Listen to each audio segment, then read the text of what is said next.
From the jump, it was your name, it was your sign that made me on the run. Flying to Vegas, packing my bag, you know where it'll take us. And when I come back, I'll be with you, you'll be with me, and the rest is history. Welcome to Vegas, on the runway, soon as we land in the airport, holding our hand. Welcome to Vegas, every day we exit out the tunnel. I'm forever yours. Welcome to Vegas, really yours. I'm forever yours.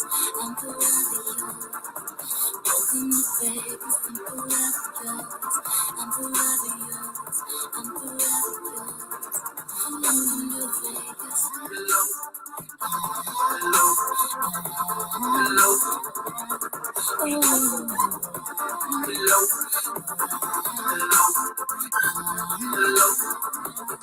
Was your lips in the first kiss that had me rolling around in legs? It was your touch, your hold. You took my heart in from the cold. Flying to Vegas, packing my bag. You know where it'll take us. And when I come back, I'll be with you, you'll be with me, and the rest is history. Welcome to Vegas, on the runway, soon as we land in the airport, holding our hand.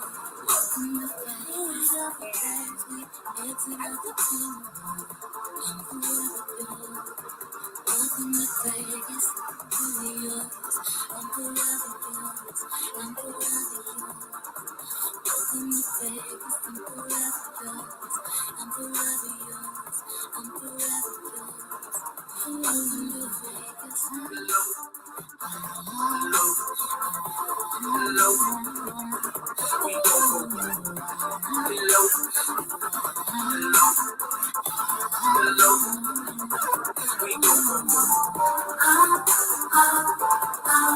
It's just me and you. Baby, let's go and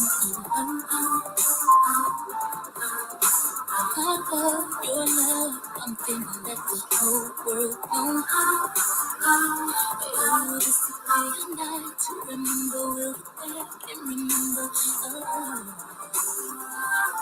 We're standing in this chapel, nothing else lasts. Welcome to Vegas.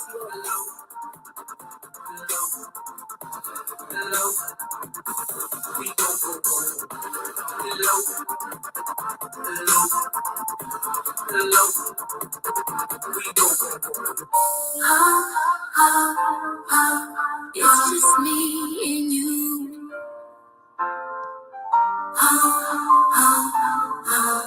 I love your love. I'm finna let the whole world know. This will be a night to remember. We'll look back and remember.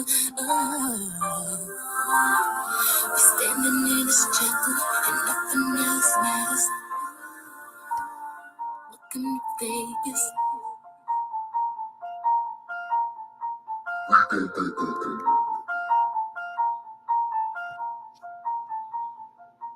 All right, what's going on, Conscious Crew? Happy Saturday. Hope you guys are doing awesome. Arshawn, I see you in the chat. I want you to come up. Join me because of the first, well, hell, both parts of these damn commentaries kind of are in conjunction with continuing the continuity of the conversation that you got started in my comment section about the Amanda Seales interview, and then a conversation that you and the fellas had just complete over on your platform. If you guys haven't subscribed to Critically Drinking, make sure that you guys head over to Critically Drinking. You guys know I've shared Arshawn's platform out a trillion times. He hosts a lot of great conversations, honey. He be standing up for the patriarchy of it all, girl. They over there in opposition, baby, against the matriarchy, honey. Okay. I'm not gonna cut you out. No, I'm actually really curious to have. I'm just really curious to just really have to really talk about what's really going on, because I think it is obviously is a place for pain, and people talking about their frustrations and the sexists talking about their issues with each other, what has happened historically between men and women and the dynamics. But obviously, things can also only get better by moving forward and also focusing on solutions, which a lot of communities and pockets of both parties are doing that work. Obviously, we have a lot of strides in terms of the collective kind of really unpacking, empathizing, uprooting, and then resurrecting, you know, and coming full circle in themselves and with each other. And it is a very complicated matter because we have a compounded issue when it comes to this Black women versus Black men, men versus women, patriarchy versus matriarchy, feminism versus misogyny thing, because there's a lot of historical reason. Well, there's a lot of historical reasons for why women, rightfully so, are frustrated. Generations of femicide and feminine oppression. And it is a bit of a mad day on female energy part. But once again, that's also a pain that's never truly been spoken to. It's never been accounted for. The conversations around what has really happened to women under a patriarchy, whether it's patriarchy of the Middle East, patriarchy of Western civilization, these are just, there's never been a real space and a real incentive to actually have the real conversations and to truly amend the damage that's been done to the female community. And of course, we know that injury is on a tier level when it comes to women's community, because privilege on down to minority female, you know, the injuries are on a range. And obviously, like, minority females suffering, you know, the brunt of the injury. And it's just true that we just haven't had that conversation. And this country has never, just like it's never made an apology for racism. The actual issue of racism is still largely not being confronted. And the dialogue and the empathy and the compassion and what's necessary to reverse the damage of racism is incomplete, just as the damage that's been done to women under a patriarchy, you know, has not come full circle, even though, once again, strides have been made. But there's still a lot of work, and there's a lot of healing, and there's a lot of understanding that has to take place, and a lot of accountability as well. So I'm just really interested in really figuring out, because I hear what men are saying. Y'all know that I navigate in all spaces. You know, I'm in the manosphere, the woman's sphere, the in-between sphere, the blue, red, yellow, green, orange pill spheres. I, you know, keep my ears to all of the conversations. I can see that obviously men are frustrated with women being frustrated, and women are frustrated with men being men, and then having the audacity to be frustrated with them being frustrated, because it feels like they're being gaslit. So it's just a lot.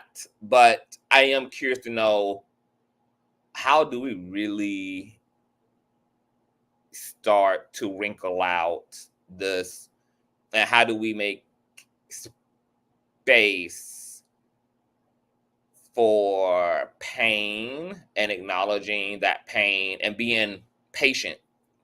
Because healed people, you know, it's a journey, and you travel through a lot of the same similar stages of grief when you are on your healing. You're angry, you're frustrated, you're liberated, you're mad as hell, you got something to prove, your ego is in it. And then kaboom, there's God.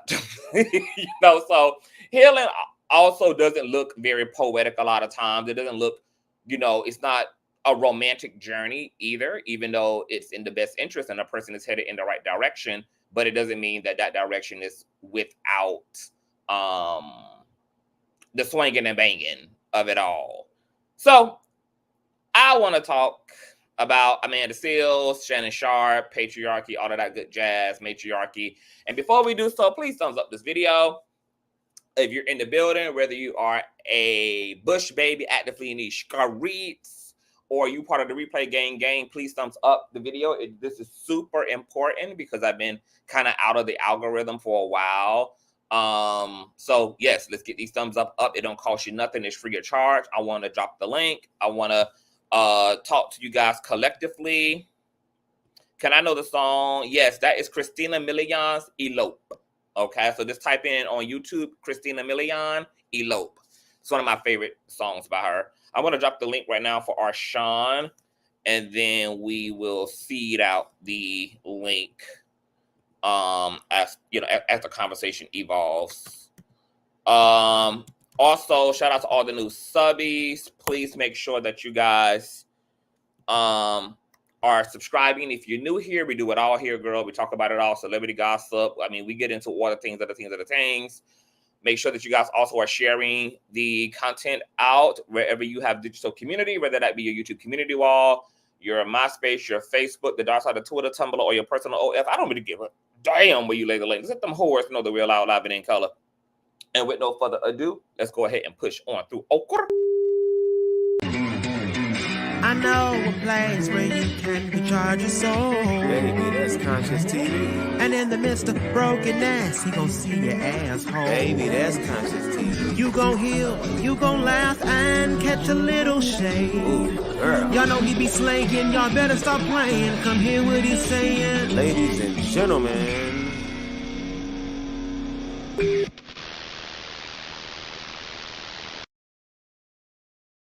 All right, let me speak to the conscious crew in the building on this good old Saturday evening. What's going on outside the box? Hey, Rumors and Tea. Hey, Queen B More. Hey, Sexy Nessa. What's going on, Shayla? Hey, Jackie. What's going on, Moesha? Hey, Boo. What's going on, Adriana? Hey, Boo. What's going on, Hey, what's going on, Dalia? Look, girl, I hope you got time to hit the link. I would love for you to come up and give your thoughts on all the things, honey. What's going on, Ian Gardner? Hey, y'all. What's going on, Carolyn? Hey, Sin. Hey, Tosh. I will be dropping the link, y'all, because I want y'all to chime in. Hey, Miss Mika. What's going on, Tanika? All the Nikas and Ikas and Wikas. Hey, Sherry. Hey, Shauna. Hey, Wa. What's going on, Layla? What's going on, Sandra? Hey, Boo.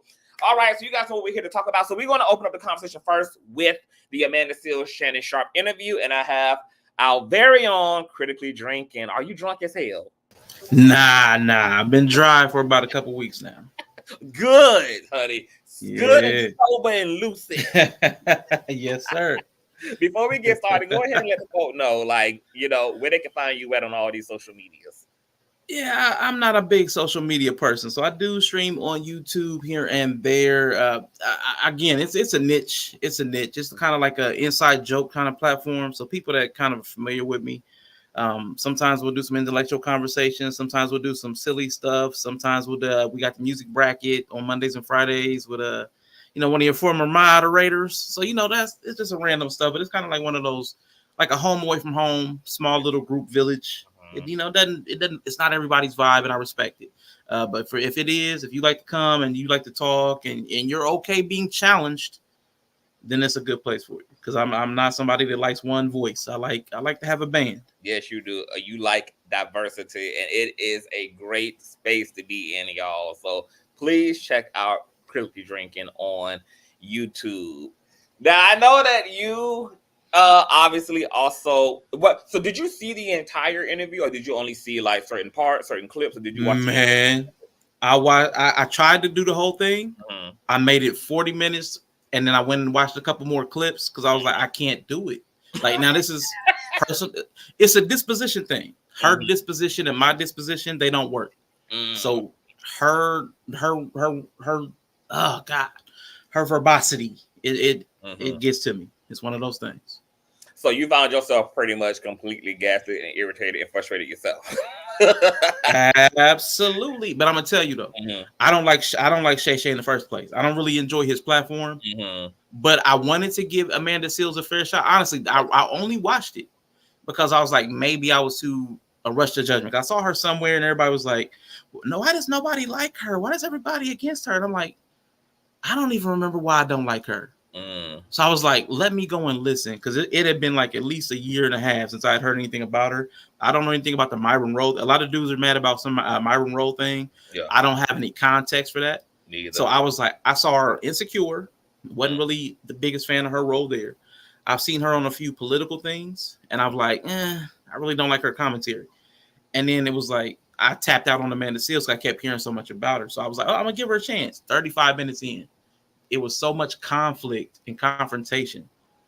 And I get why, but it was still just like, man, can't you just like give a little bit? And I was like, wasn't feeling it. Tapped out. Watched a couple clips, moved on.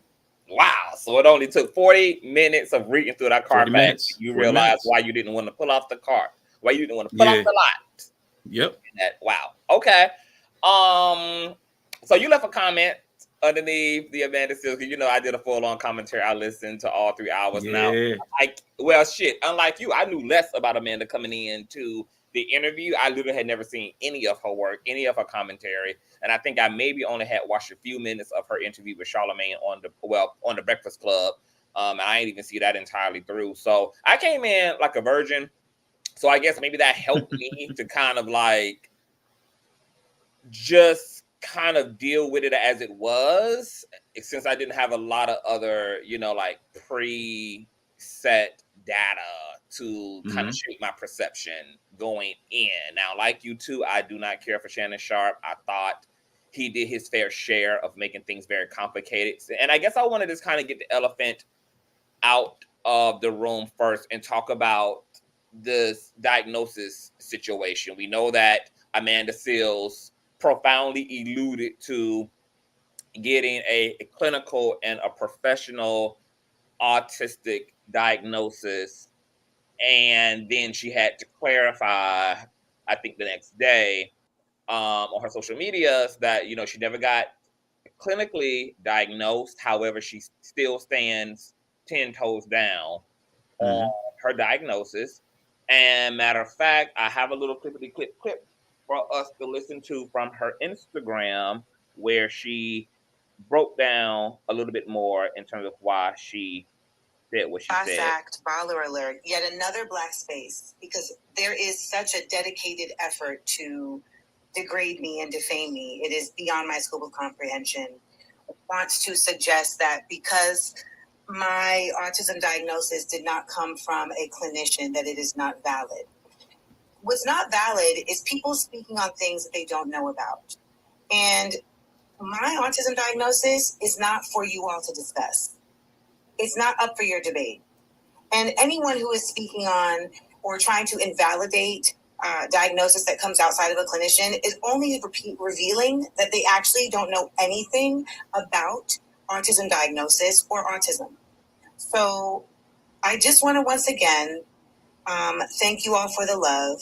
And this is further proof of why we as Black people, particularly in Black media spaces, we are our own worst enemy.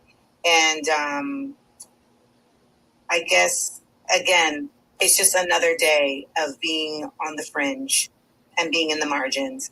And anyone who comes in my comments to try to defame me and degrade me, you'll simply be blocked. I, again, will no longer argue what I know with what you think. Okay, so I want your response to her response to kind of being called out and dragged for the lack of clinical. I'm not mad at her for wanting to defend herself. That's a natural response. But it's the way she does everything is in an exaggerated manner. Now, I want to give her a portion of benefit of the doubt. Let's say she's absolutely telling the truth about having being on the spectrum, which somebody else who has self-diagnosed themselves as being neurodivergent. I understand that we sometimes have issues in society with social cues and how we're supposed to do things and masking. I'm one of those people too. But I also am one of those people that used to be addicted to WebMD, and you have no idea how many brain tumors I was dying of. I was sure of it. And I didn't die of the brain tumor because it wasn't a brain tumor. It was just a headache or eye strain or something else. So I also know self-diagnosis is it shouldn't be the only thing that we use. It should be something that points us towards something else. Like, let's go further into this thing. And I'm not saying she didn't do that. So I'm not mad at her for defending herself. But the way she does it, a concentrated effort to degrade and defame, that's strong language. Why would there be a concentrated effort to degrade and defame her? I'm not trying to be funny, but I don't think she's that important. But that's the grandiosity that comes with certain other diagnoses, not autism, but you know, it's another ism. It's another ism. And then she's saying it's not for other people to discuss, but you brought it out to social media. It's the social media, the societal, the social, the group of people, and how we inform those people. How do you say, hey, I'm putting this on the table for everybody, and then say it's not for you to discuss or have an opinion about? And then the last thing is on the invalidation. She's constantly talking about being invalidated. I have a pet peeve. I'm developing a pet peeve around invalidation, because sometimes what people are trying to do, and I think this is a tactic, some people are asking questions to validate what you're saying, but it's perceived as invalidating what you're saying. Kind of like when you validate your parking, the person asks to see the ticket. Hey, can you show me the ticket? And they stamp it. That's validating it. That's not invalidating it because they had you handed to them. So that's kind of how I kind of see that in a practical sense. A lot of people, when you ask them a question, hey, can I see what you're saying? Can you show it to me? I'm trying to validate what you're saying. Like, no, you're invalidating my experience. I shouldn't have to show you anything. So that's my issue there. Everybody's not trying to get you all the time. I do understand that some people are trying to discredit you, but that's not everybody. Okay, interesting. I can agree with definitely certain sentiments. I think that Amanda's response could have been just largely reduced to, hey, I misspoke.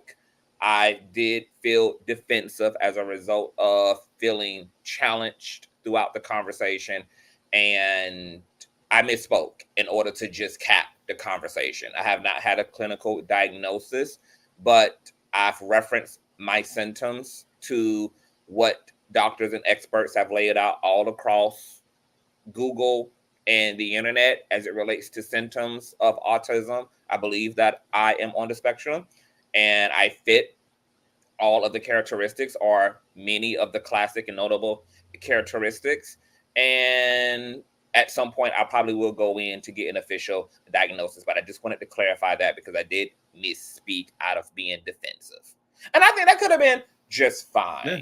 You know, I think that could have been fine. I think it was accountable. I think it provided context. I think it provided understanding of why she misspoke. And then also the clarification is the redemption of it all. And then just moving it forward. Now, when it comes to the media thing and the black media thing, look, I ain't gonna lie, shit rough right now. media is off the up chain right now, and unfortunately, there does seem to be a concerted effort to drive negative stimuli into the algorithms of life across the board. Whether that be, you know, politically, whether that be in entertainment, whether that be in pop culture, there does seem to be a incentive to drive a certain type of energy, a certain type of content, a certain type of divisiveness into the general public. And it seems very pervasive, not just to Amanda, but to many of us. And we also know, hey D. Hello. We also know that this is further confirmed by a lot of media outlets themselves, because a lot of the creators and holders of these blogs will tell you they don't make money and they don't do numbers when they are being positive. It seems that what has been force-fed to consumers for decades and decades, which to me is just a grooming for negativity, that we've been groomed to endorse, we've been groomed to subject, we've been groomed to be in relationship to toxic content. And now the system is placating to that and is exploiting that reality. And so to her point that, look, this shit is rough. I just feel constantly crucified. And then that doesn't make it easier being somebody who also feels like I've been this like my whole life in my personal life. So to go from my personal life and having to face a lot of diversity, and then also to be a public figure and to be met with a lot of resistance and social obstacles and a certain perception around myself, it is a lot. And I know in her Shannon Sharpe interview, she also spoke about like the fact that it seems she was alluding that this could have driven her to self-delete at times, or to consider self-deleting at times. And once again, these are not things that are exclusive to Amanda. So like media is really crushing a lot of people's spirits, and it's really, it's been berating and abusing a lot of people's self-esteem and their perception of themselves. And we know that troll farming is out of control, and now it seems that people are just not really interested in having something really to say, that a lot of, especially viewers and consumers, just use the internet to just like find a person they hate the most and to just like ventilate themselves all the time, as using that person as some type of an emotional dumpster, because it's also a deflection from them and their sour as reality. So social media now has given so many angry people a superficial outlet to just express rage, to express just ugliness and indecency and just unnecessary judgment to people. So it's very interesting being a public figure these days of all kinds, like whether you are a YouTuber, whether you are a social media influencer, whether you are a celebrity, etc. Just to have any public visibility right now is a whole lot, because it does seem that the space is just getting more negative and more dense by the hour. What would you say to that, Arshawn? I'm in complete agreement with you. I mean, we don't even have to go far for the examples. Just the two of us up here. I have nowhere near the platform you have. Less than 300 subs. I've had negative interactions with people that we're just having a difference of agreement. And as a matter of fact, you saw some of it. Just because I've been in places where you were on a platform, and because I disagreed with the people who disagreed with you, I got called all kinds of names. So it's like just being affiliated with people who people disagree with will get you jumped on. And you and your platform, you've had problems with people from panelists, chat. And it comes from all directions. And I even told you other content, and I told you I don't even understand how you do it. I don't know how you cope, because I couldn't imagine just the stuff I've seen come from the chat, which is supposed to be there to consume or support. I've seen dark stuff come from there. So I don't even that level. Like, I don't want to grow big. I don't want to be big. I don't want that kind of attention. I don't want that kind of pressure put on you by people that don't know you. Wow. Because there's a demand that people put on you. And it's like a circus monkey. They want you to dance for them. And if they think they gave you $5, that $5 is supposed to be all year. I can tell you on command to do this, do that. God forbid the collaborators who feel like you owe a debt to them. I don't understand the pressure that you've had to deal with. So I on my level, I've had enough. I promise you. I've had so many people turn their back simply because I disagree. And it's the weirdest thing. As a straight male, I've had people that will not work with me anymore because I don't have a problem with gay males. Like, simply for that one reason alone. Neither of us are gay. Homophobic. Wow. Yeah, neither of us are gay. But you won't work with me because I will work with somebody who's gay. And you don't have to work with them and me together. But just because I'm okay with people who are gay, I'm cut off. Won't show up in my channel anymore. I'm like, that's weird. That's toxic weird. As hell. Wow. And that's just on this level. That's on me, less than 300 people. So this is a human thing. Wow. It doesn't matter the size. There's no amount of money that will save you from these type of dynamics. People will put a demand on you to serve them, and we're tuned towards negativity. Like you were talking about, we're tuned to absorb and look for negativity. Shout out to Nova and Lady Virgo. Hey. Hey, no. we're tuned. Hey, Nova Rain. Mm-hmm. Yeah, Hey, our Rex. frequency is off. Yeah, it's so funny that you say that, and then I want to get D-Sex in here. Like when you say that you are pretty much just almost disinterested and afraid to like rise up in this space, that is something that actually helped me back for years. Like up until probably about 2-3 years ago, I was also in that headspace. I remember there was an opportunity that T.S. Madison had extended to me to come on to her show as a guest for the Queen Supreme's court. This is when she was like rotating the chair every week. She was having various influencers to come down and kiki. And T.S. Madison is large, her platform was huge, and I was obviously interested in the opportunity, but my God, like I was so not ready for what comes with that level of visibility, because I knew I would go over there and I was going to slay it. I knew that then would create an influx and an interest in my platform, and my subscriptions and everything would go up. But then I also thought about the price I would pay for that influx, because I also see what T.S. Madison goes through. I see how she constantly has to reclarify, reshape, reassert her statements. I see how she can't say anything without it being stretched out of context, which creates this constant contention between her and the public, and it's just so high maintenance to be visible. And just like marriage, when it comes to fame and popularity, we only glamorize and pedestalize the positive parts. We do not sit and really contextualize the negative, the worst part of fame. And there is a big ass price to pay. And being constantly subjected to scrutiny, whether it's warranted or unwarranted, we know that, to both of our points, you don't even have to do anything. You can just simply fucking exist. As Amanda also said in her interview, I'm just existing. You would think that I'm Hitler. You would think that I have overthrown an entire nation. You would think that I am putting blood into the earth. You would think that, I am really commencing to a measurable and tangible evil and wrongdoing in the world. I'm just existing. And so yeah, I can totally relate. I overcame that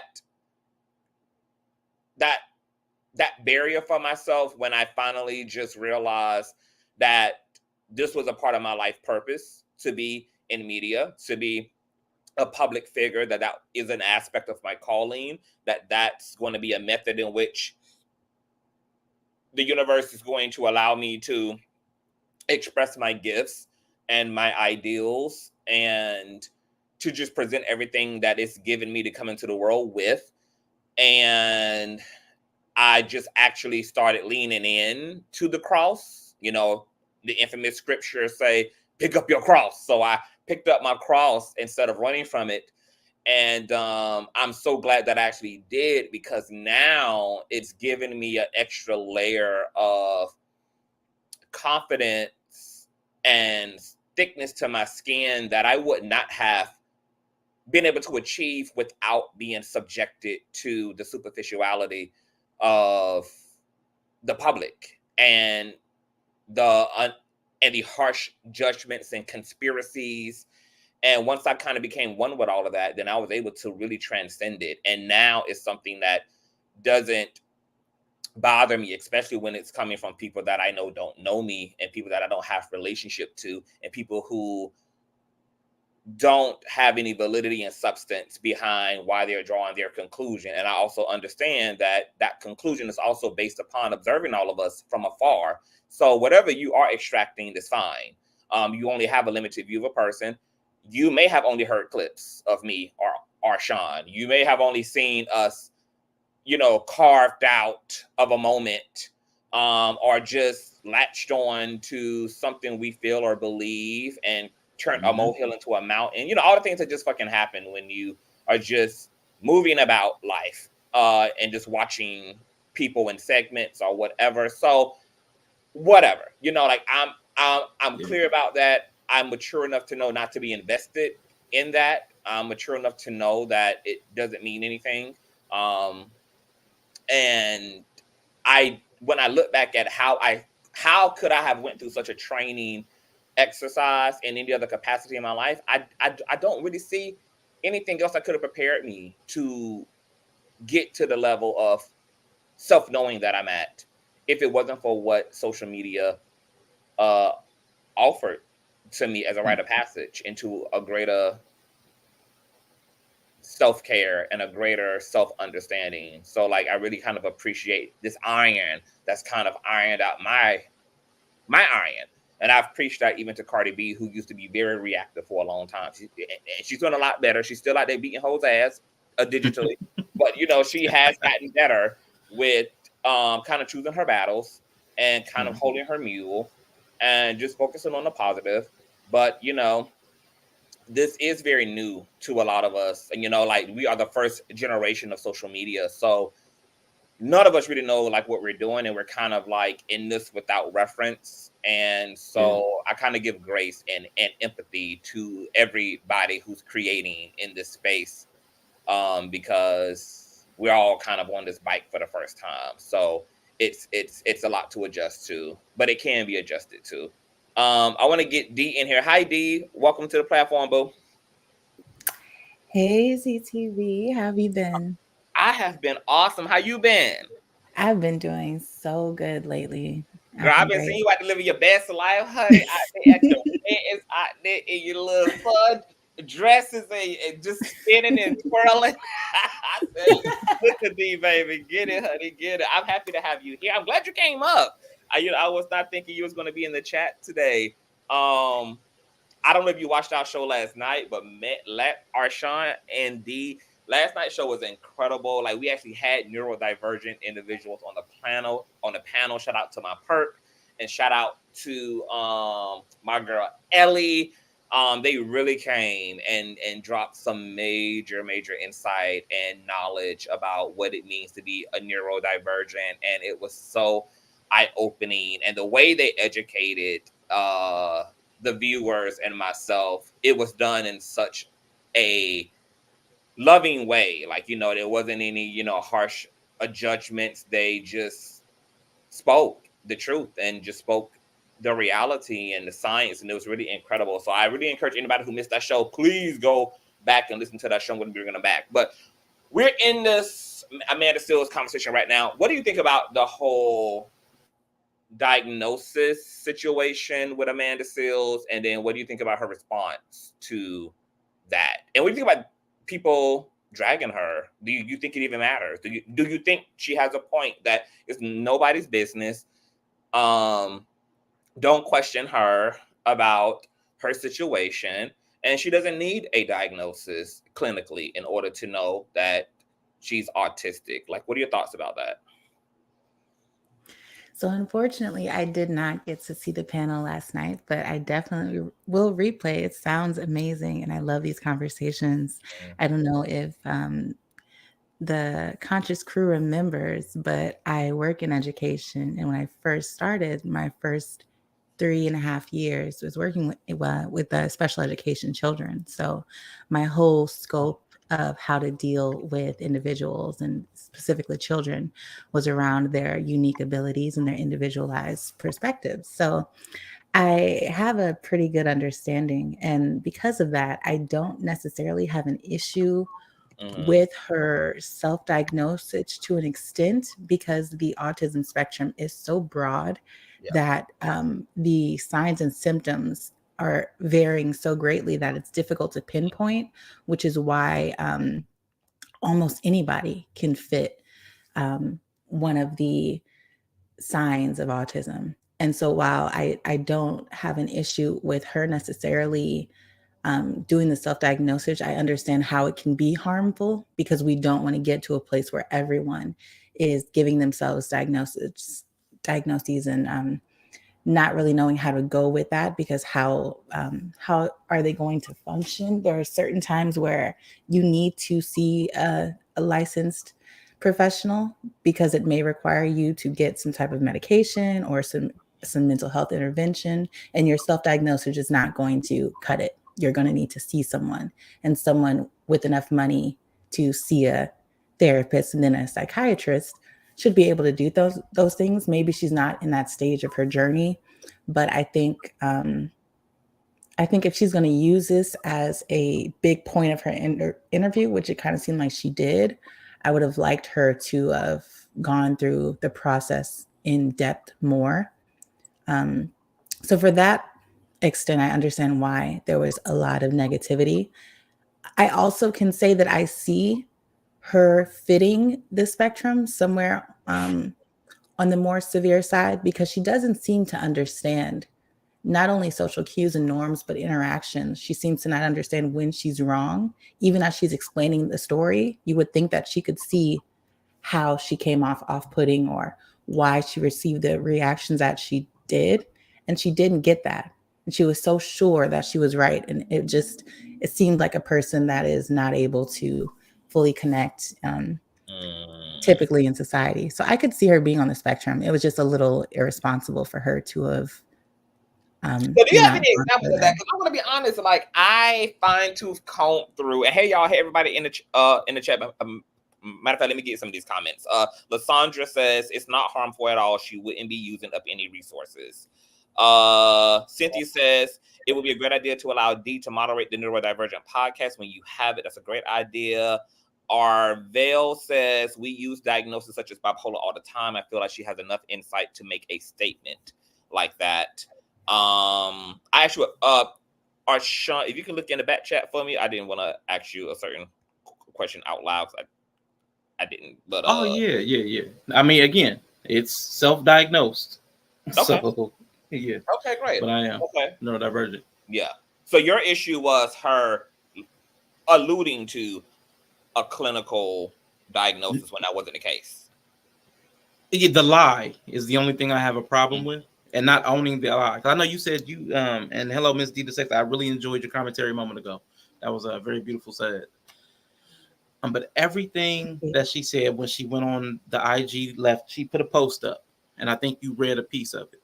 But when she put up the post, she said, and she even put in quotes what he said, and then her response to his question was yes. There are clinical diagnoses for this thing, which could be interpreted like where you place a comma or a semicolon, all that stuff matters. So if I ask a direct question and your response is yes, most people will assume that yes is to the question that preceded the response. And then anything that comes after that is like a modifier or qualifier.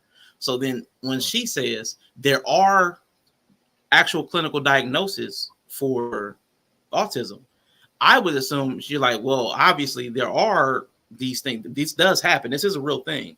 That's what I would have thought she was doing there. I would have taken it as her saying, yes, I got the clinical diagnosis. And, you know, this is a real thing. Like, I'm not making this up. I thought she was protecting herself from the invalidation because she kept mentioning being invalidated. So that's how I took it. And she said that she can understand why. She can even understand herself. So I'm not making this up. She could understand why it caused confusion for people the way she worded it. But again, to most people that perceived it, it felt like a lie because he's directly trying to ask her, were you diagnosed by a clinician?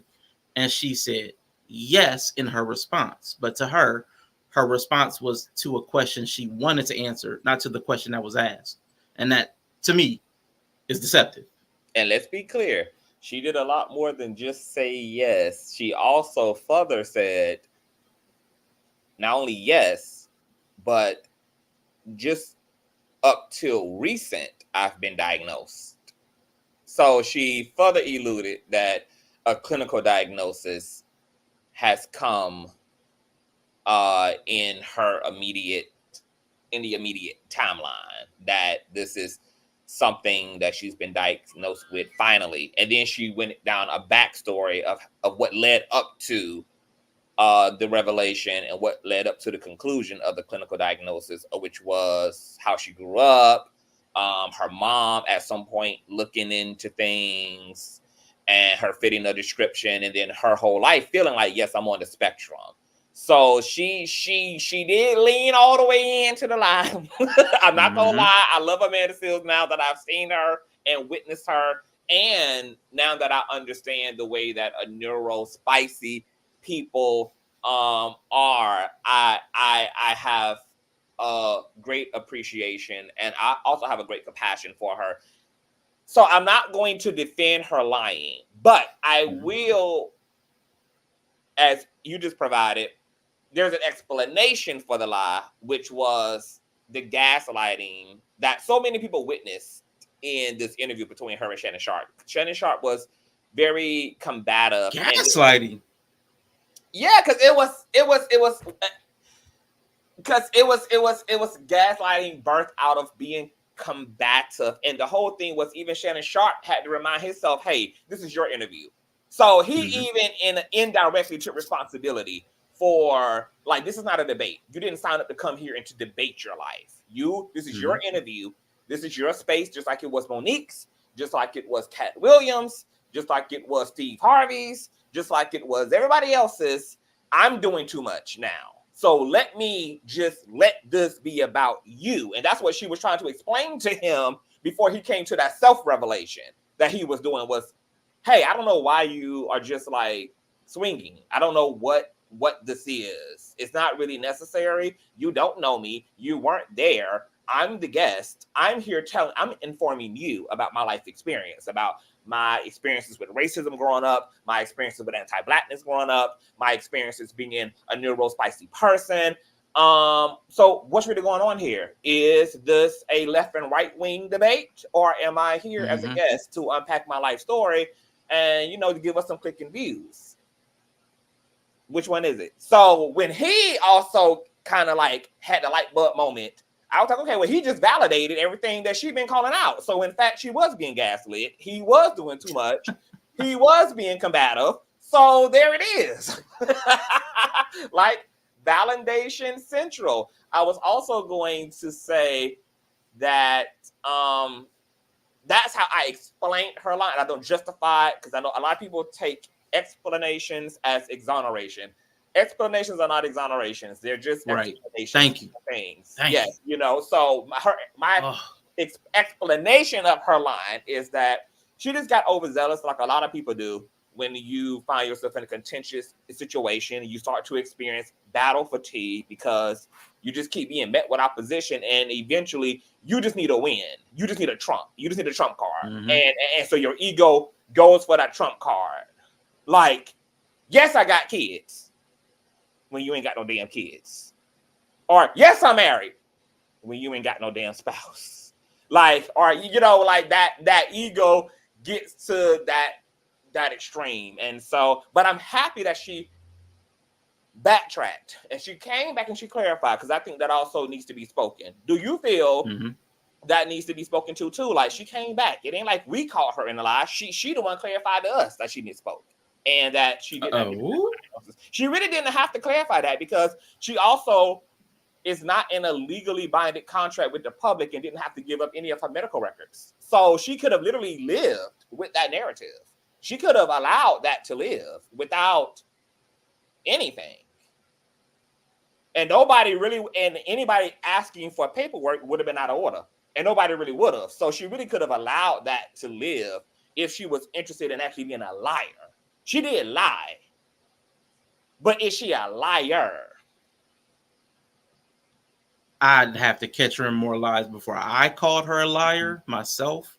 And I just know I don't like her personality. Yeah. But I also don't like Shannon Sharpe's personality. Again, to be fair to both sides, I don't like either of their personalities. But my issue is two parts with it. She lied, she clarified, but I do think there was public pressure to clear it up because people were coming for her. Now, like you said there were a lot of black media platforms that were actually coming for her. I agree with you. I agree with her that a lot of people just don't like her. And I think that's because of our algorithm and our taste for negativity. The same way Shannon Sharpe's been getting made fun of since he got popular. They've been doing making fun of him when he got out the car and all the men was out there in them little tight sweatsuits and making fun of him and acting like Unc. And with a little purse on, they've been trying to make fun of him and call him gay. So, yeah, once you put yourself in the public eye, you open yourself up to the negativity that comes with the public. Like they used to call it the peanut gallery. Like they sit right there and throw tomatoes and peanuts. Like there's something that we've done for a really long time. Not saying it's good. That's just something that we do. But I have a question for you, a counter question, because like she did clear it up. I don't like the way she cleared it up, but again, I don't have to. Yeah. But do you feel the same way about her? Like all the lambasting, all the piling on for her. Do you feel the same way for him? Because again, he's catching the same heat from the opposite side. Like people in the chat saying like he's horrible, and the people called him cooning and buck dancing, and he's doing this and he's doing that. Like all the negativity that's coming to him. Does that mean anything, or is he expected to carry all that negativity and name calling and I would say slander or defamation? Is he expected to just carry it because he's a guy, or is it wrong on both sides? Well, I mean, I don't think it's. I don't think. I mean, as you said, I don't think defending yourself is a negative thing. I mean, I think everybody has a right to choose what they want to confront and what they find significant to speak to, and I don't get to say what somebody feels the need to just address. But to your point, there is a difference in clarifying and addressing something and then using kind of addressing something as like, because I think that what you have a problem with is her being defensive about a situation she put herself in. And it was like, wait, how are you the victim? Like that's kind of what I'm getting from you. Is like you the one chose to tell everybody you had autism. You're the one who chose to then state that you had a clinical diagnosis, and then now you're responding to the questions around that, and you are blaming the public that you brought into the discussion, that you brought into the group chat around your autism. That is counterproductive and only furthers this narrative that she's a proverbial victim who does not take responsibility for her decisions. And even though I do not largely agree with that narrative, but to your point about the way she responded to this particular situation regarding her diagnosis, she absolutely did that. She flipped it and reversed, and put the onus and accountability on everybody else who did not have to know her information, because the world was going to be the same with or without us knowing that Amanda is a neurospicy. And nobody's going to change their mind. Like if you didn't like Amanda before, this isn't going to win you over. And if you did like Amanda before, this isn't going to make you not like her. Like this isn't something like this isn't an inflection point. This is just more of the same. This provides everybody the evidence of what they already believe. So it's like, I don't even understand why this is, other than that we needed a new story to jump on. Like, there's no Jada Pinkett Smith stuff this week, or there's nobody, there's nothing big or spicy this week. We needed somebody. And she willingly threw herself on the Shay Shay for whatever reason. I'm not sure why she did it. If she knows there's a history of everybody turning against her in her own mind, why would I do it again? I want to speak to that. And hey, Kowe, I want to direct this question to D.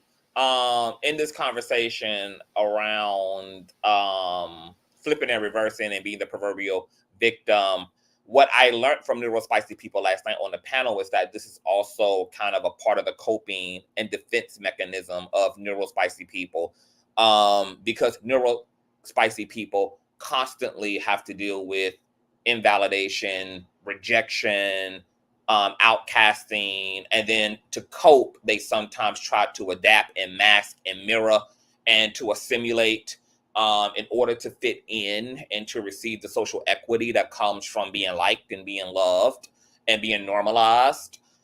And so because of this like really complicated lived experience of neurospicy people in a very superficial, shallow world that also doesn't understand largely neurospiciness, neurospicy people can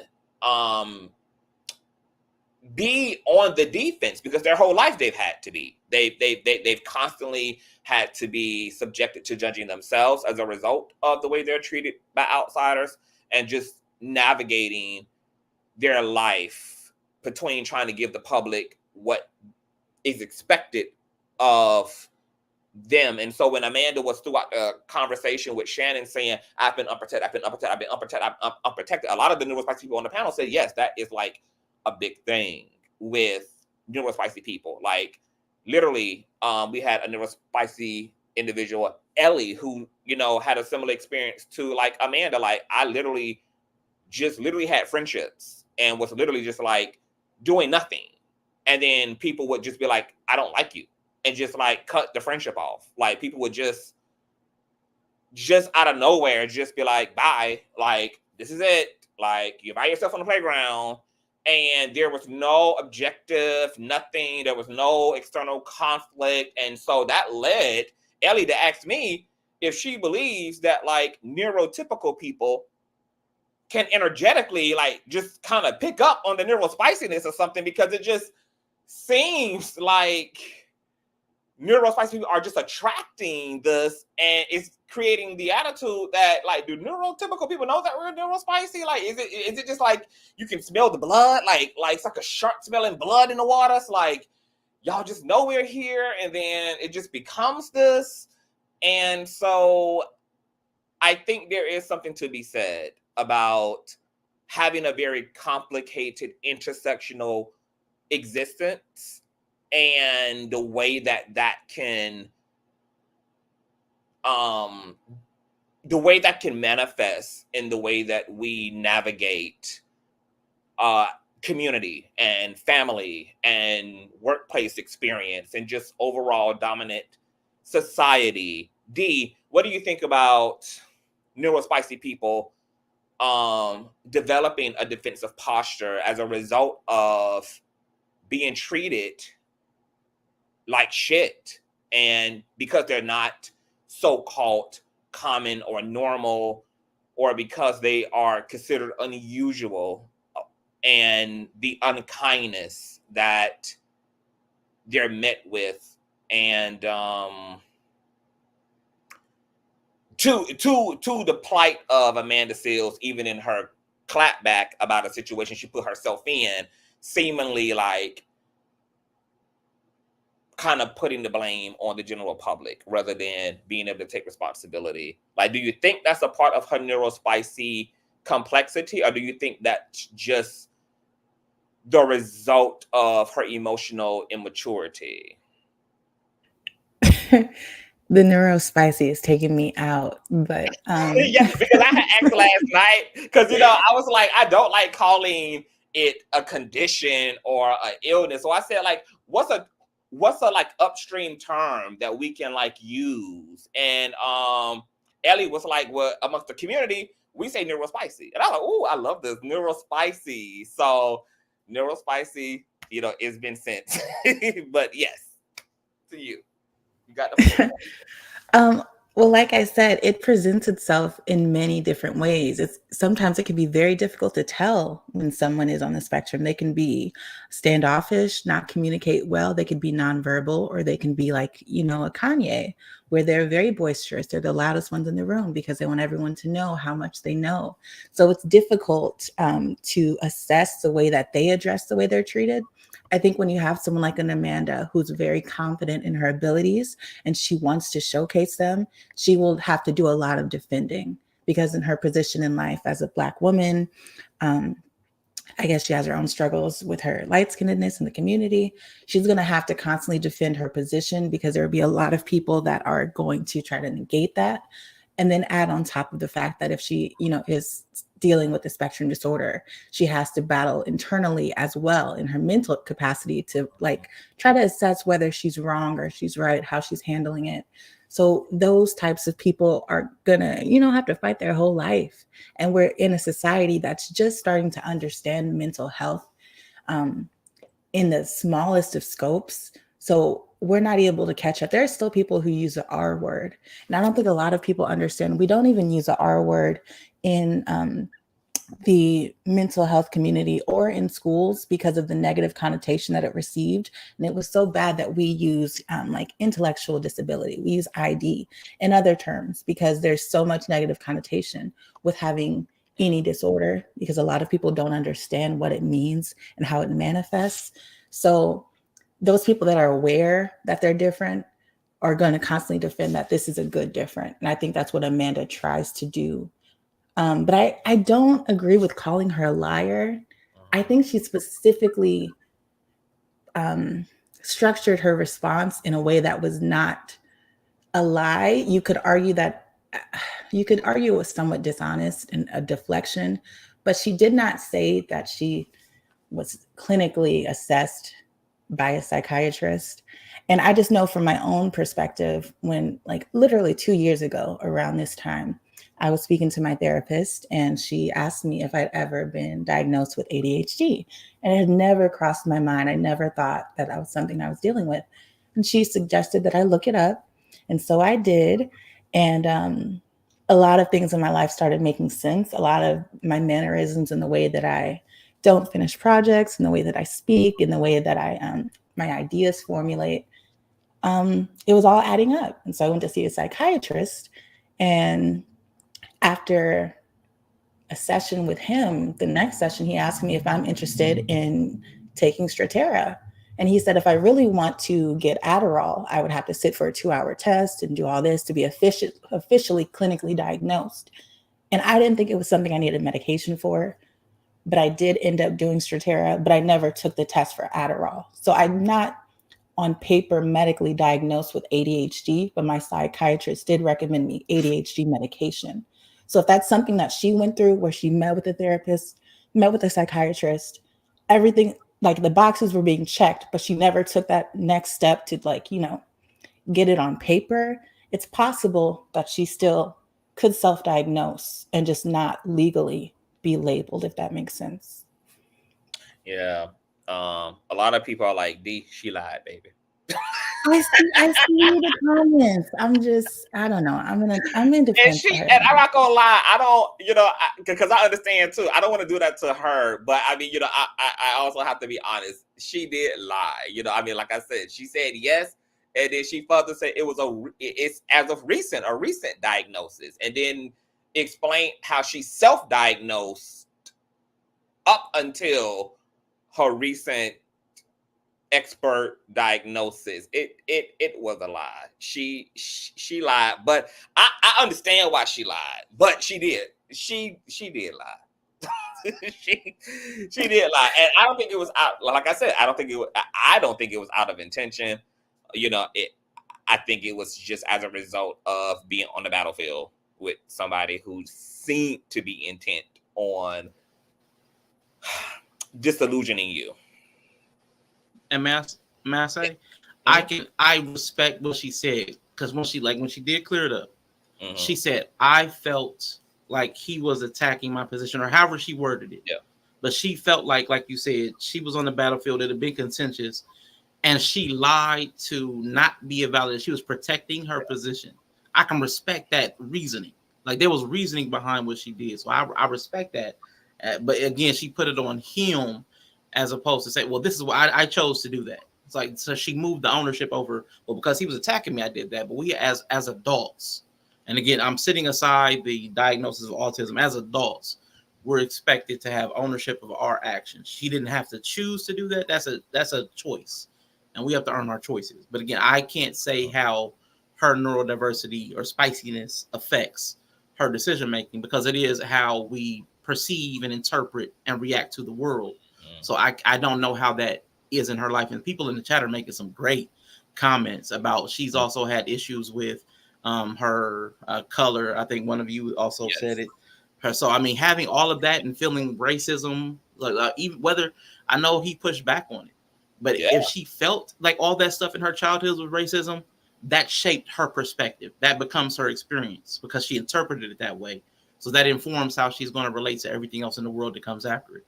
So if she felt, and I think that's where he failed, because he kept pushing back on it. He could have saw how her worldview had been shaped if he had listened to her experiences of her feeling she had received racism as a child from her teachers and being correcting her teachers. If he had just listened and allowed that to help him inform his view, because I know I've seen him do that with other people. Let them talk about their childhood and just ask questions, like kind of soft questions, and ask more about their adulthood, but their childhood should kind of like stand on its own and inform how they became who they are as an adult. Yeah. Anything that you want to add to that, D, before we get into her recent comments about her review of herself on the Shannon Sharpe interview? No, let's get into it. Okay, so this is courtesy, you guys, of the Kempire YouTube channel. Shout out to Kempire. This is also going to be covered by Fair Use, and we're going to do audio only because it's only audio on his platform as well. Let me just get my whole Fair Use. I haven't seen some of my moderators in a minute. Like, where's Ty? Ty ass ain't been over here in a minute. I see she over there with you, critically drinking. I ain't seen her over here in a minute. Now that I think about it. Let me see. Fair Use. Where is my Fair Use? Because she's my Fair Use girl. Every time I be like, where my Fair Use? Ty has always have Fair Use lined up. All right. So let's listen to what Amanda had to say looking back on her Shannon Sharpe interview. And I don't know like how I feel about it. I have a lot of feelings about it because I sat back and watched it. And as I was watching it, I can see why people don't like me. But I don't have any desire to change those things about me. But I could see it. Like, I'm just so deliberate when I speak. I'm so deliberate and I'm so unwavering. And I can see why folks would hear that and hear a sternness in it, like a rigidity in it that feels like someone being scolded. So like I talk like a cop, but I also talk like a teacher that wants you to learn. You know, like I talk like a parent, but then I also talk like a coach that really cares about you winning the game. And it ends up being perspective on how you receive that.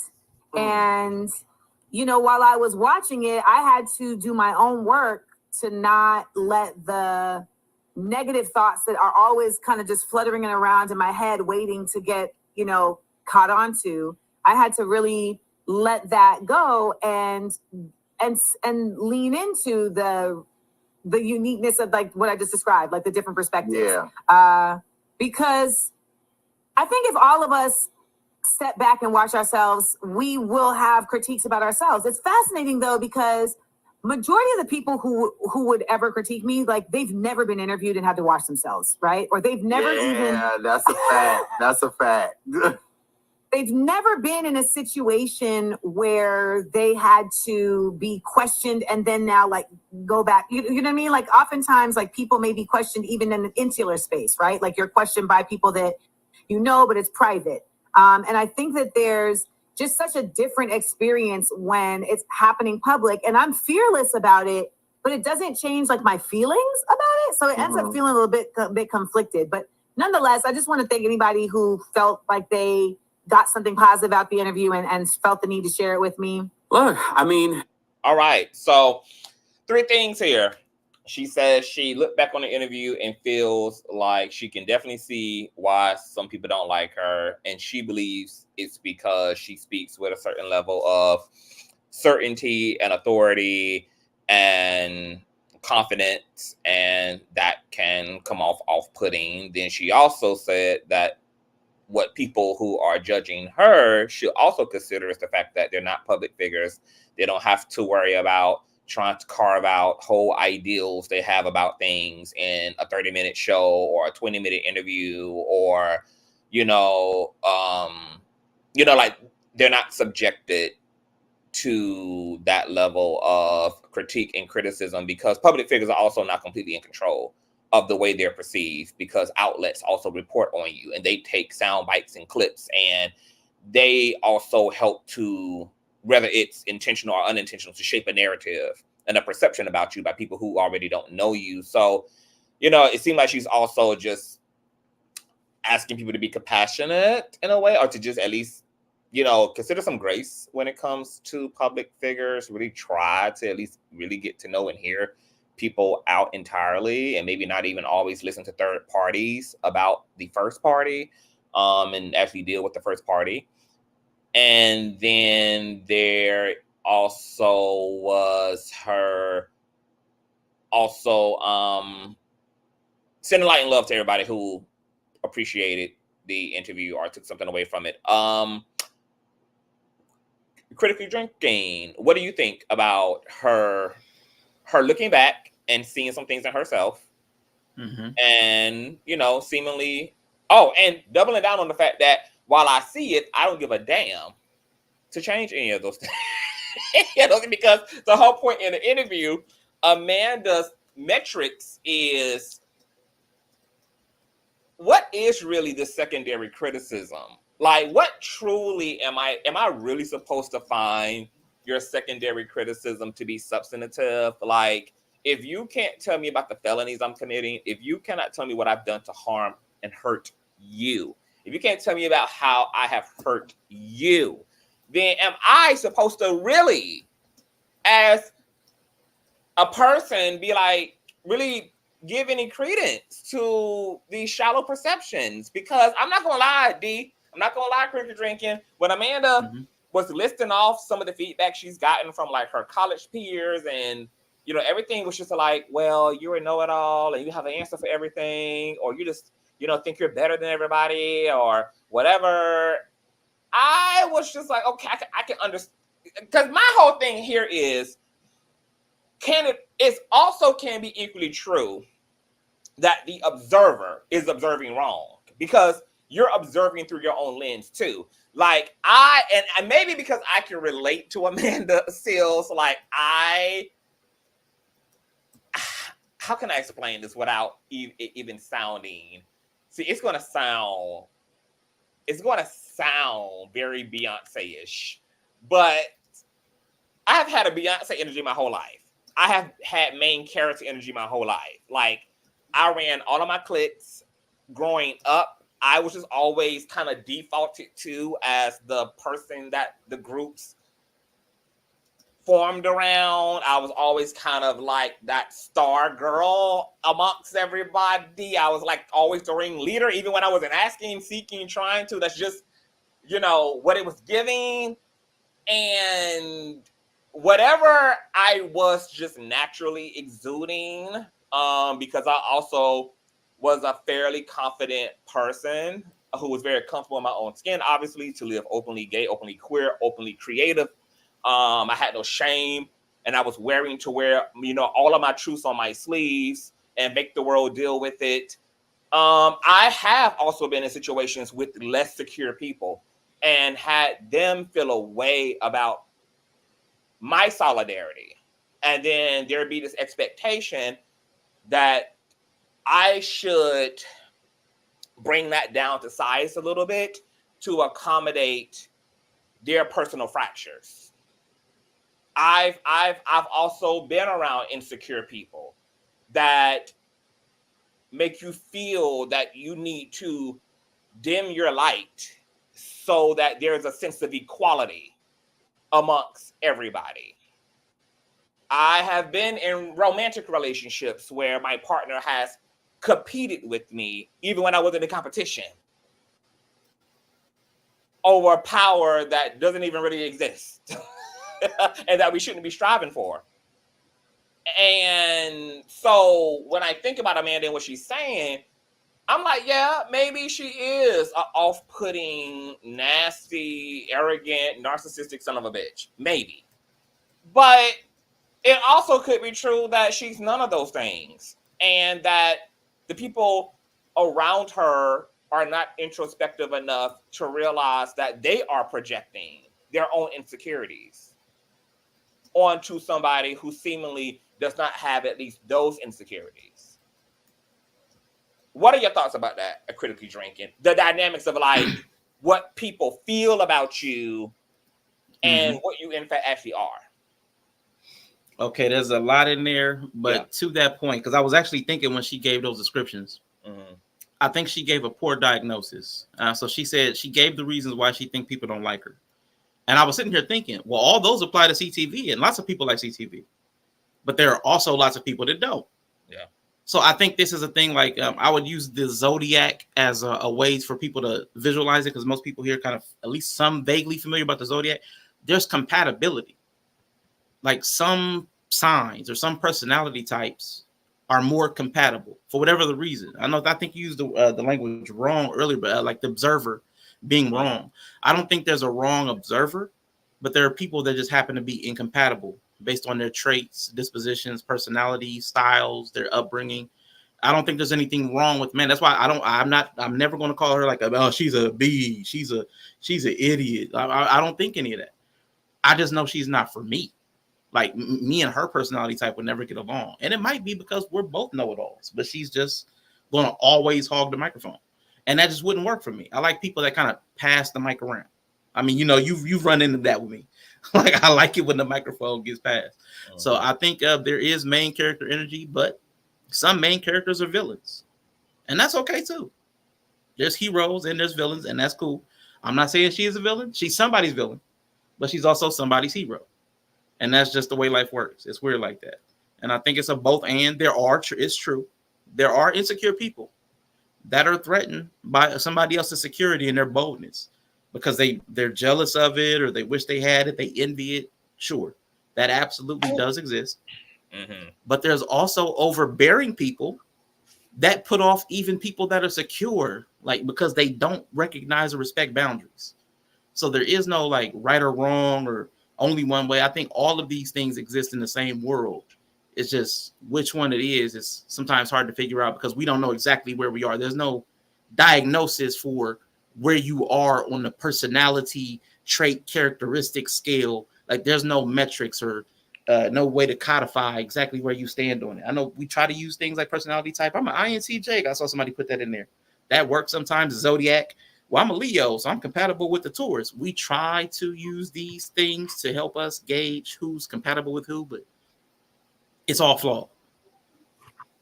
Okay. So for instance, Bree just says, like in Reckless, he just said Beyonce energy my whole life on period. And Reckless, no, because he always have to default to being Michelle.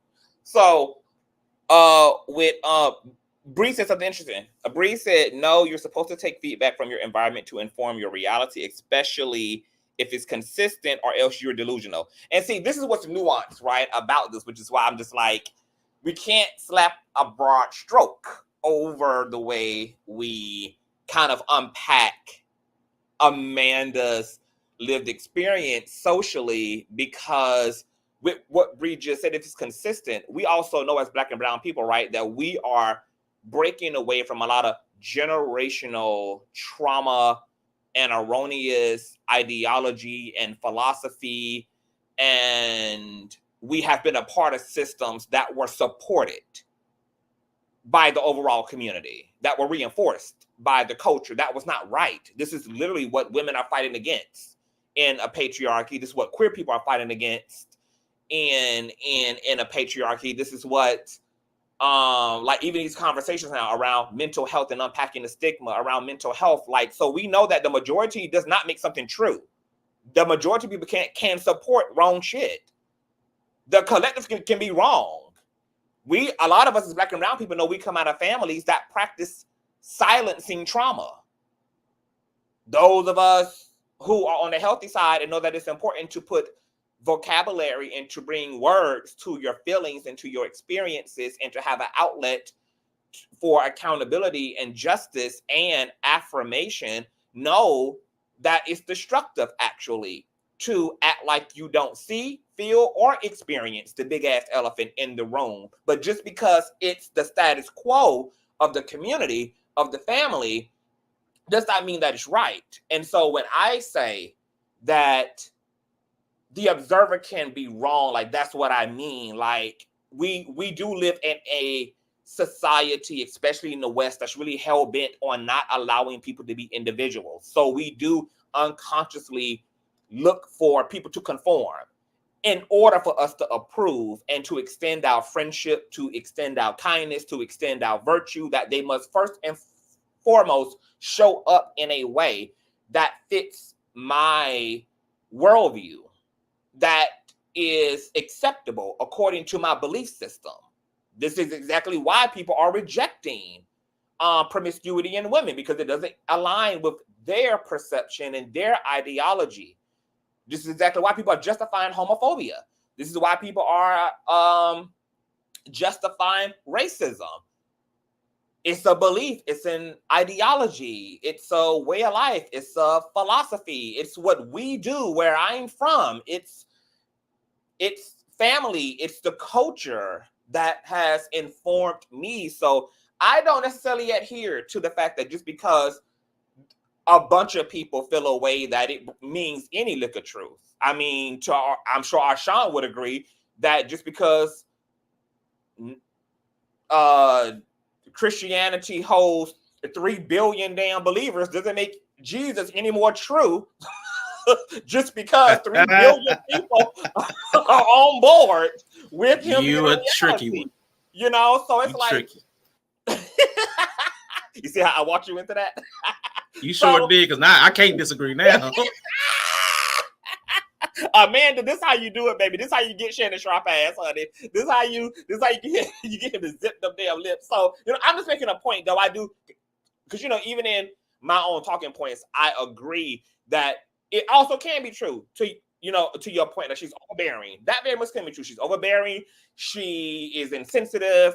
She just, you know, doesn't come off as somebody that people would want to spend their time with. Maybe there's too much of an I factor. There's too much of a me. But what's interesting about that is, you know, I've watched a lot of documentaries and things on autism, particularly more the severe side of autism and neurospiciness. And I remember watching a particular family that was dealing with an autistic child, and the mother was in an interview saying, you know, like, autistic children need a lot of affirmation, and like you have to kind of be willing in a way to be invisible in their world because everything is about them. You know, like I guess with certain,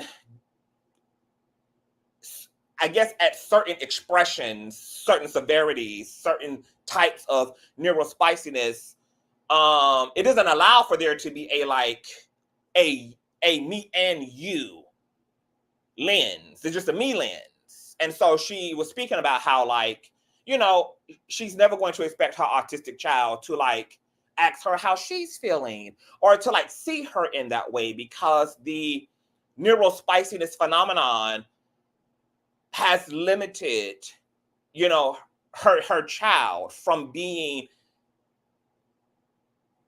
not self-aware but other aware, being aware of others per se.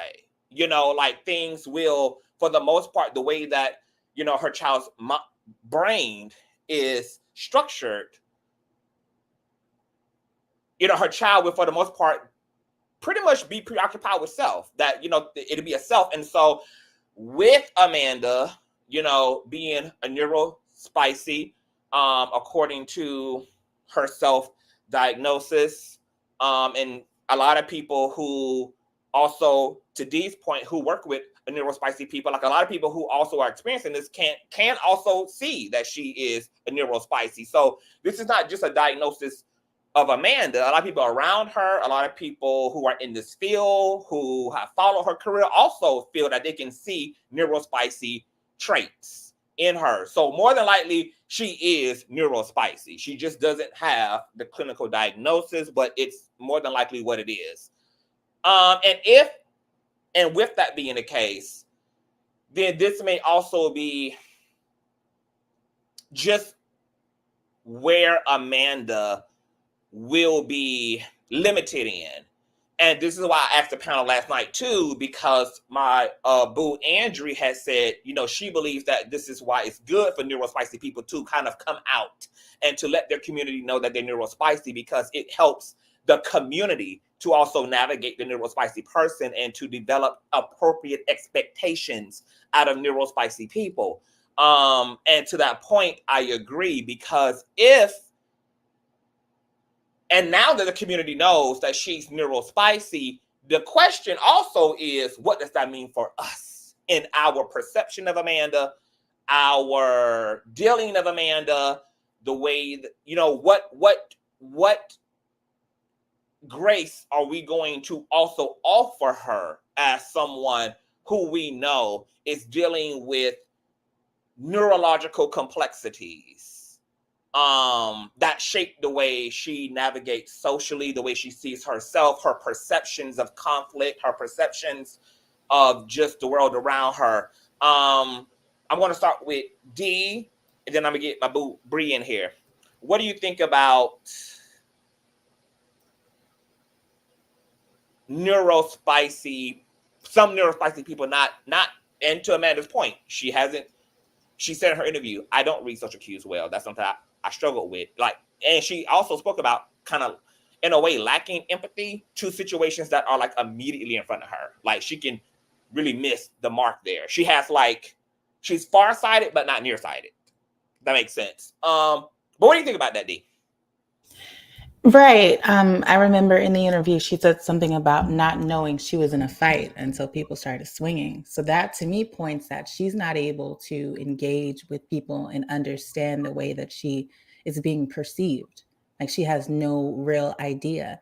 And so while I understand the comment that was just up, self-reflection is difficult for people that are not on the extreme side of the spectrum, like just people that are completely neutral still deal with the inability to reflect on their actions or recognize patterns. So imagine someone who is on the severe end of the spectrum and you're asking them to recognize the way that they're being perceived when their reality is not even close to your reality. I think it's difficult. And because it's a spectrum, you can have people that need patterns every single day. They need repetition. Every single day of their life is the exact same. They eat the same food. They go through the same motions. They want their schedule to be completely copy and pasted from day to day. And that's their normalcy. And when they don't have that, their reality is disrupted. You can have someone on the opposite end of the spectrum where every day they're starting over. It's like the 51st Dates movie. Like, it's like every day is like, what am I doing? What am I supposed to do? They have to completely refresh and reset. And I've had both of those cases in my classroom. So I understand how difficult it can be, whether, whatever end you're on. And for Amanda, because we don't know a lot about the way that she's been navigating her mental health and her journey with an AU diagnosis, we're not able to say, well, she should recognize how she's coming off, or she should be able to reflect. We don't know that she has that capacity. And I don't want to infantilize her, make her seem like she's incapable of being held accountable, because we all can be held accountable. I just think that we don't know enough about what she's going through to accurately assess that she's doing something wrong. And this is why, because I think this is why I said to Ellie, who's a neurospicy person, I love that term. I think it's just so cute. I was saying to her, because she said, she also agrees that neurospicy people but that, it's okay for neurospicy people to reveal who they are.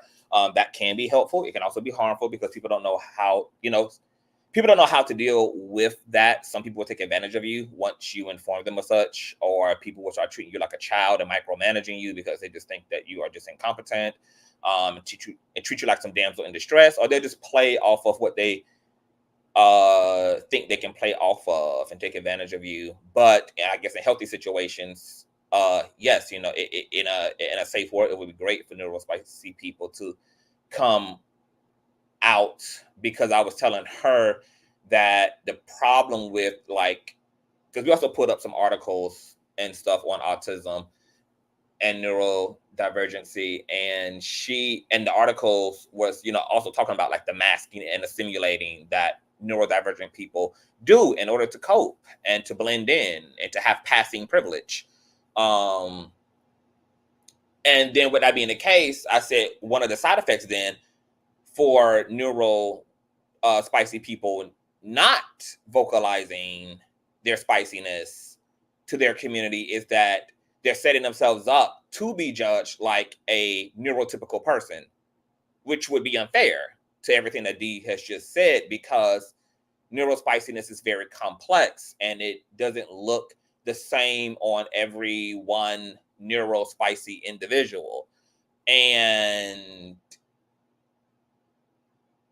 neurospicy people, because of the way they see the world and experience the world, which is very different from neurotypical people, there's going to have to be like accommodating of that and understanding of that in order to make sure that neurospicy people also can be safe and can be dignified and can also live their lives fully.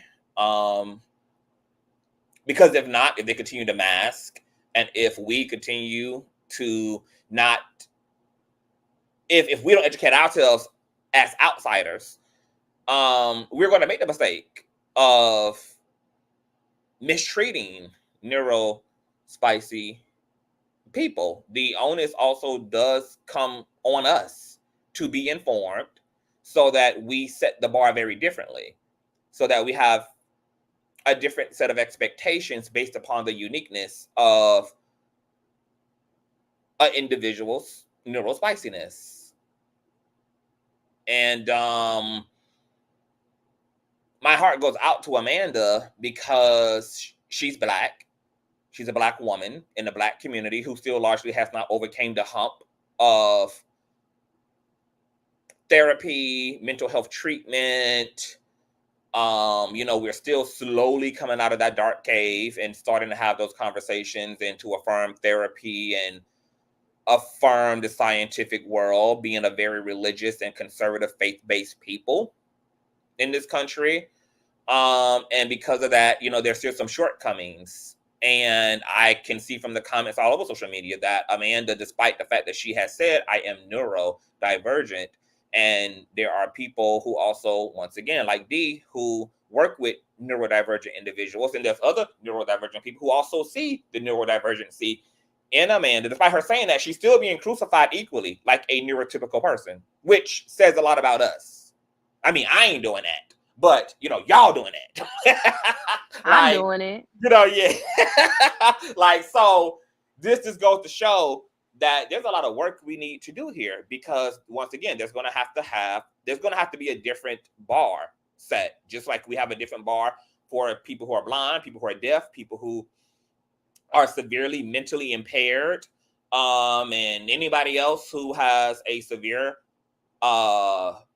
physical or neurological disposition. Obviously, like a passion and navigating supporting neurospicy people is going to have to be unique to the neurospiciness of it all. But Bree, you are here to say Amanda Seales needs to motherfucking take a good look at the woman in the mirror.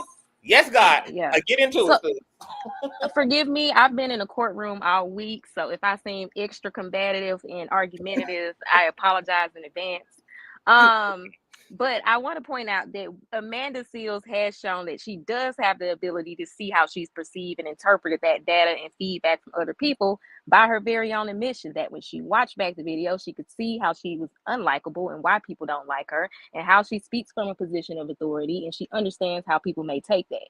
The reason I call her asshole is because she doesn't care to change it, but she continues to enter into spaces in which people will ask her questions and not necessarily yield to her being an authority figure. So she's an asshole because of that.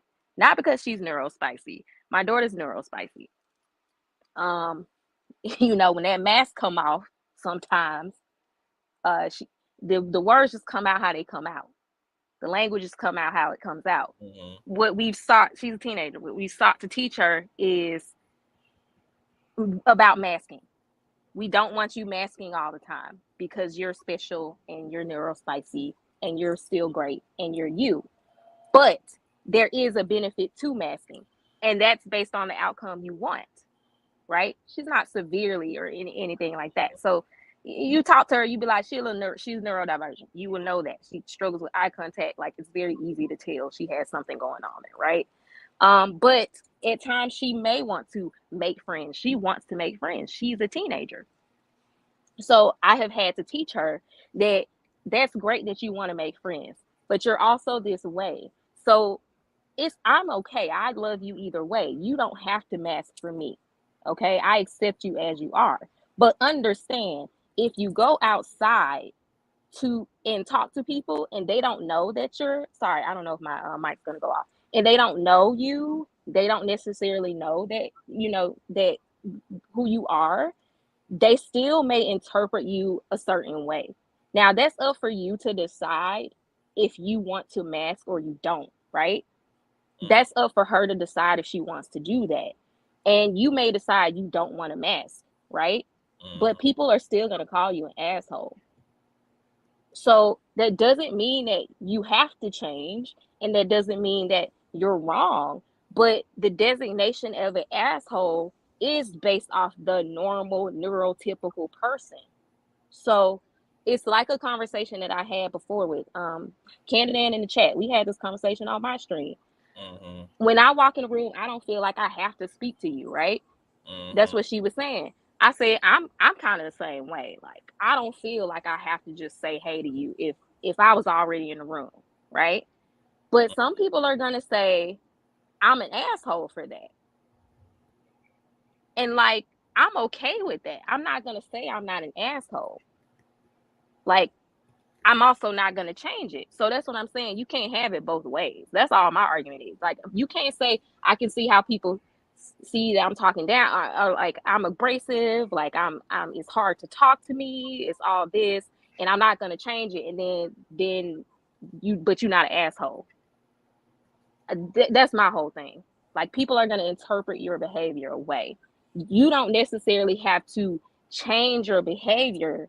Like what I was saying with the environment, you take feedback from your environment and you establish a reality, especially if the feedback is consistent. Now, what you can do with that information, you can choose to change it. If you want a different outcome than the feedback is showing you that you're getting, you may choose to change it. You may not want a different outcome, so you decide you're not going to change it. But my whole problem with her is she keeps entering into spaces that put her in a, like, she doesn't seem to enjoy them, but she keeps seeking them out. And that's the part for me that I just can't, like, if you don't want to be questioned, like if an interview is just not the best for you because you don't conversate with people, or you don't converse with people, you just lecture, then an interview might not be somewhere you need to go. So that's my whole thing with her. Now, you said a lot of interesting things here, Brie. Okay, I like what you said about understanding the environment, and then you get to decide what you want to do with your understandings of these spaces that you want to preoccupy, or even sometimes maybe forced to preoccupy. And then, so then to this conversation about why she sat down with Shannon Sharpe, I honestly think that Amanda Seales sat down with Shannon Sharpe for the same reasons that everybody else did. I think that Shannon Sharpe has just taken on this air of, this is a large space that is here for the taking, and this is somebody who's going to just let me rip. So I think that she thought that they were just going to flow. I really don't think because I didn't even really anticipate it, that Shannon was going to be as invested as he was, considering that there have been a lot of notable interviews where he were, for the most part, just allowing people to rip. So I think that was her expectation, is, I want to tell my story.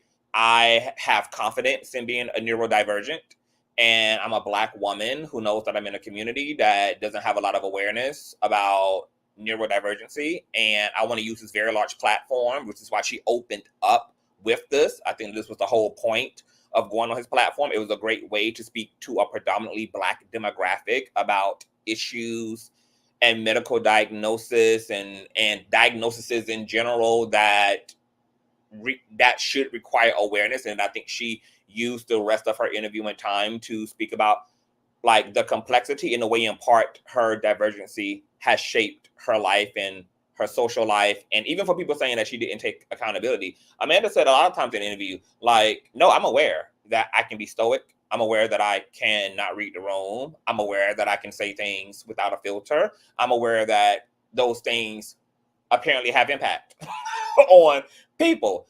And at the same time, to neurodivergency's point, there may be I'm not going to say a total inability, but a large struggle for certain neurodivergent people to get a grip, as you were saying about your daughter, where y'all are teaching her how to mask, and y'all are also teaching her she doesn't have to. Y'all are just giving her both the ability to adapt to her circumstances and also giving her the choice to be her authentic self while informing her about what may come with her being her authentic self.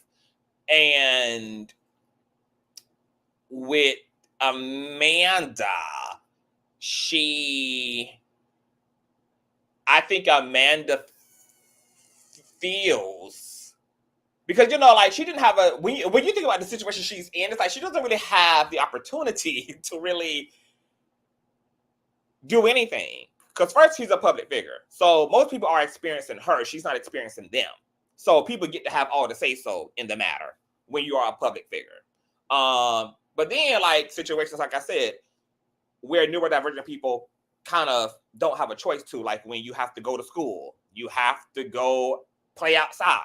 Your parents put you in camp programs. Like, there are things that you just don't have control over. There's social situations you're forced to be in just as somebody who needs to make a living, so you need a job. Being on a job typically involves working with a lot of other people. Going to school typically involves, no matter what school it is, Ivy League, community college, it involves navigating socially because we live in communities and we are a society. So mostly everybody has to, by force, interact with everyone. And so doesn't this make it complicated? Because she doesn't get to, because, well, before I get there, I think what I don't like about masking, period, whether it's DL people masking, trans women having to assimilate totally in order to navigate safety, is I feel like, even though I understand, because masking is a coping mechanism to a world that's not idealistic. But my problem with all these coping mechanisms is that, first and foremost, they're unnatural and there should be nothing to cope with. The world should simply be safe. Therefore, I always tend to put a lot of onus on the dominant society rather than the individuals who are bound by the uniqueness of their lived experience. And I stand for the conversations around individuals living a certain unique experience, also like doing their part for themselves, advocating for themselves, loving themselves, navigating the world, in the best way they can. But I put a larger emphasis on the general public to do fucking better, because I just don't think it's fair to know, especially for adults, that the world is not monolithic. Human beings are not monolithic. There are people who are born unto circumstances they did not choose, and then to ask those people to accommodate your perception and your ego and your normality, and to box themselves into, as I heard on a Critically Drinking's, a platform to fit this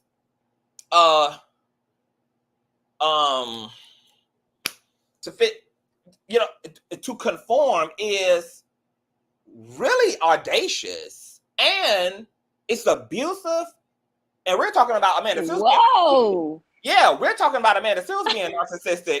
Let's talk about the narcissism of dominant society, because that level of audacity to me as a so-called normal neurotypical person to really flex and walk around with my head held high, thinking that another person owes it to me to really wrestle with the way they're wired scientifically, biologically, theologically, like the way that they're literally designed from the inside out. And that I'm going to ask you, as the so-called non-privileged person, to be palatable to me, to be acceptable to me, that is fucking abusive.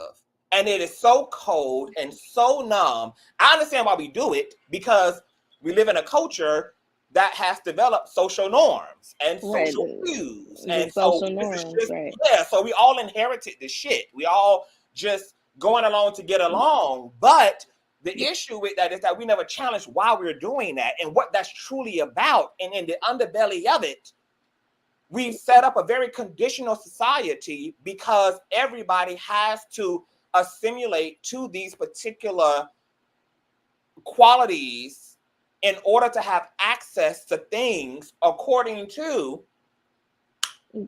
the motherfucking Constitution, should just simply be endowed to every man and woman because they simply are a man and a fucking woman.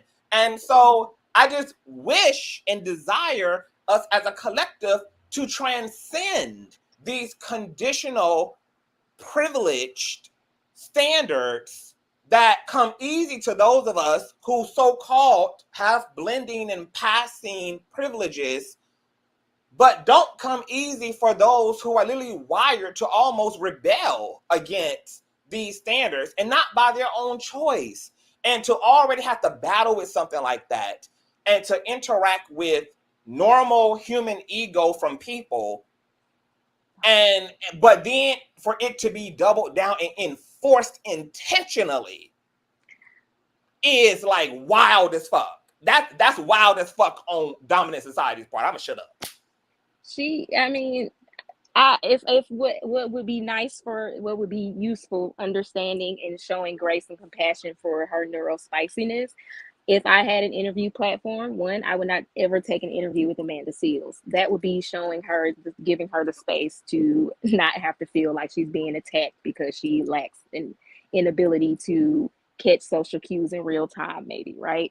The other thing is, she announced it to him at the beginning of the interview. First of all, this is Shay Shay. I mean, this guy is not the guy I'm gonna go to and expect to know how to properly engage with a neurospy. I'm just looking at him. I'm not expecting him to be able to on the fly understand the rules of engagement with a neurospicy person. I would hope in the future, if Amanda Seales wants to have a safe space where she can be her authentic, not masking self, that she would send something ahead to say, hey, I am neurospicy. These are the things I struggle with. When you're engaging with me, please be aware that maybe I talk this way or that.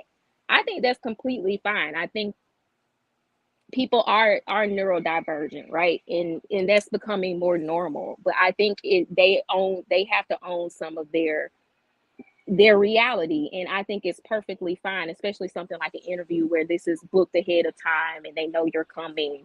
Like, this is what I need from you. You can't expect everybody to be informed. So in the future, I would hope she would send something ahead or prep the interviewer of some of her neurospiciness, because it is a spectrum. Everybody's not the same. But she announced it at the beginning. I mean, I don't think he had much time to research it, or he an old Black man from the South. So I'm just like, I'm not really expecting much from him in that space. If she wanted to bring awareness to neurospiciness, I think there are better platforms she could have chose. Yeah. And I guess I'm particularly, because, as we discussed last night, like, all of us mask, even neurotypical people, like, feel the need and are required to mask in order to have access. And I particularly feel like triggered by masking, because I think, like, before I came fully into complete and utter unapologetically self-acceptance, I obviously had to navigate masking as well. So I had to think about how much of myself can I be going into this situation versus that situation, this side of town versus that side of town, this type of club versus that type of club, like, and the consequences. And even in my, like, I'm gonna call it, in my comatose life, when I was very much so asleep and just being a normal person going along to get along, even though I went along to get along, I never liked it. And I always knew it was wrong for me to have to play myself down in order literally to have something as basic as safety, because I could have been unalived being who the fuck I was in certain situations if I would have chose to go for White Crown Phoenix in the space and be in my full glory of authenticity, that my authenticity could get me unalived or put me in a position to have to unalive somebody. If I show, because that authenticity is going to challenge the social norm and the cultural norm of a particular space. If I do so, and it's going to be met with the only thing that human beings know how to meet things they don't understand with, which is violence, whether that's emotional violence, verbal violence, physical violence.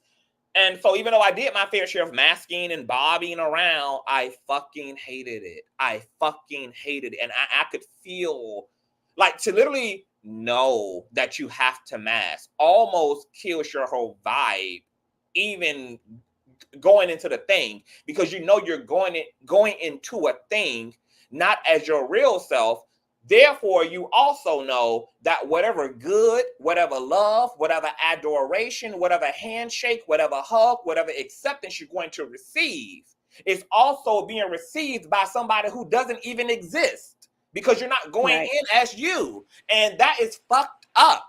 And it creates a lot of weird psychological issues and a lot of dysmorphia in people's minds and in people's beings that none of the society is ready to take accountability for. The things that we will put people through for the sake of us being comfortable with them, that's why I say it's fucking abusive. There's just no fucking way. And as somebody who has been on the other side of that shit, right, the abuse is real. And the fact that because it's reinforced and it's normalized, you also are living in a system that will never take accountability for that inflicted damage, for the maliciousness of that. That will be blood that will go unaccounted for. And then what you have to do is lick your own wounds and somehow hope and wish that you come to a place of healthiness, and you come to a place of forgiveness, and that you come to a place of genuine, authentic resolve. Because nobody who did that to you, no school system, no family, no church, none of this society is going to ever come up to you and say, I am sorry. I am sorry for what I required of you. I am sorry for misunderstanding who you are. I'm sorry for this. And then we wonder why mental health escalates, especially amongst minority people, because of course, we are going to be hit the most as Black women, as Black men, as queer people, as trans people, as neurodivergent people, as special needs people. Like, whatever is the worst of society is going to be completely and utterly inherited by the people at the bottom of the pyramid. And then we have the audacity to be confused when people go into ooting up the club and ooting up the elementary school and ooting up the church and ooting up the mall and ooting up the grocery store. We have the audacity to scratch our heads and act like we don't understand why the fuck this is happening. The weird shit is that we're confused, because I'm very clear about why people are not invested in protecting this reality, because they're not protected. They don't benefit from this reality. So they have no incentive to protect it, to sustain it, to propagate it. They have no incentive. So of course, on that day, it's burn the house down. Burn this shit down. And who cares? Whose mama, whose kids, whose relatives, whose loved ones ends up as a casualty of war? Because guess what? I'm a fucking casualty of war, of an indignant, insensitive, inhumane ass society. So I'm going to reflect back the same ugliness and brokenness and stoicness of the system that reflected it and projected it onto me. And this is why we get the saying, hurt people hurt people. If we don't raise our self-awareness and our level of fucking humanity, it's going to cost all of us in this system, including neuro, very typical ass people. Because the deeper that mistreatment and that misunderstanding and that lack of compassion is for other people, the worse the expression of that rage and that heartbrokenness and that sadness will be on display in this world. As long as people in New York and all over LA continue to just walk through casually, death row, and step over homeless people, thinking that this is not their problem, the more they're in fact going to be targeted, because people who don't have enough do what to get what they need? Target those who got enough. You cannot have a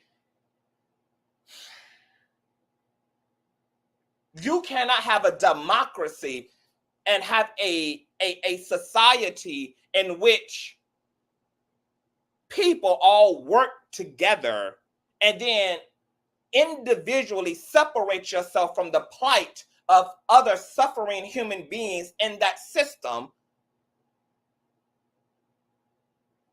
and yet expect cohesiveness and functionality, because just like in a factory, if one line is down, there's a trickle effect.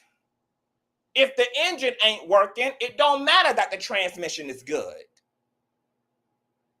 If the gas pump is broke, it don't matter that the engine is good. Because it all works together.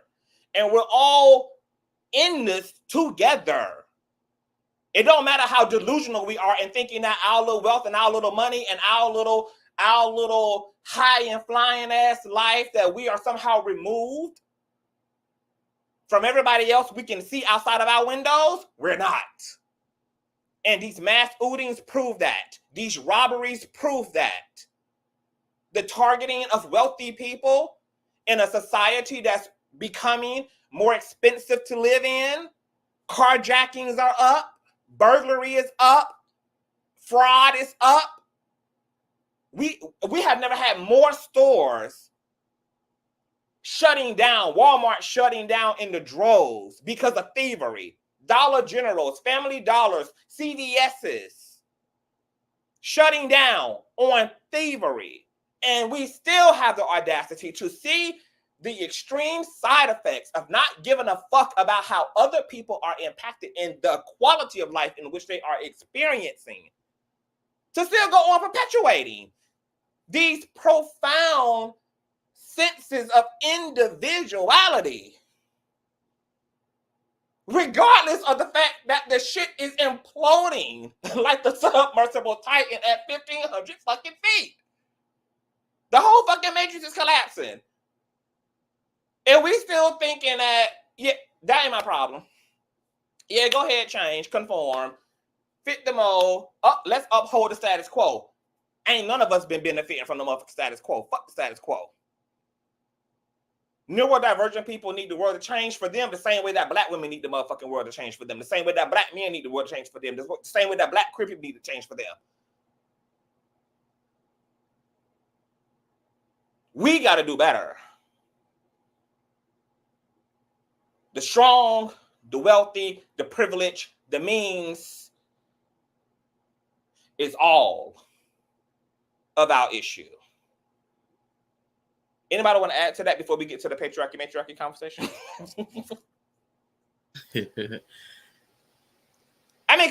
because we all here are a part of that minority people. Critically, Bree, D, we all, in a way, are like, as far as I'm concerned, I don't really see much of a distinction between my intersections as a black, two-spirited, queer, Western male and a neuro-spicy person, because I've been treated just like a neuro-damn-spicy person. Bree as a black woman, I'm sure, as a mystical black woman, and all the other intersections that you have, Bree, have essentially also been treated like a neuro-spicy person. I actually am a neurodivergent. So. A neurodivergent person. So, baby, I'm advocating for you.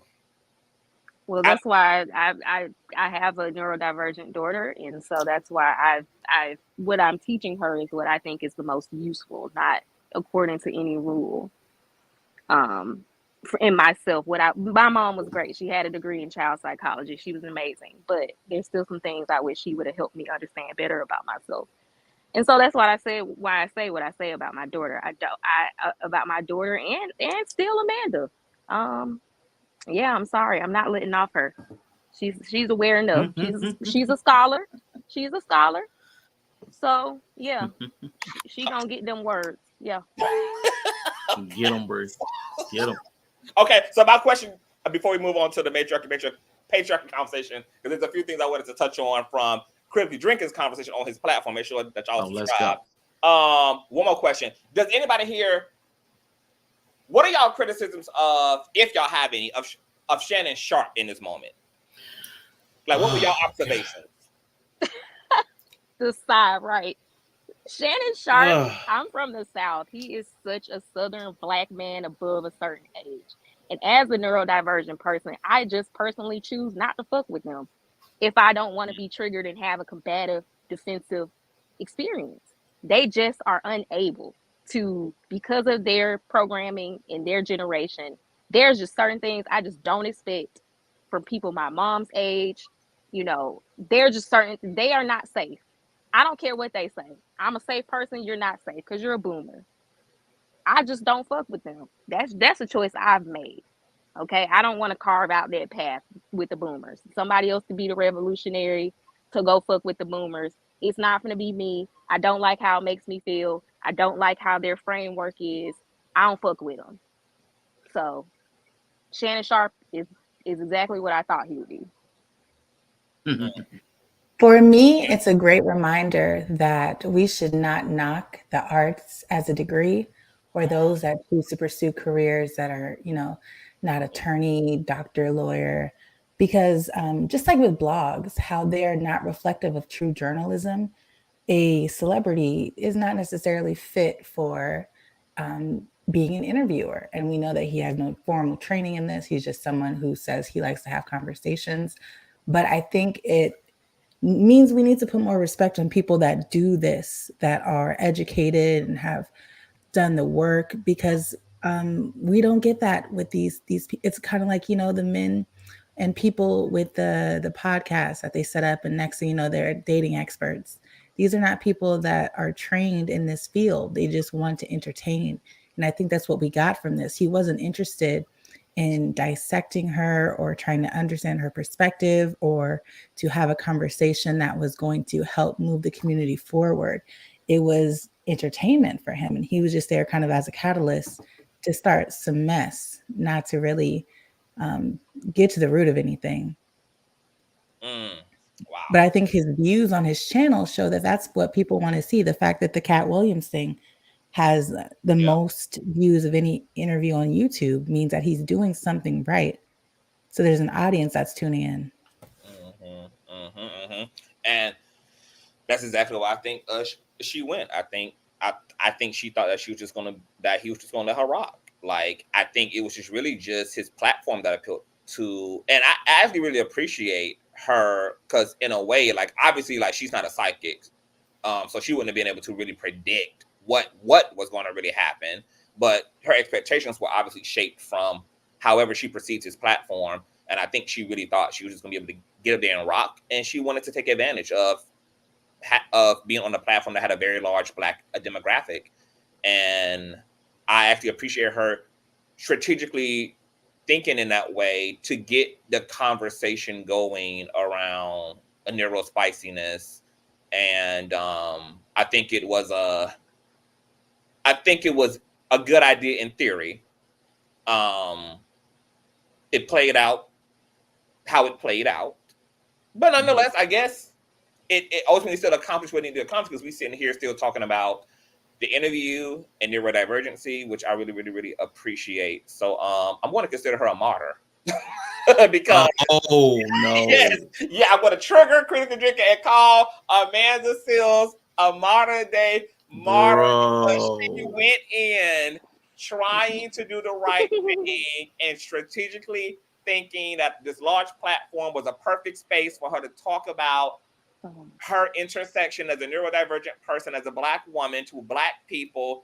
And of course, it went left, but she still ate nonetheless, and it still created a boomerang effect, a ripple effect, and that's why we're still here talking about it 2 days later, and hopefully the conversations will continue, because I get it, like the substance she came into this with, the intention she came into this with, I'm taking the meat, and I'm going to use my platform now to continue the conversation, which is why I'm bringing Perk and I'm bringing Ellie back. I would love to have you on here, Bri. I would love to have you, Arshawn, on here, who is a self-diagnosed neurodivergent individual who's navigating that. I would love to have y'all come up and just talk about y'all experiences, and have D back, who works with neurospicy young people, etc. So look at the good that it also costed too. But yeah, she's a martyr. But critically drinking, go ahead and object to that. Yeah. I'm not even. I really just want to stick to your question, and I wanted to which say was the critique of Shannon. I want to say super quick. Hey, Storm. Storm says, I'd even love the opportunity to speak to her. Shannon was very dismissive. Okay, go ahead. Critically drinking. What I would say, as somebody who you participated in my religious panels recently, yes. What I would definitely critique as a professional, and even as a proponent of the patriarchy, Shannon dropped the ball. Not even a football pun. He prides himself on the homework that he does before each guest. And even back when he was a football analyst, he prided himself on the homework. Nobody's going to outwork me. Why didn't he know who she was and how she was? And there was too many flub ups. Like when he said you have a white mother. Like there were too many big mistakes. And said you had a white daddy. Neither one of those. Yeah, too many large mistakes. And even knowing how, like, if he knew, he had to have known how much he talked about the race, how much he talked about race and racism, if he did any homework at all. And he had to hear something about her temperament and disposition to know how she was defensive. He had to have known. A 5-minute Google search would have gotten the normal person who is not even a well-researched person that information. But if he prides himself on the research and preparation for every single show and every single guest, which he impressed people like Cat Williams and all these other people on the homework he did. Monique was like, oh my gosh, you know about that, baby? Like, everybody talks about how well prepared he is. But on this one, what I saw, he did not seem well prepared for who he had up there as far as her temperament and her actual information. So that's why I would say he definitely failed, because for me, who did panels, I made sure certain people were not on panels together. I made sure to try to balance people who were more mic dominant and more mic passive.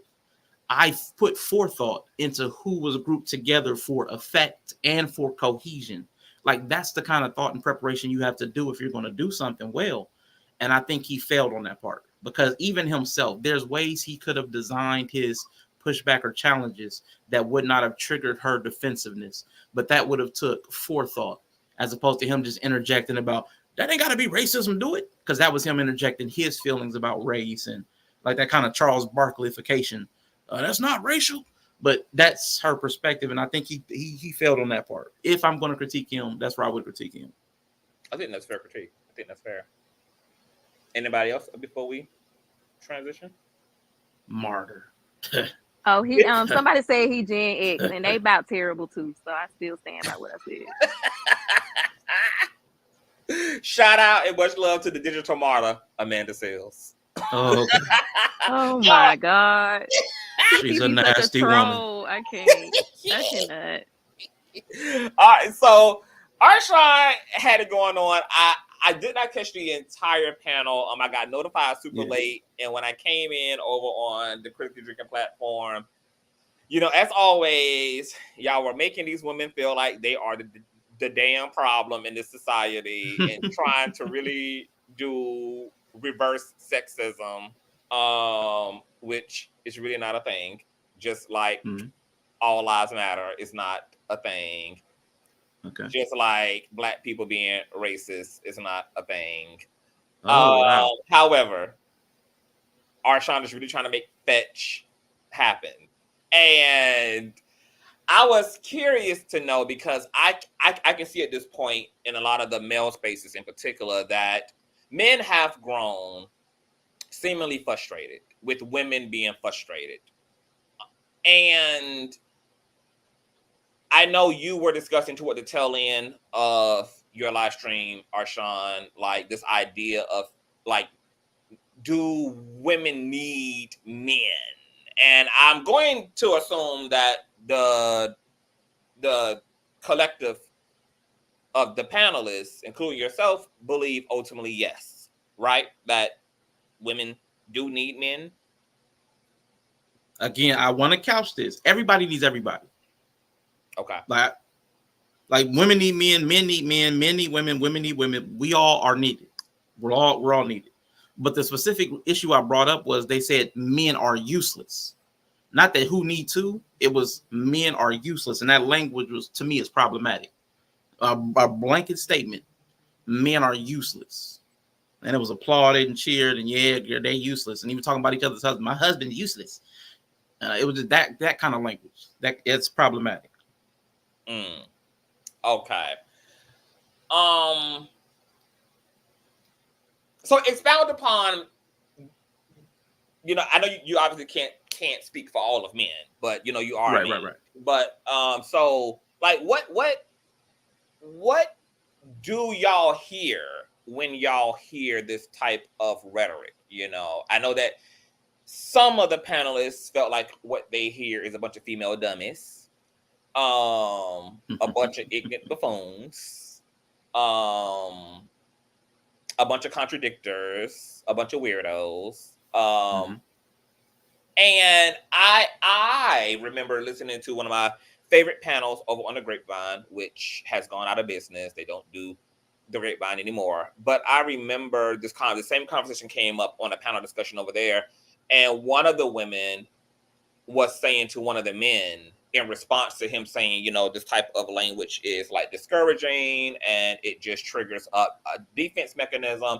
And one of the female panelists was like, yes, very understandable, but I want you to understand what we as women mean when we speak like this. When we say that all niggas ain't shit, when we say, when we kind of make these generalities and these generalizations about men, that while the language might be ego triggering, the reason why we speak in a plural form is because we're inviting all men into the conversation and into the issue at hand. Because otherwise, what men would do is say, well, I'm not that guy, therefore it's not my problem. But the issue is, in order for your brother to be better, we need him to have a brother that can hold him accountable. We need men to see themselves in each other. Women can't bring men along by themselves. So yes, we use triggering language in order to kind of like get the word out that there's an issue at hand. There's something significant, at least to us, that's happening. I'm speaking, you know, from her perspective as woman,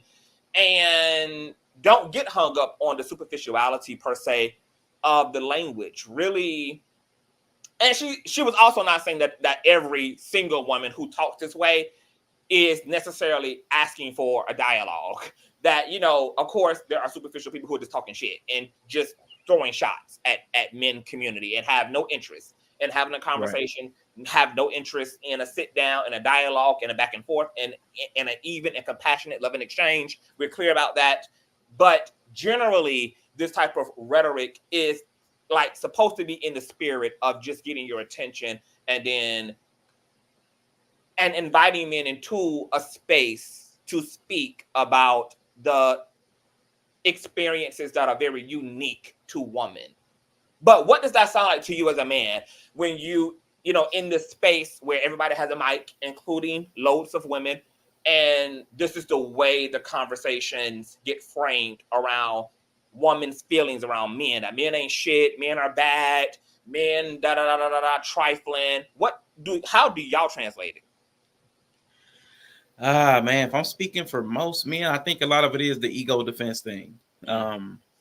It is hurtful to hear a negative opinion about yourself. And I think everybody can relate to that. Because anybody that would flip the script, if we were talking about whatever you identify as, and we would start to put negative, disparaging comments towards it, worthless, no value, low value, 304, if we start throwing terminology at anybody, it starts becoming a triggering event. So I think it's fair for guys to have a feeling behind it, especially when we're calling for men to have more emotional complexity and articulation.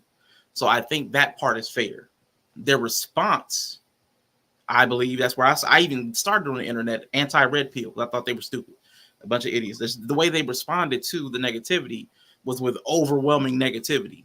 There was no attempt to understand, like, why do they feel this way? Like, there was nothing there. It was just like, women are stupid. Women are 304s. It's like, come on, man. We can do better than that. But it goes to why I think a lot of women had problems with men in the first place, that when there's tension, these were the ways that they responded. So I learned that these were the type of responses that women were getting from men when they received negative feedback, like Amanda Seales, negative feedback from the world. They start Darvo, deflect, all that stuff. So I understand. I get that.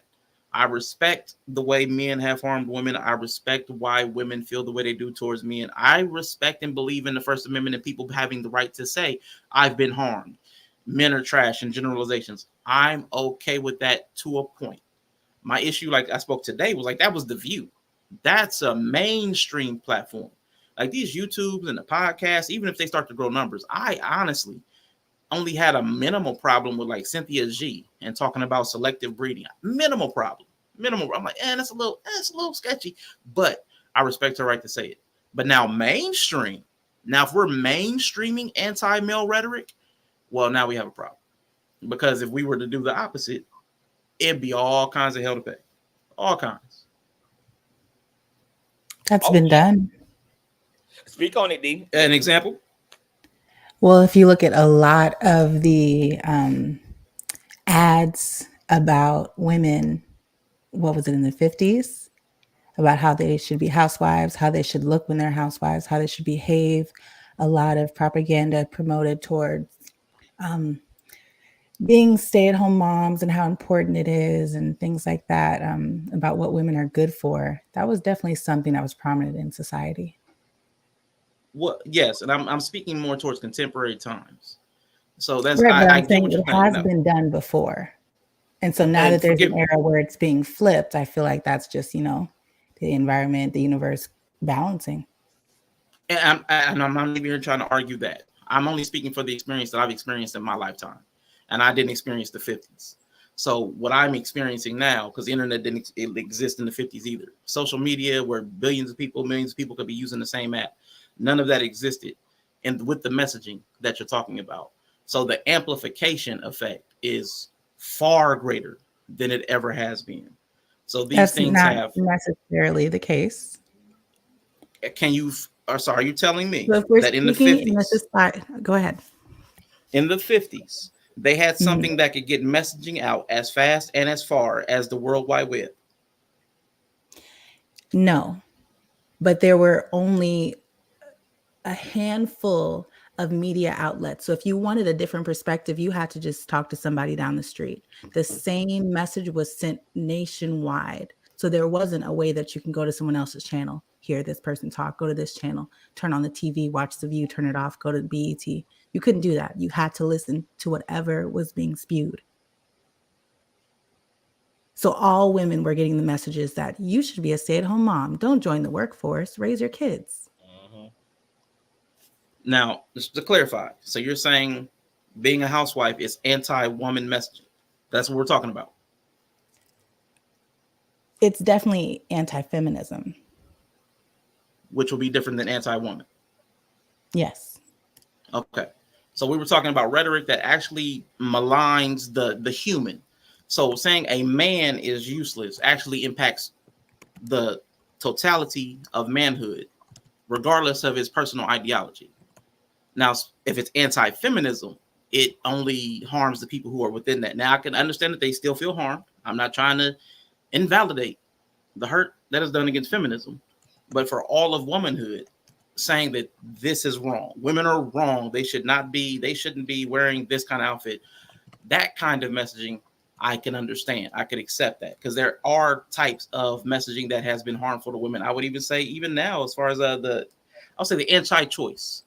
The anti-choice language that's been put on women. Like there's been it's been male-led.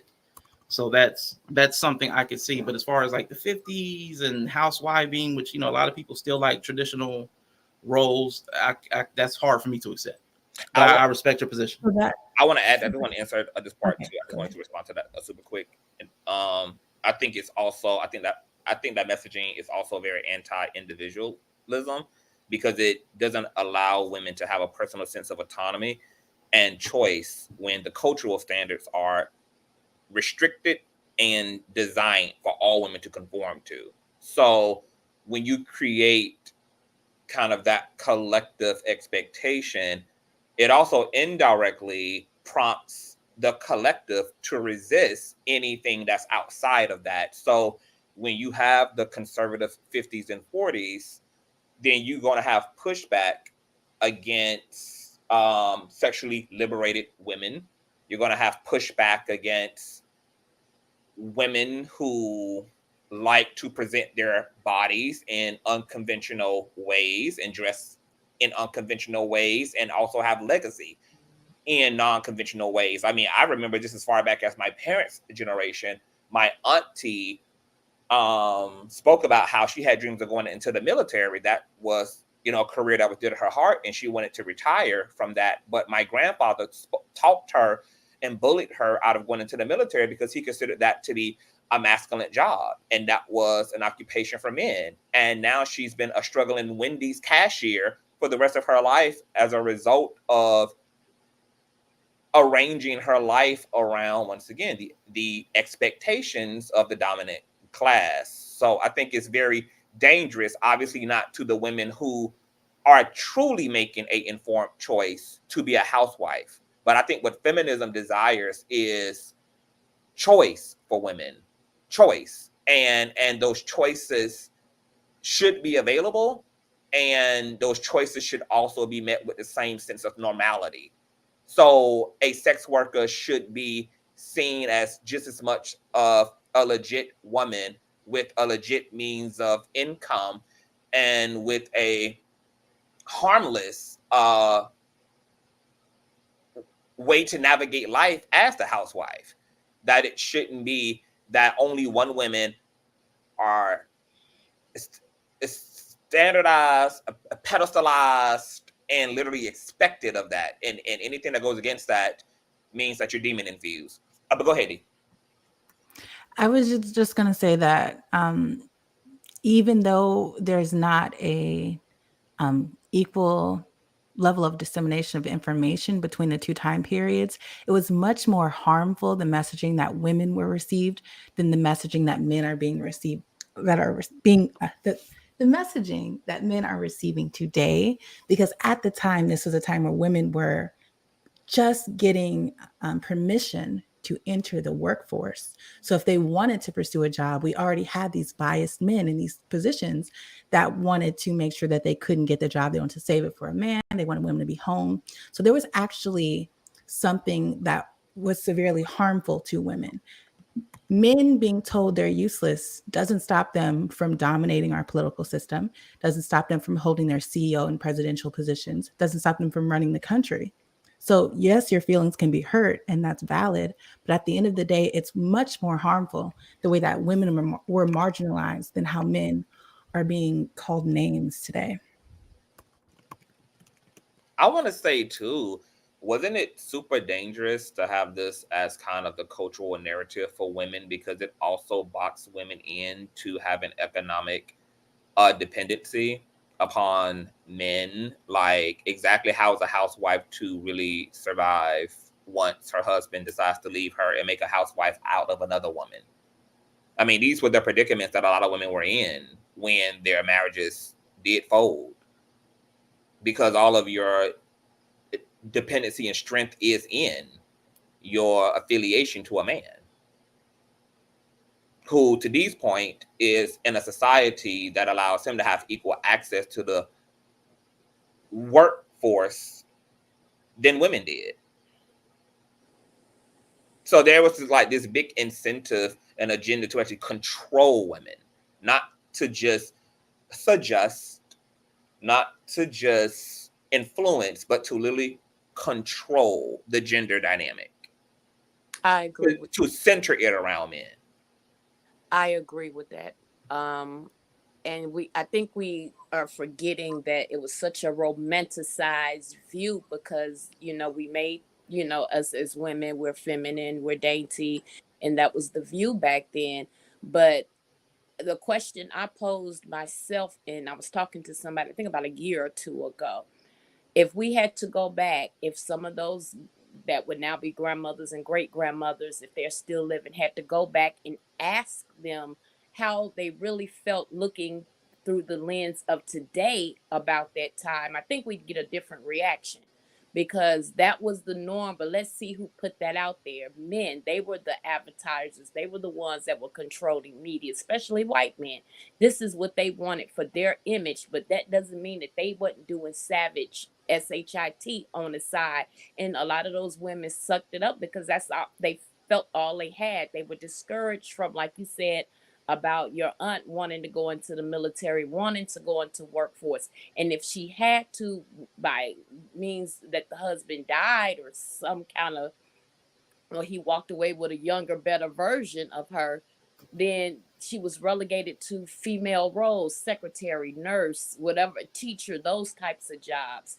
You have to admit, And was highly underpaid in those jobs. and still is to this day. But you got to understand, men influence that narrative. Now, in terms of black men, I say back then as well as now, they should have been smarter because we were the ones that had to survive. We didn't get to pick and choose a lot of the time. Some folk, the black women had to work in those same white women's kitchens while the black men had to go into these factories and industrial things. I mean, why do you think the Great Migration happened when they wanted to get off the plantation and live and stop living poorer than a pohawk? We both had to go into that society to try to make a living of at least one white male. So, but black men should have been smarter. And this is, and I'm not saying y'all ain't shit. I was married to one, buried one, all of the narrative. They should have realized that, you know what, let me allow my wife to be. She's a helpmate to me, but she also can go out and earn, banking it. And then, of course, even in 2024, we're still fighting for equal white rights and pay. But if I'm not here, she'll have to do it all. She won't get that luxury, or I've not had an opportunity to provide her that luxury to be stay at home and in that soft life, even though we were a lot more feminine than, even in our masculine energy back then.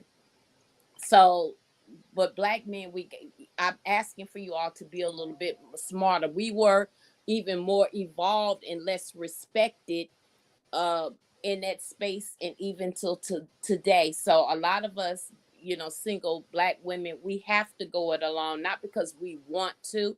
I mean, you all are still being holding to the image that you all didn't set, didn't have no say so in, could have created another narrative for black women, for us, that would have saw us in our totality and not in just relation to what we can give you, which was babies and cleaning up a house. I think we'd be far more advanced as a people had that had taken place.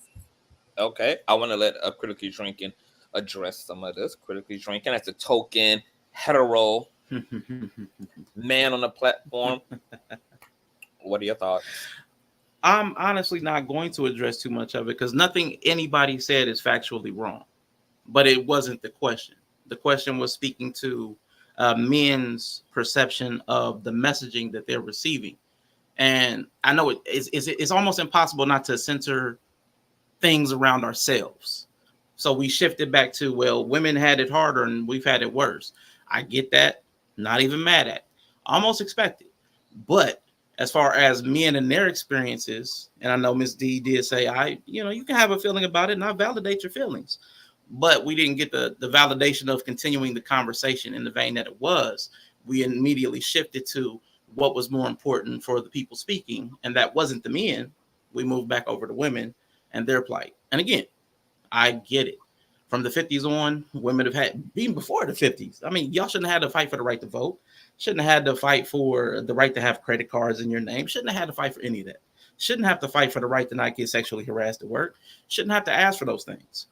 But You did. And it's been men who kept those things, and they're still trying to keep access to rights away from a lot of women. I get that. And you're still sexualized and objectified in the media and marketing.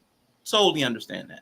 But again, I having understood all that, that still wasn't where we were going, I thought. Well, it's interesting that we're now here, because I do want to get back to that question too.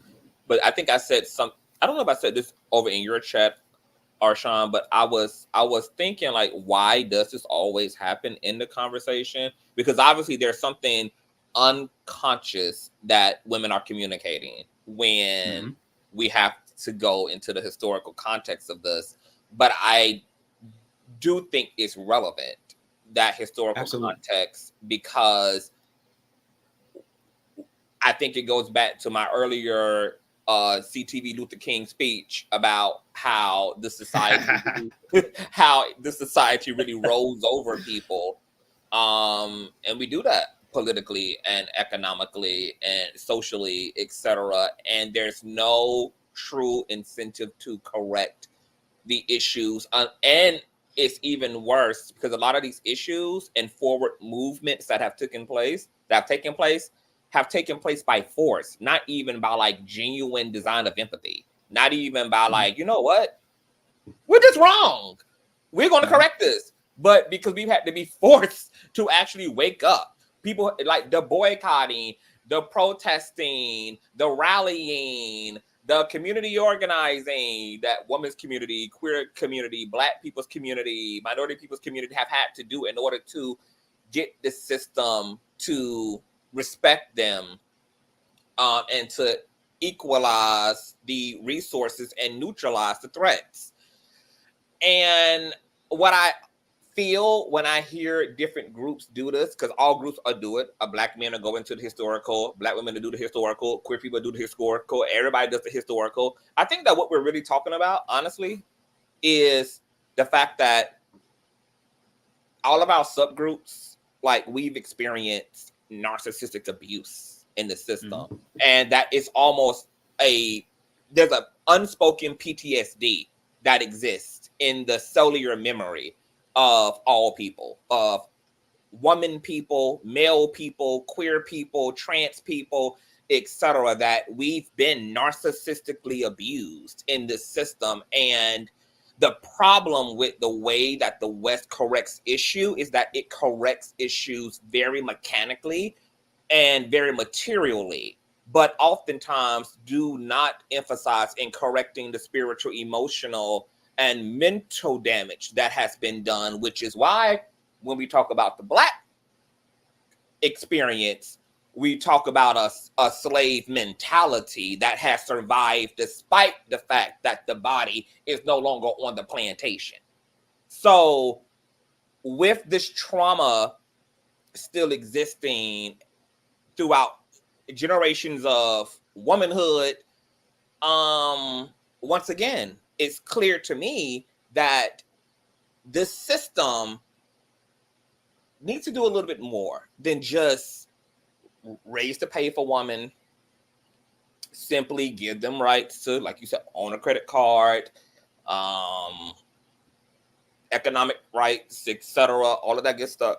But there's like needs to be a really emotional appeal and bring like a full justice to the injustices that have been experienced by all minority people in this system. And I think until that happens, there's going to be these like these emotional battles, and there's going to be these misunderstandings and these complications, because I think that history needs to be accounted for the same way. Because this is what I don't understand of critically drinking about men's community, is that Black men's community know exactly what's necessary because we speak this way about white capitalistic patriarchy. We talk about the reparations and the accommodations and the accountability that needs to be had on behalf of a system that put Black and brown people in the predicament in which we have been in since we've been here, but yet we act completely and utterly deaf tone when we hear, for instance, women's community talk about their experience of living in a very male-oriented, male-dominated system, and the way that dominance was resurrected in real, tangible, measurable ways, such as controlling women's right to personal autonomy, controlling women's access to the economy, controlling women's access to even their bodies as contemporary female Americans who are dealing with a government that has legislated their wounds. Like that, these are not just anecdotal discrepancies. These are not just like personal, I just don't like men. There's like also a collective, you know, of men. And I'm also going to consider the mammies men because they are male identified in spirit. So they're men in spirit. And so you have also mammies who have undergone successful mammification, who also reinforce patriarchy and also do the bidding and do the deeds of toxic maleness. And this, I don't think as men we every time I'm in the men's spaces hearing men talk about their frustrations with women or respond to what women are saying, I never get a true sense of true compassion. I still feel like I've yet to hear a true open-hearted, like, my God, like just because to be honest, like me just looking at the historical context of what women have gone through, the current femicide rates against Black women, I drop to my knees.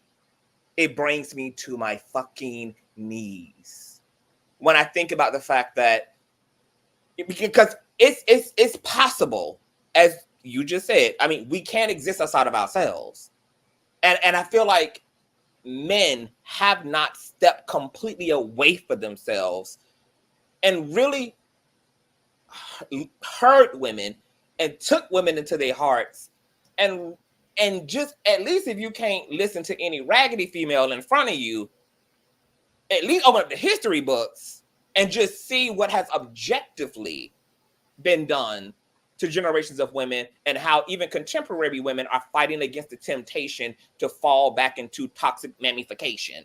That this is something that is still a fight to awaken from, that women are still in the fight for their liberation spiritually, mentally, emotionally. But I don't know, sometimes I'm just like, damn, like y'all really, like, men really don't get it. Like this is like this disempowerment of women has literally been political. It's been institutionalized. Like, we're not just talking about like one woman being tied to Pookie. Like, it's like this whole system has had a big Timberland boot on the neck of women, and still to this day. And I don't understand the lack of true open-hearted compassion and empathy toward that plight. I just don't understand how we I know why. We're not even being socialized in the system to even have a heart. So we ain't even being, hardly emotionally available to ourselves, you know, emotionally available to women's community or queer people. I mean, so I know why that stoicness exists, but do you agree that there is a stoicness, or what do you think? Like, I mean, are you really, like, are men really comfortable? Just, I don't know. Is this really real? Is this like stoic? This real? Because I like, sometimes this be like, this got to be trolling. Like, it's not, because I guess because I'm such an empathetic person that sometimes it's hard for me to believe that people just can be this far removed from like other people's predicaments. But is that really real? Like, men really just feel like women are just complaining, and that they ultimately right now everything is all fair, so shut up and just move along with it. I mean, that's really like the attitude. It's hard for us to patch your bullet holes when we're bleeding out right beside you.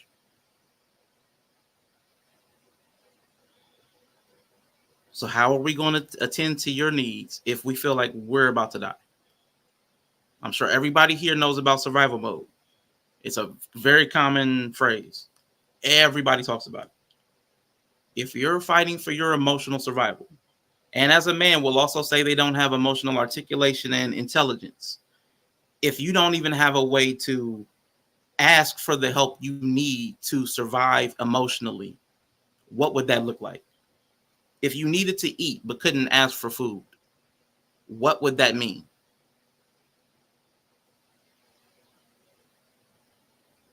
I don't So understand. And that's what happens a lot of times when it's on the man side.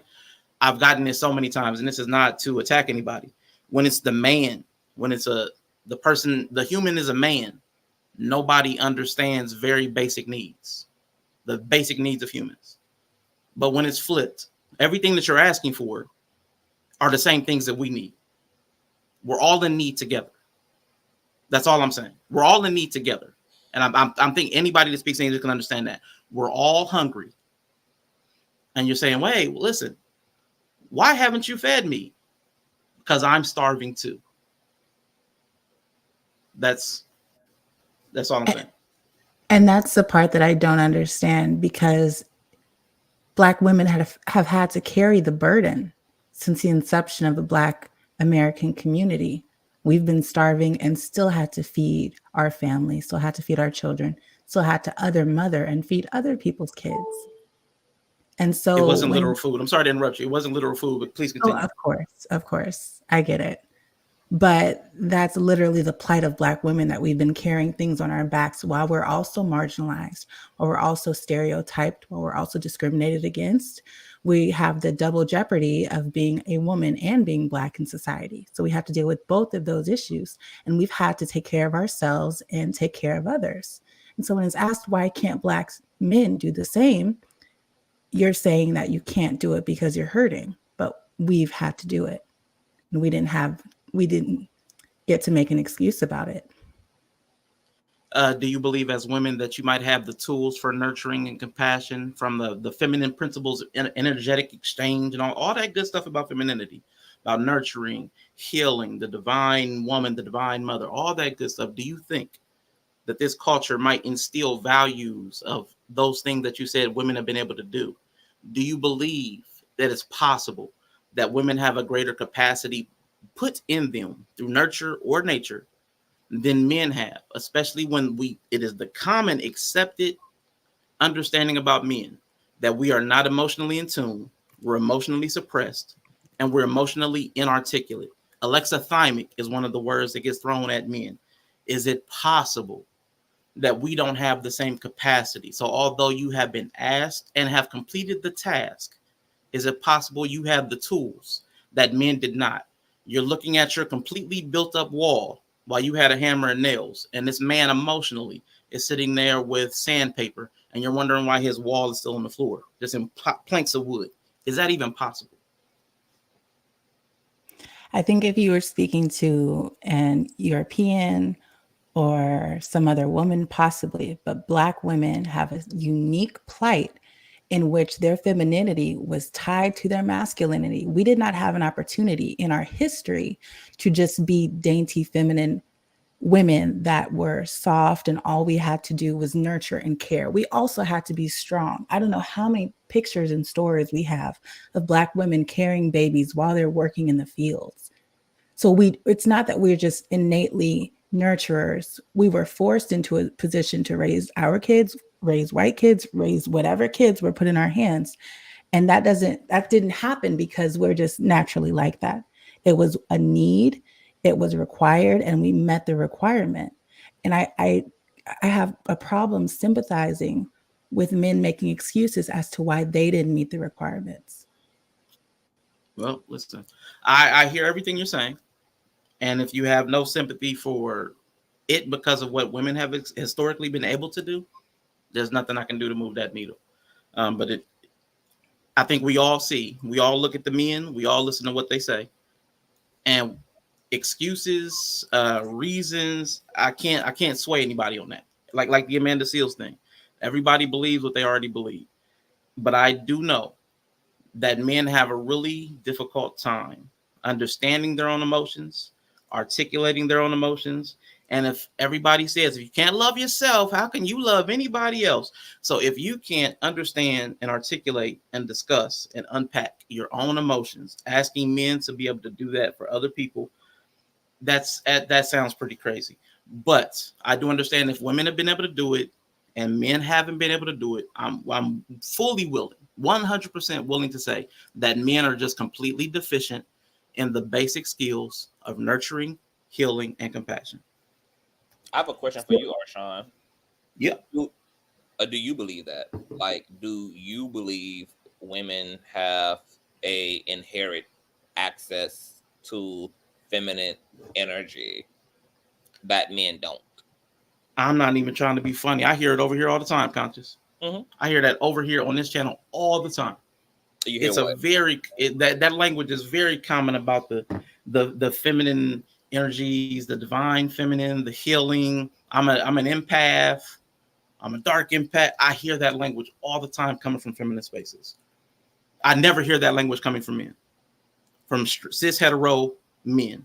I never hear that language, which means either A, we don't know that language, we don't understand that language, or we do not have access to those same things that you say that you have access to. Any of which could be true. I can't prove any of it. But like I said, I am completely and fully willing to say if women have done something historically that men have not historically been able to prove themselves to do, that we're deficient. I have no ego that won't allow me to say if women have done it and we haven't, we're deficient in that manner.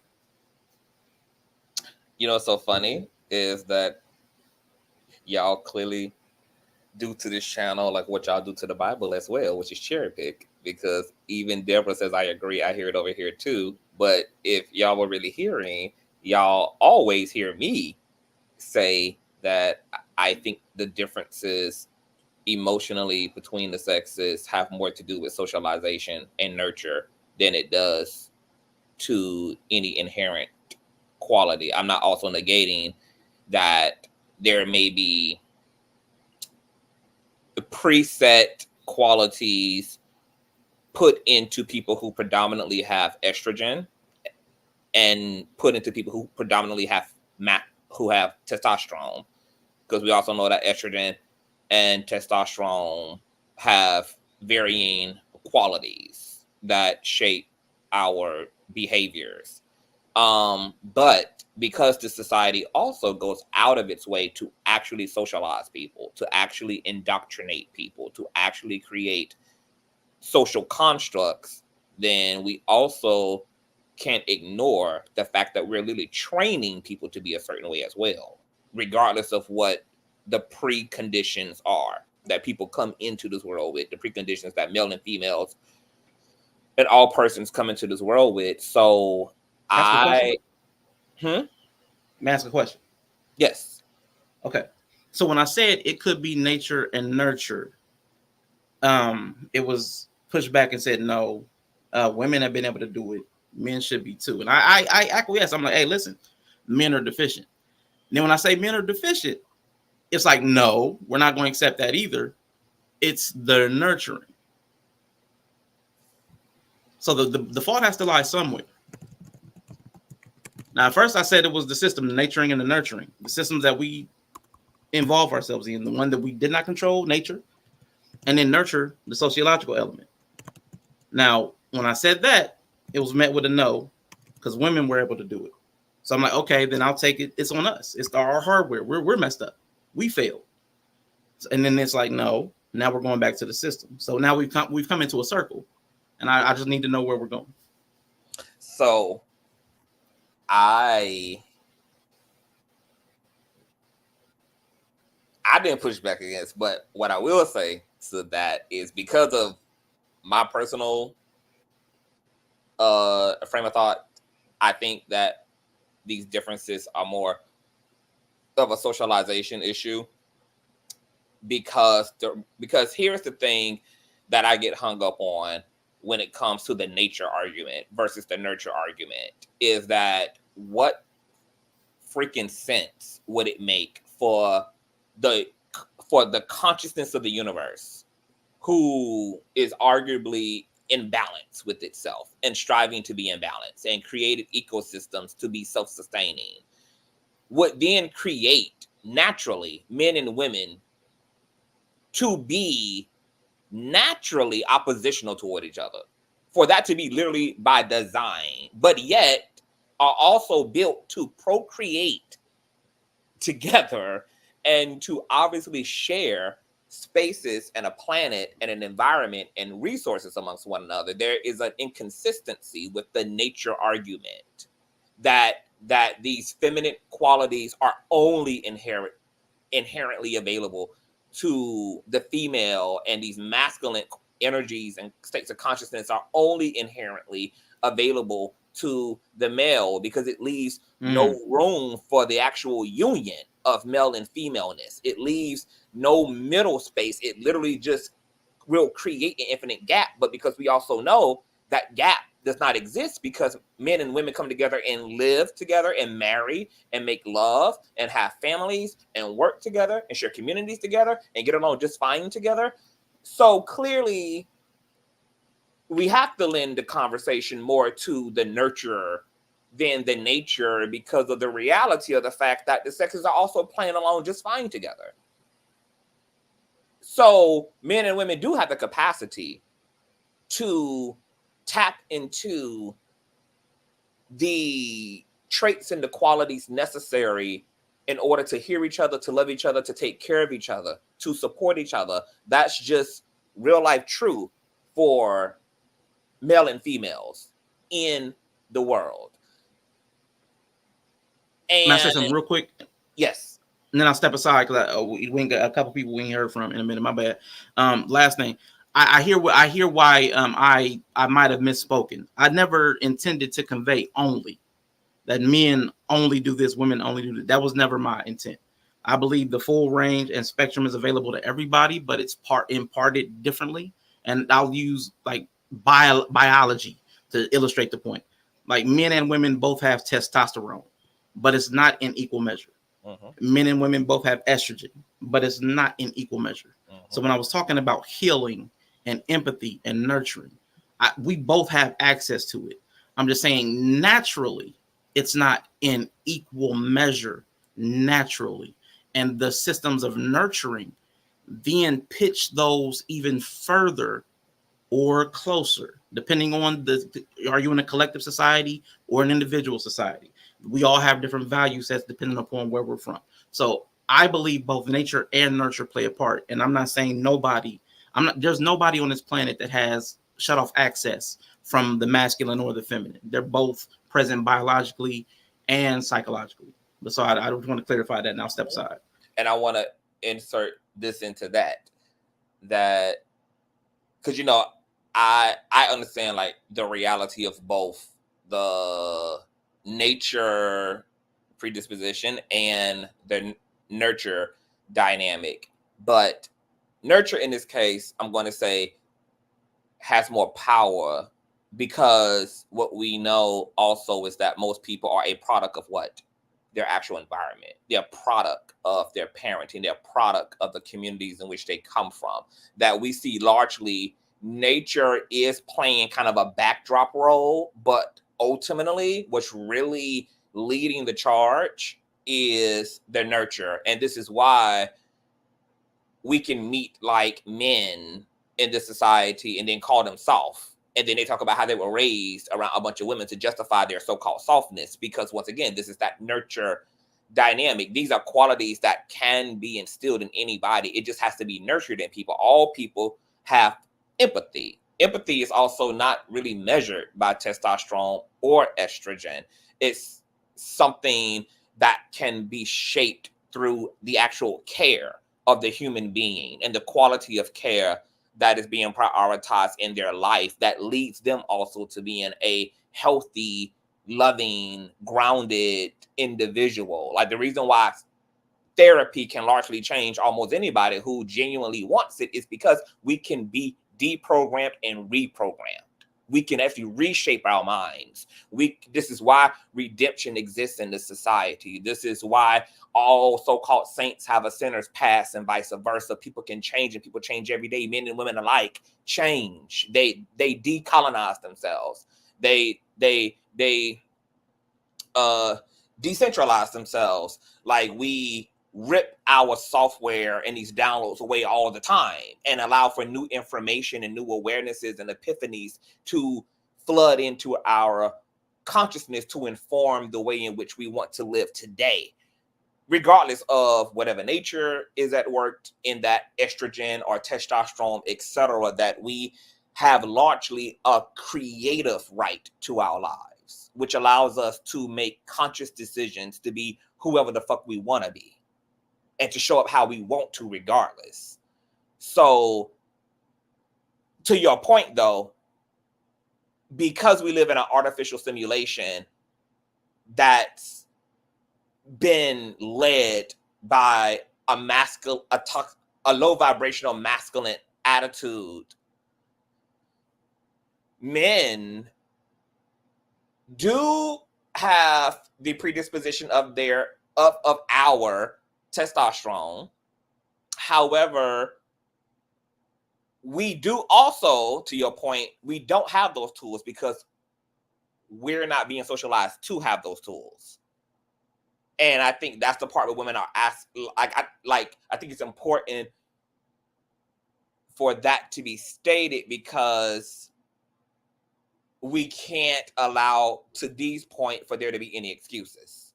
And the nature argument allows for a lot of excuses. The nature argument allows for men to not have to do the work and to not develop those skills and to not develop that emotional availability and that emotional intelligence and that EQ. It allows there to be an acceptance of men functioning this way, which is unacceptable, because that behavior and that anti is actually causing real injurious harm to women's community. So I think it would be in our best interest in terms of like moving society forward in understanding and accepting that we can change, which is why it's important for us to hear each other, and it's important for folk to understand people's plight. And I think, to Dee's point, and I know why men hate this, because I know how ego works. Nobody likes to feel like it's all my fault. And I know that's what men hear, is it's just man. It's just, oh, men just fucked it all up, huh? Men just been all just toe up, right? We just, and I know that's what the experience is, and I know that's what the energetic drop kick is the response to, is this perceived sense of total blame for everything. I understand why that's a lot for the ego to deal with, even if that kind of largely is the case, because here's the gag, and we got to gag it up here. No intelligent male can literally understand and articulate and say, I'm aware that men have not had the right, that women have not had the right to vote, to be, to live, to choose, safety, etc. And then blame women for 100% of their own issues, because what you're acknowledging when you acknowledge the male-oriented world is that women didn't have a choice to create the system in which they're in, which does default blame to men. And that's unfortunate that that we have to take this much accountability. But you can't have it both ways. We can't say women had no rights, then that means therefore they had no creative input. They had no hand on the wheel. So then who the hell is to blame then? Obviously men.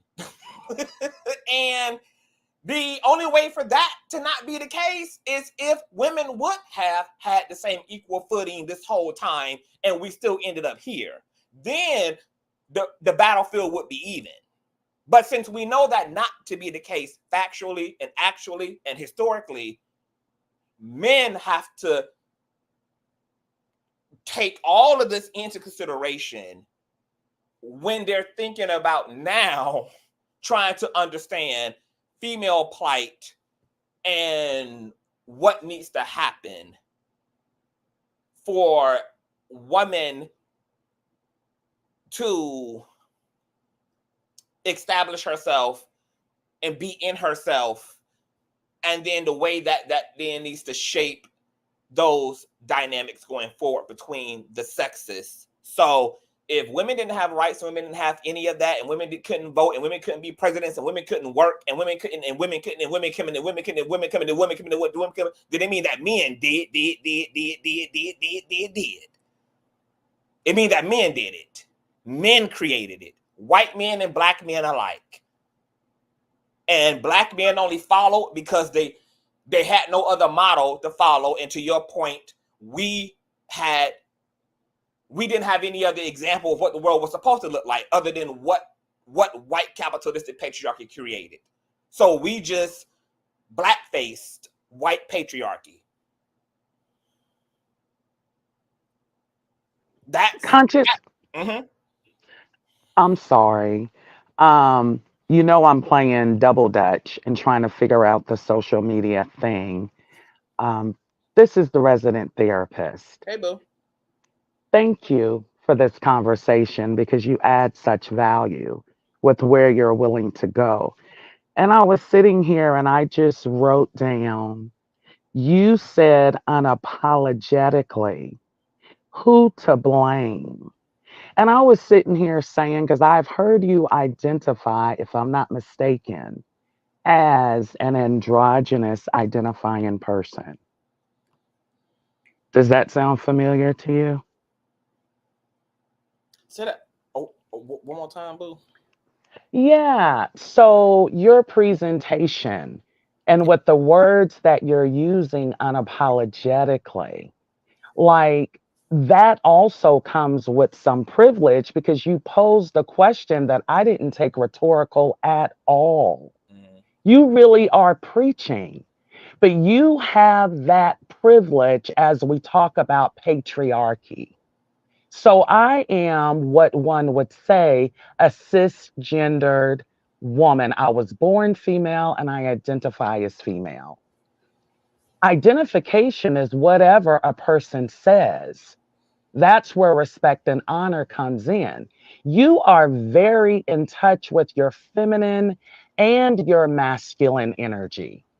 I have heard you say on your platform, when you have made assertions, comments, and you just stood, whether it was in your divine nature, your human nature, whatever nature, I've heard you give the invitation to say, run up on me if you want to. I got something for you. Don't get it twisted by my beautiful hair. Okay. So where I'm going here is you are preaching because for you to say, who do we blame for a born woman who identifies as a woman? To make those assertions, then we receive the pathologizing of anger. Any sister who don't have a righteous level of anger, we need to check on her.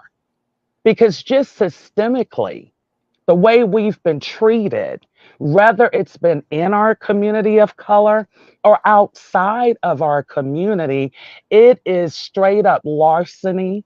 It is straight up murder. It is straight up dehumanization. Well, even when we talk about nature versus nurture, you know, I heard the brother holding his own, but I think what my sister was saying has some validity to it.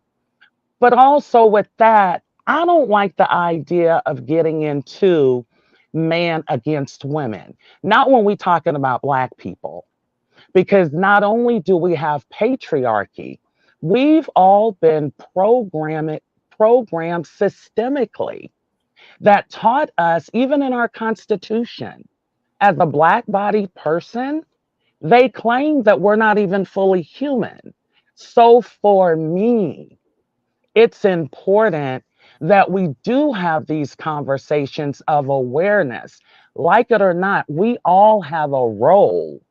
My only inquiry is, what do we do with our role and what does that look like? Because Conscious, as I'm listening to you, I'm really grateful to have a co-conspirator, such as I'm keeping it real. I'm keeping it real. You done went from Dr. King to Shirley Chisholm. Real talk. I'm keeping it real. Real talk. You understand? Because the fact of the matter is, at some point, I don't know how we can have these dialogues without bringing history to the frame. Because everybody, we started somewhere. So for me, the historical context is imperative because how did we get here? And with that, I feel complete. I want to say first and foremost, thank you for that, the resident therapist. That was beautifully laid. And because I'm gonna get a Bree in here because is she ready, baby? So I do think that in terms of what it takes to come together to have a productive exchange amongst the sexes is like I think blame. See, the part of me that's 100 is just like in my head says, fuck how anybody feels about language. The truth is the truth. I don't give a fuck how cold it is. Let it be cold. Maybe cold is also necessary for us never to get back here again. So maybe the harshness and the cold, polarizing truth plays its part in the healing of it all. But then the compassionate, feminine part of me, it's like, language matters because we have egos and we just need to present in ways that are acceptable. But then the masculine part of my brain says to the feminine, well, that's how the fuck we got into this problem, is accommodating the fucking ego. The ego is at the underbelly of all of the confusion and the division and the over identifying and the oversimplification and the dot. So my pendulum is like swinging in between all of that, like the superficialness of navigating what needs to be a soul felt conversation, but then having to present in a shallow way just so that we can all survive each other's fucking egos, which is also the central issue here. But then I also have to say that I think that, because I see some of the comments, that it's not that Black men had equal footing in building white male patriarchy. I think the issue is Black men not owning the fact that they participated in Ku Klux Klansmanship, not owning the fact that they participated in anti-femininity, participating in anti-woman philosophy. I think it's the lack of accountability and a lack of confession and a lack of ownership of the sins committed. Because even with all that has happened, even with as ugly of a reality as Black woman and all feminine entities have experienced maleness under this construct, those feminine entities still want men. Black women still want Black men. And I think that should be remembered. So this isn't about not going anywhere. It's absolutely about going forward. But it always comes off that men largely want to move forward without having the hard conversation and without the proper and total atonement. Or change your behavior. And, of course, change your behavior more importantly. But how can we expect women's community to move past, because as I said earlier, this is not just about throwing, like recorrecting the outward system for women. Like, okay, here's y'all money, here's y'all jobs, here's y'all independency, here. Just like when we talk about the slave mentality, we know there's an inner condition that's not being accounted for. So you can correct the external. That has nothing to do with the neurological damage, the emotional damage done to generations of women who are still unpacking the scathing effects of sexism and misogyny and patriarchy. And for men to say, hey, we want to help y'all, while also not having a conversation about our participation in y'all damage. Just tell us how we can fix it. It feels like that man that comes home who cheated on you, and he don't want to talk about the affair. He just wants you to tell him how we can just get over this. I don't want to talk about the nuance of the affair. I don't want to talk about why there's a ring around your damn eye. Just tell me whether you want to stay or whether you want to go. Just tell me what it's going to take for us to be all right. I don't really want to talk about my actions. I don't really want to talk about how we got here or what I did. I don't want to hear you unpacking none of your shit and your emotional shit and how the affair fucked you. This, do you want to stay or do you want to go? You want the marriage or not? You want the relationship or not? That's what it feels like. And so I understand why women feel completely gaslit and triggered talking to men, because I'm a man and I get triggered for them. I'm just like, huh? Like, y'all don't understand the art of repentance, baby. This is an art form. This I'm now understanding repentance is an actual art form, goddammit. Like for like accountability is an actual art form. And men are not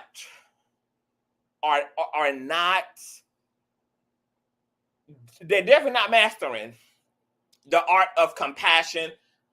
But I offer compassion to my fellow men because I know we also have not been socialized. Like I said to Arshawn earlier, we haven't been socialized to be compassionate to ourselves, yet alone to anybody else. Black men's relationship to themselves individually is so castrated and so mutated and so damaged and so non-existent and warped that, of course, you can't give, to Arshawn's point, to somebody what you don't have to yourself. The only thing I disagree with is that we're not giving it not because of nature.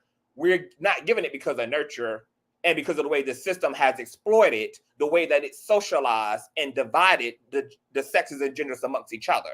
And now we're sitting in all of the side effects and the brutality of all of that social conditioning and trying to find all of our ways out of a knot that ultimately white patriarchy put us all in. But we still have an incentive to clear that damage up because it's our damage and it happened in our house and these are our people and these are our lives. So we got to fix it regardless of who the fuck did it. Because whether I come into your house and I'm the one that broke the vase, it's you that got to pick up the broom if you want that glass off your floor, because it's on your floor. So we got to fix it regardless of who did it. But I think the lubrication that will help when the sexes come to hear each other and to be in spaces with each other, especially if men are claiming, particularly black men are claiming to be interested in helping black women to heal and wanting to actually correct things that, to Arshawn's point, should have never had to be corrected because it should have been what was endowed and what was just simply given and provided to women out of a quality of humanity, as an extension of humanity. These things should have always been provided to you. We should have never had to fight for the shit that we had to fight for as a people, as a person, as a group, as a whatever. But what would help is if men enter that space and don't make women quantify themselves and don't act like you're not the elephant in the room. Because as a man, I don't feel no fucking way about taking responsibility, which is why I can speak in the ways in which I speak. I can speak clearly about what patriarchy has done. And it don't disrupt none of my maleness. It don't disrupt none of my consciousness because the truth is the truth. And I feel even better about talking about the truth when I know that I'm actively striving not to be a part of the problem. So there should be no reason for me to have any hiccups about whatever the truth is, even the truth that falls on my side of men's community. The hard, stinking, fucked up truth that falls there. So we can be as emotionally unavailable as we want to, but we call ourselves intellect. So then why we just can't be at least honest about the facts? Because you don't need emotional availability and compassion to at least adhere to the facts and be able to see what has been done to women once again systemically, and what's still being done to women systemically. You don't need to have any of that stuff. You just need to have a working brain and have a level of intelligence too. If you don't want to give the heart over, you have a mind that can still do the work. And the facts are still laid out in contemporary lives of women and in the past lives of women. But we need to act like we are the elephants in the room, because we are. And that's what deviates me from other men in the men's community around the context of having conversations around the lopsidedness of the gender dynamics and what Black women are hurt and afraid and angry over, and all of that is, I can be a man and call us out in entirety. I don't know why we can't do that collectively, but yet say we are interested in the care and the well-being and the concern for women. What would make this better is men owning it. Don't make women seem like they fucking crazy, because they're not. Don't make it seem like they did this to themselves. They did not. They were just as much so active captives of war as Black people were, etc. And own it. But also don't feel bad about it, because you can redeem it through your own redemption as a man, through your own treatment of women, your own advocacy of women, your own compassion toward women, your own space creating for women. There's no reason for men to feel like, oh, I can't go there because I'm making us look bad. It's like, so you think women should continue to then be driven mad and be out of their minds and have to like be driven raggedy and like mentally and emotionally while already having to have lived through all of this shit? Just like, so our comfortability should come at the expense of acting deaf tone toward women. That your comfortability means that much. That we should rape the books of the facts. We should rape history of the facts. We should rape the reality away just so that we can feel better. I don't agree with that. I don't adhere to that. If we have to take the walk of shame, may the walk of shame be taken. In just righteousness. Because that's the morally responsible, the morally lucid thing to do. So no, Black men did not, in fact, create it, but Black men damn sure helped to perpetuate it.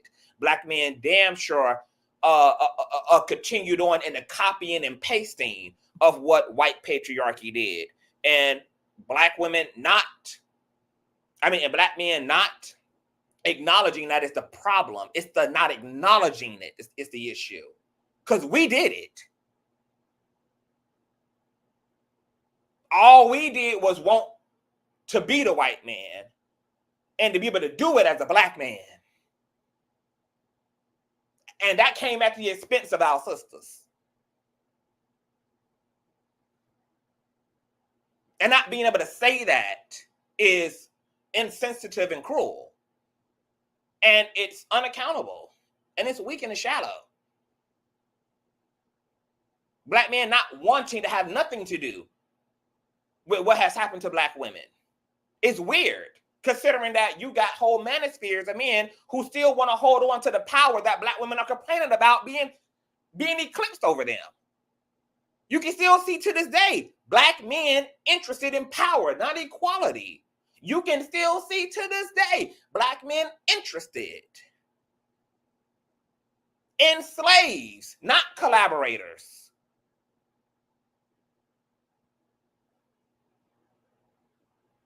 This is all up and through their talking points. They just all out say it. They cherish the ground that the old world stands upon because they benefited from women shutting the fuck up. They benefited from women reducing themselves for the sake of their own narcissism. Men benefited from women giving up themselves to abuse and giving up themselves sexually at the drop of a dime and the demand of a man. Men benefited from the shallow sense of security and well-being they got from knowing that they held political and economic power over another person. The way that makes your shoulders broad, to know that you the head of this motherfucking shit. To know that you the head of this motherfucking house.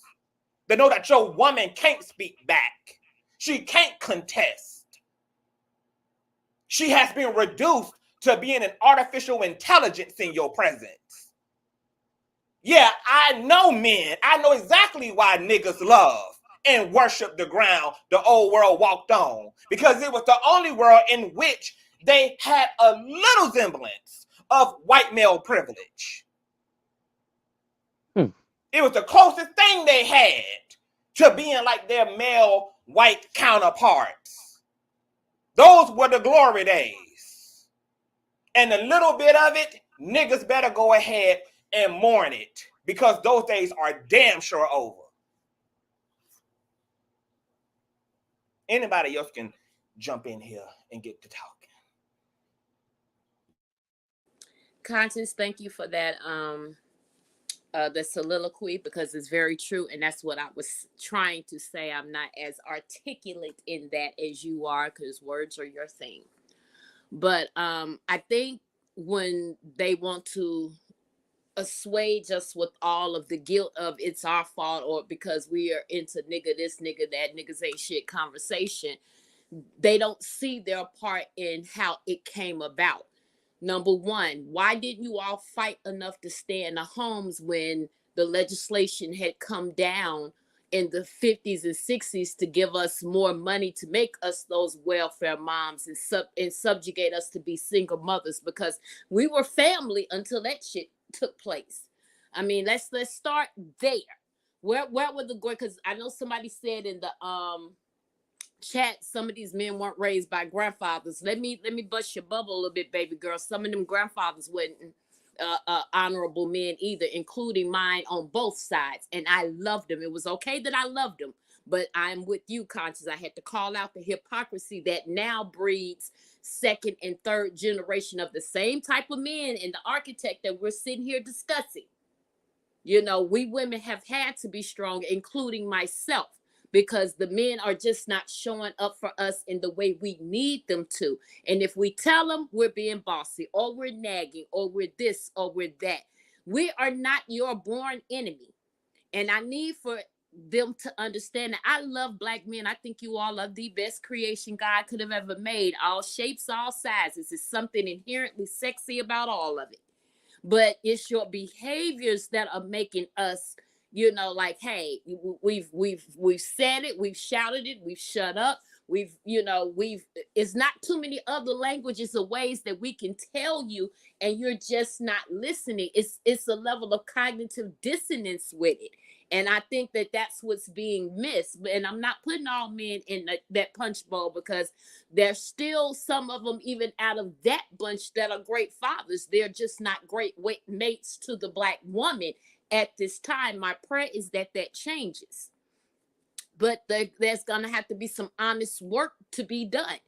Yes, if you're in the barbershops having conversations, hold each other accountable in those spaces, not only just to know what we're saying and hear us and all and support us, but change in that behavior. That's why I interjected that. Because I think some of us still here, including Arshawn, and he's a very articulate young man, and I thank him for his presence and for the strength to stand up for the brothers, even though we may not like what he said. He has a right to defend them. He has a penis. He knows what it feels like, and he knows what is being heard on that side, just like I have and I know what we as women are feeling, dealing with, and all of that and whatnot. But we need to start understanding we're not each other's sworn enemy. Let's put the things in its proper perspective. The brothers of back then, once they left the cotton fields and went and got the factory jobs and felt like the man that they were protesting in Memphis, saying that I am a man, but to get that somewhat of an equal footing, even though it was still unequal with white man, you also inherited some shit that they were already doing. They just had a better way of keeping it quiet. Because like I said in my other statement, if you go back and ask them same mammals how they felt about, because their husbands were grimy too. It takes, like my mother, clean houses for white women. She knew what them white men were doing. And they would do it slipping and dipping out there in Pocahontas, Mississippi with some of the cousins and whatnot. Because, we were part Indian and we had that olive skin and that look, but they would never back in that day say that they loved them or even respected them. So when you had an opportunity to fight, you got the vote before we did. You got this before we did. You got that. That should have been bringing us up too, because we held shit down when y'all had to go to war. We held shit down when they took, dangled a few, and we are complicit too. Let me put that pin right there, that when they put 30 pieces of silver, we'll take care of your family and your kids if you let the man go. We should have collected, but like, you must be out of your mind to let leave my house from raising my kids and satisfying me and providing for us. We just gonna have to work harder.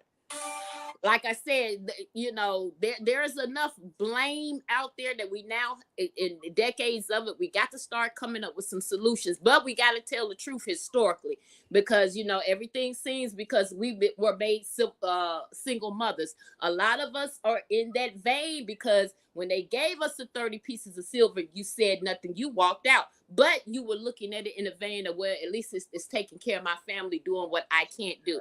It was by design and construct, and that's why we're still here. Okay, I got to insert something in here. Thank you for that, Sin. And I want Bree to get up in here. I want to respond to Deborah super quick. This is just so unfortunate. My Deborah says that I'm not deflecting. Black feminism is modeled after white feminism. I have yet to hear productive discussion, solution-oriented, and not pointing fingers at each other. So for one, you are historically inaccurate. White feminism was co-opted off of black female feminism. Black women started the feminism movement and the women's movement, but because white women also were being oppressed under a patriarchy, and they also make up the predominant class, they were able to successfully co-opt, once again, another grassroots black-led movement, like all damn movements started off as, whether it's the LGBT movement, popped off by black trans women, black queer people, whether it's the feminism, which was popped off and birthed by black women, co-opted by white women. And as we can see now, there's a struggle for whiteness to sit his ass down while black people collectively scream Black Lives Matter. And now they want to insert All Lives Matter. This is the type of co-opting that has went on historically, as we can see today. The Me Too movement, the whole nine. I also want to show y'all what y'all do. Because, Deborah, I love you down, boo, but you got a little bit of mammy in you. And I've been seeing it throughout the chat. And your logic here is, hold on, let me find your other comment. Let me go up. Because you had another comment here. Oh, where's the smoke for white men? See, this is what y'all do. So I'm going to help you to elevate out of your mamminess by helping you to raise your self-awareness.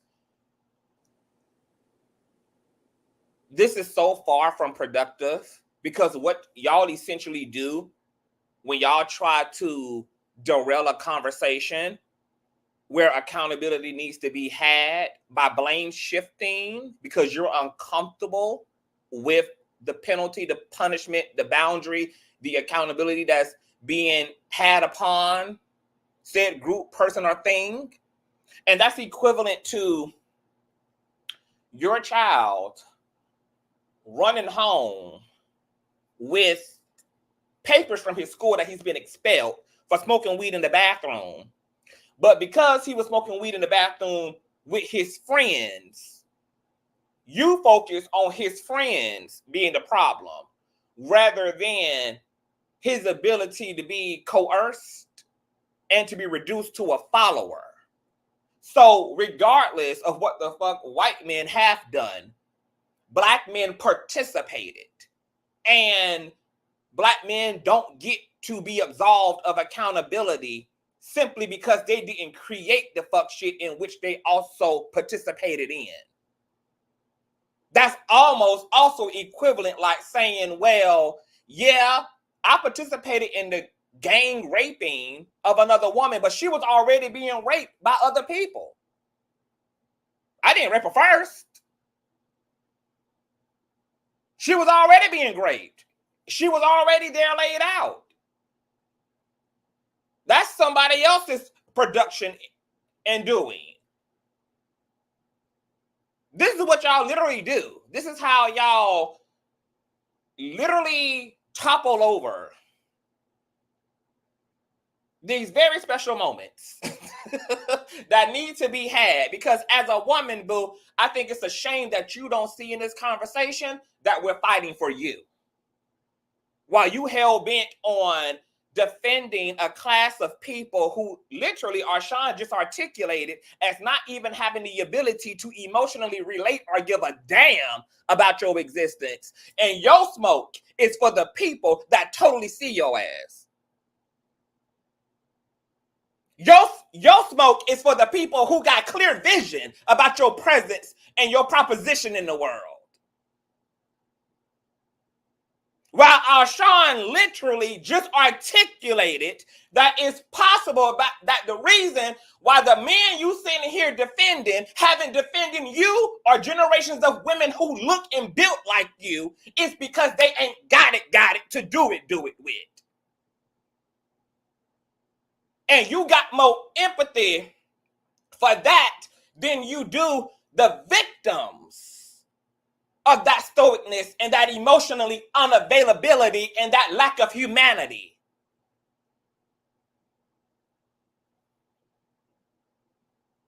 Hey, Conscious. Whatever that is, you need to really be able to go into that. Go deep, go deep into that. Because not doing so, you are actually a dangerous to women who are on her way to healing. You're dangerous to women's plight to heal. Hey, Conscious, let me say something to her because I went back in the comments and saw some of the stuff that she was saying. Me and my first cousins on both sides, mom and dad, are the first generations out of everything we've been talking here today. So we don't, and I'm only 50. We don't have to go very far back in historical times to make it make sense of how we got here. Number one. Number two, I agree. I'm giving the smoke to white men. They started the bullshit. I'm not giving them no flowers for it. Because like I said, they were grimy in their own right. It took my mother and my grandmother and my aunties on both sides to tell us what really was the fuck going on in the houses while they were out there being the men and acting like they were strong and the arbiters of what we got the fuck going on now. No, they were just this dirty down there. And I even named the place, Pocahontas, Mississippi, creeping and slipping and dipping. So they don't get a pass either. What we're trying to get you to understand is we're fighting for you, just like he said. I don't have to read a textbook. Black American folklore, especially in our family, is rich. We may not talk about it often because my mother is the oldest female now of her siblings, because several of them have died off. She's the one that carries the stories, that where my other cousins won't listen or won't have them in essentially they may or may not die out. They won't with me because I am the born storyteller. I'm going to keep that narrative and that tradition going. But see, this is the problem that I have with us as a people. We have no clarity on where we've been, so it's kind of hard to understand where the fuck we're going when we don't have that. So I want you to get real clear in these next and present days, especially with these next elections for the next 4 to 8 years, on how they're trying to get us back there. And we didn't fare out good then, and we won't fare out even no more better if they decide with the laws that they're putting in that are telling you what I got the right to do with my pussy and my body. Once they start taking away all of that, don't think that they're just coming for black and brown and specifically black. Oh, the white women gonna get that smoke eventually because they were complicit in the hushness of it all, because they were the ones that benefited with their husbands giving them soft life when we had to go and work and till. I'm first generation out of the cotton field. So don't sit here and try to paint narratives in the chat about this, that, and the third. Like I am, or me and Conscious are incorrect on history, boo-boo, because you are most emphatically dead wrong.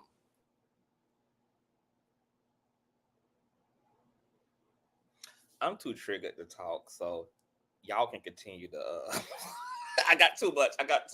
So much has been said. Can I ask a question? Of course, honey. Are you a woman? You can do whatever you want. Child, don't say that.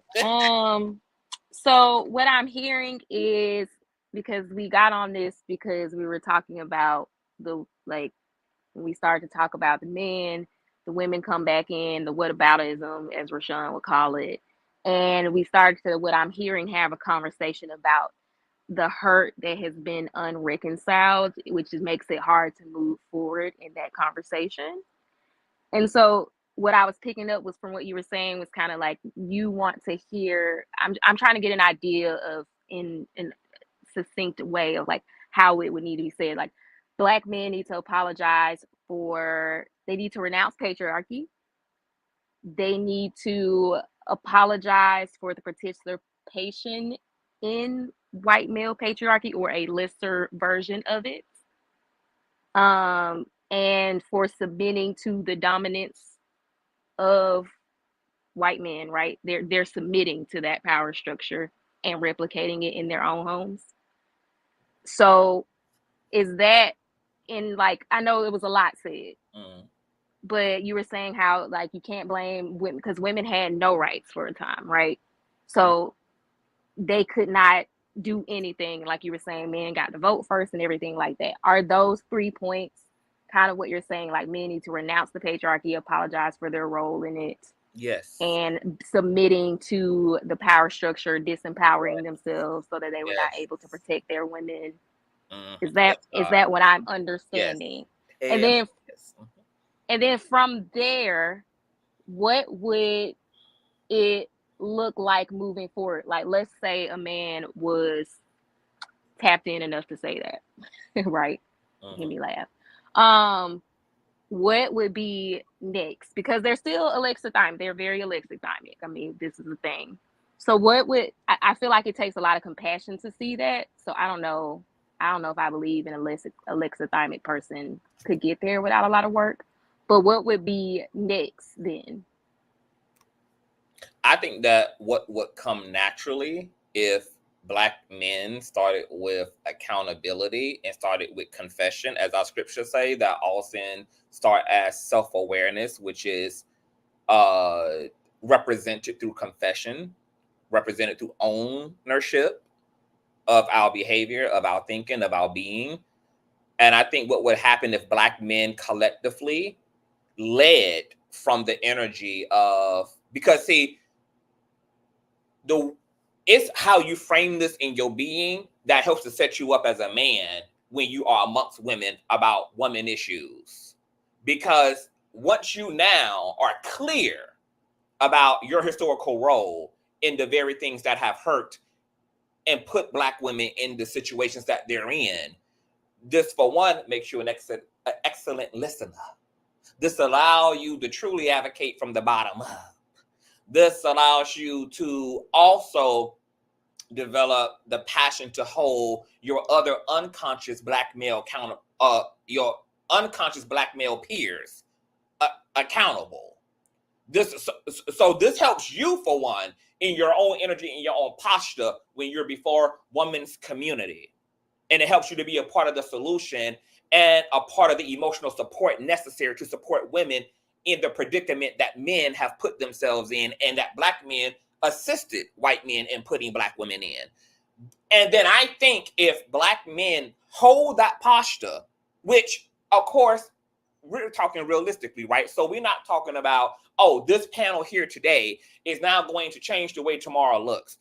So we know that there's going to have to be a sustainability of continuity of Black men holding this energy, holding this accountability, holding this empathy, holding this compassion for Black women's community, and leading from that for weeks and months and years on end, allowing this to take up space on podcasts, allowing this kind of shit to go viral, allowing this type of shit to bob up to the surface as now what the attitude and the incentive and the agenda is for Black men in the lives of Black women.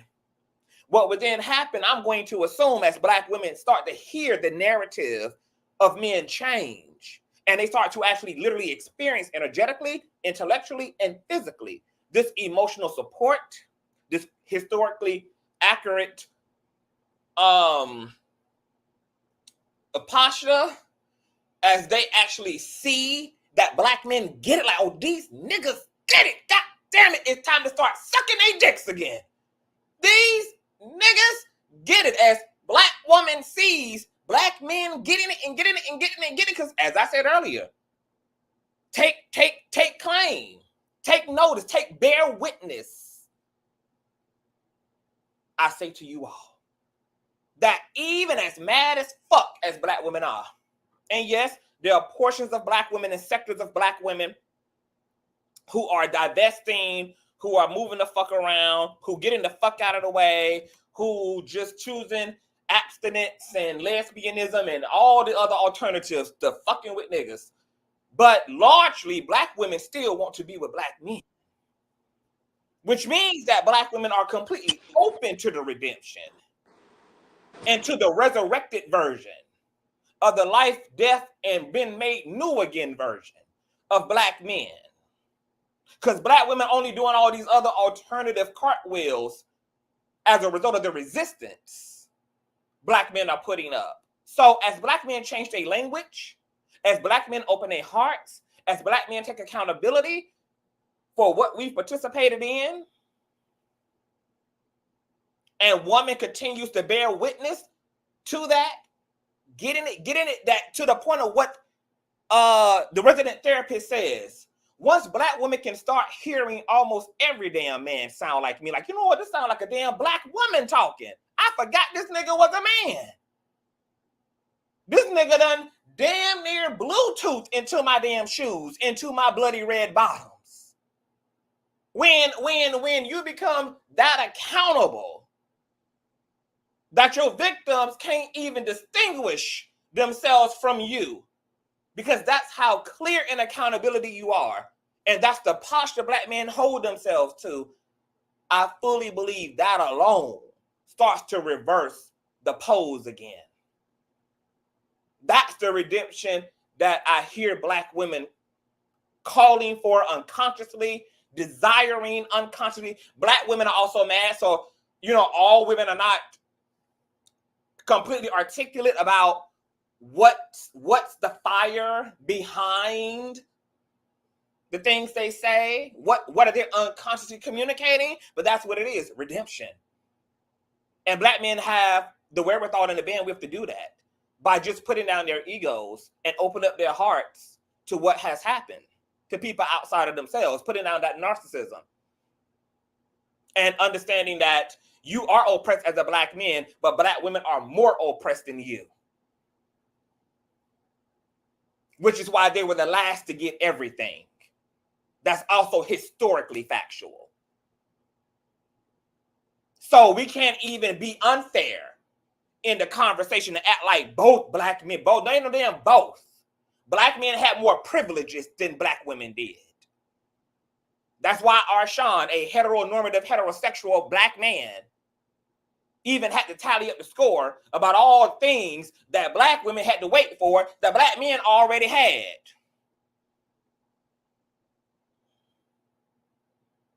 Black women were the last to get it. And I don't care what, look, you can't disagree with that. I don't give a damn, because you didn't even know that white feminism was a black feminism original production, Deborah. So, you know, you disagreeing, baby. You got on a virtual helmet right now. And I'm clear about that, okay? You're not even seeing straight, okay? The mammification has fogged up your lens. So I'm going to extend grace and compassion to you as a woman who caught up in the sauce of it all. But to Bree's point, that's what would happen next. If black men hold their posture, hold their repentance, hold the accountability, and they share responsibility and participating in what white men created for black people and black women will do the rest, because black women can redeem it. Beyonce, I'm going to just say this and shut up, literally navigated all of this in Lemonade. And what I have been able to see, whether it was those gospel sisters, I forgot their names, the sister girls who had a reality show, her husband cheated on her, she shot Mary. No. One of the Mary sisters, yes. One of the Mary sisters who was going through her tumultuous relationship. It played out all throughout reality TV. She shot up the man's car. It got very toxic, very bad. It looked like somebody was about to die. They came full circle because her man took responsibility for the poison he inserted into his woman through his infidelity. And every time you saw that man in an interview and in a conversation, it was accountability, and also having the compassion and the space to let her ass be mad, because he did that. Give her the space to be mad as hell. Give her the space to punish his ass in. Allow himself to be the sacrificial lens and the bullseye board for her rage, because he did that. That's a reality he brought upon her. I noticed the same science of repentance worked in Jay-Z and Beyonce's case, where he had multiple affairs. And then I listened to his interview about his 411 or whatever the fuck the album name was called, and he said something very powerful and prolific that is relevant to the conversation we're having today around the art and science of compassion and the art and science of redemption. Is he said, when my wife had to figure out the way she needed to get herself in order and how she wanted to deal with what I did to our relationship through my multiple infidelities. He literally confessed that I was going to lose my whole family behind my bullshit, behind my hypersexuality, behind my promiscuity, behind my immaturity as a nigga. And when she said she wanted to symbolically journey and chronicle her healing through her music, personally, I had an objection to that. Because as a man, the first thing that came to my mind was total public humiliation. Hell no, I don't want the motherfucking world knowing that the man with the baddest bitch on the planet almost lost her to foolishness. Because who the fuck is going to cheat on Beyonce? A self-made ass, incredibly talented woman who is easily one of the most successful women of modern times. And me, Jay-Z, another incredible public figure, you want to put our shit on this? What he said, this was the inner conversation. He had the audacity to say this to Beyonce, but this was all his personal pillow talk with himself. So then as he sat in that conversation with himself, as a result of what his woman said she was going to need in order to figure out her figuring out, he couldn't help but return back to the conversation of accountability. That First and foremost, I did this. And then to have the unmitigated gall to ask my motherfucking wife to have a palatable resolve in order to give me the very thing back that I was willing to sacrifice is absolute narcissistic foolishness. So if my wife and my marriage and my nuclear family is what the fuck I want, and I want this woman to come back to me, and there is a possibility that she'll be able to navigate the damage I did to us and to participate in the restoration of what I compromised, and that has to be through the ritual of being publicly shamed and humiliation, so the fuck be it, because I want my fucking wife. I want my fucking wife more than I want a fucking ego. I want my fucking wife more than I want bravado. I want my fucking wife more than I want the approval of my fellow peers. I want my wife more than I want my fucking reputation. So if I got to be hung out in the town square upside down like Peter in order to inherit heaven again, hang me the fuck upside down. That is what the fuck a man does. This is the personification of masculinity. It ain't even in the ability to be perfect.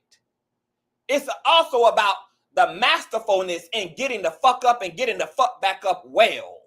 And that's what these modern black men don't want to do. Because once again, they don't want no hand. They don't even want no accountability. They don't even want to talk about the blood that's on their hands. They just want you to go do your lemonade shit and ignore why you having to have a lemonade era.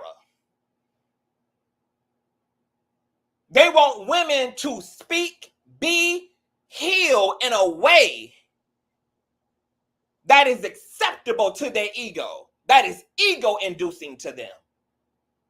They want to do the damage and then don't want none of the penalty and consequence of that damage. And they damn sure don't want to have to give up anything themselves, such as their ego and their reputation, if necessary, in order for you to heal. And then gaslight you by telling you that they're sorry and having no actual actions and damn sure no verbiage that is cohesive to supporting that upstream movement. So there seems to be, to me, something very powerful. Let's go back to the nature conversation. A very powerful virtue in the feminine consciousness to alchemize and transform and to be reborn again like the phoenix. Women and female entities have the capacity to do that. And they've done that over and over and over. Whether it's forgiving whiteness and still cohabitating with whiteness, still loving white people. Whether it's blackness, whether it's other sisters. Black women have demonstrated that over and over and over again to have the capacity to love the very thing that is killing them. So what black men need to do, if they claim they want black women, is to assist black women in their healing by standing 10 toes down in accountability and putting their hearts completely on the line and making their hearts and their souls available to black women. You cannot strip a people of 100% of all of their spiritual, physical, economic, emotional resources and then blame them for 100% of their own fucking problems. That is not intelligent.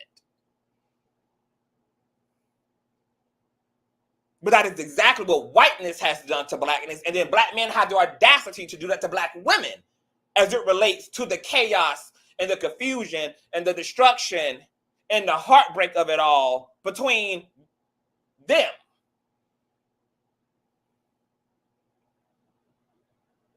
So black women have to be supported in their anger.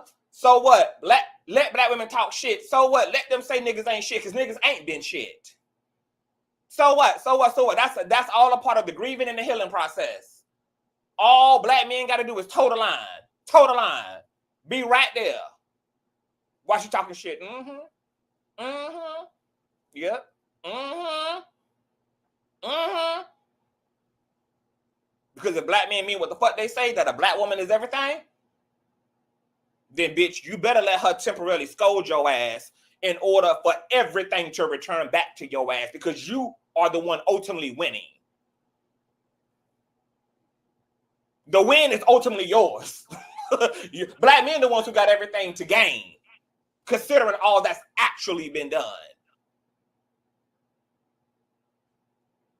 And I know that men, once again, we've been socialized to have an ego. Testosterone already gonna preset us to have a massive ass ego. So we don't like accountability. We don't like healing conversations. We don't like blame. We don't like shame. We don't like none of that. We don't like it. And this is why books like Men Are From Venus and Women Are From Venus and Men Are From Mars have been written. This is why all of these like gender tropes and sayings have been birthed out of just how far apart men and women are from one another. And not by nature, mostly and predominantly by nurture. But yeah, that's how we get out of this. Black men hold accountability. Don't ask black women for shit. Black women know how to self-correct. Black women know how to self-heal. Black women know how to get back to their center. The catalyst for that and the lubrication for that is you staying the fuck out of the way and just being a affirming, accountable collaborator, while feminine fragility evolves back into the totality of itself.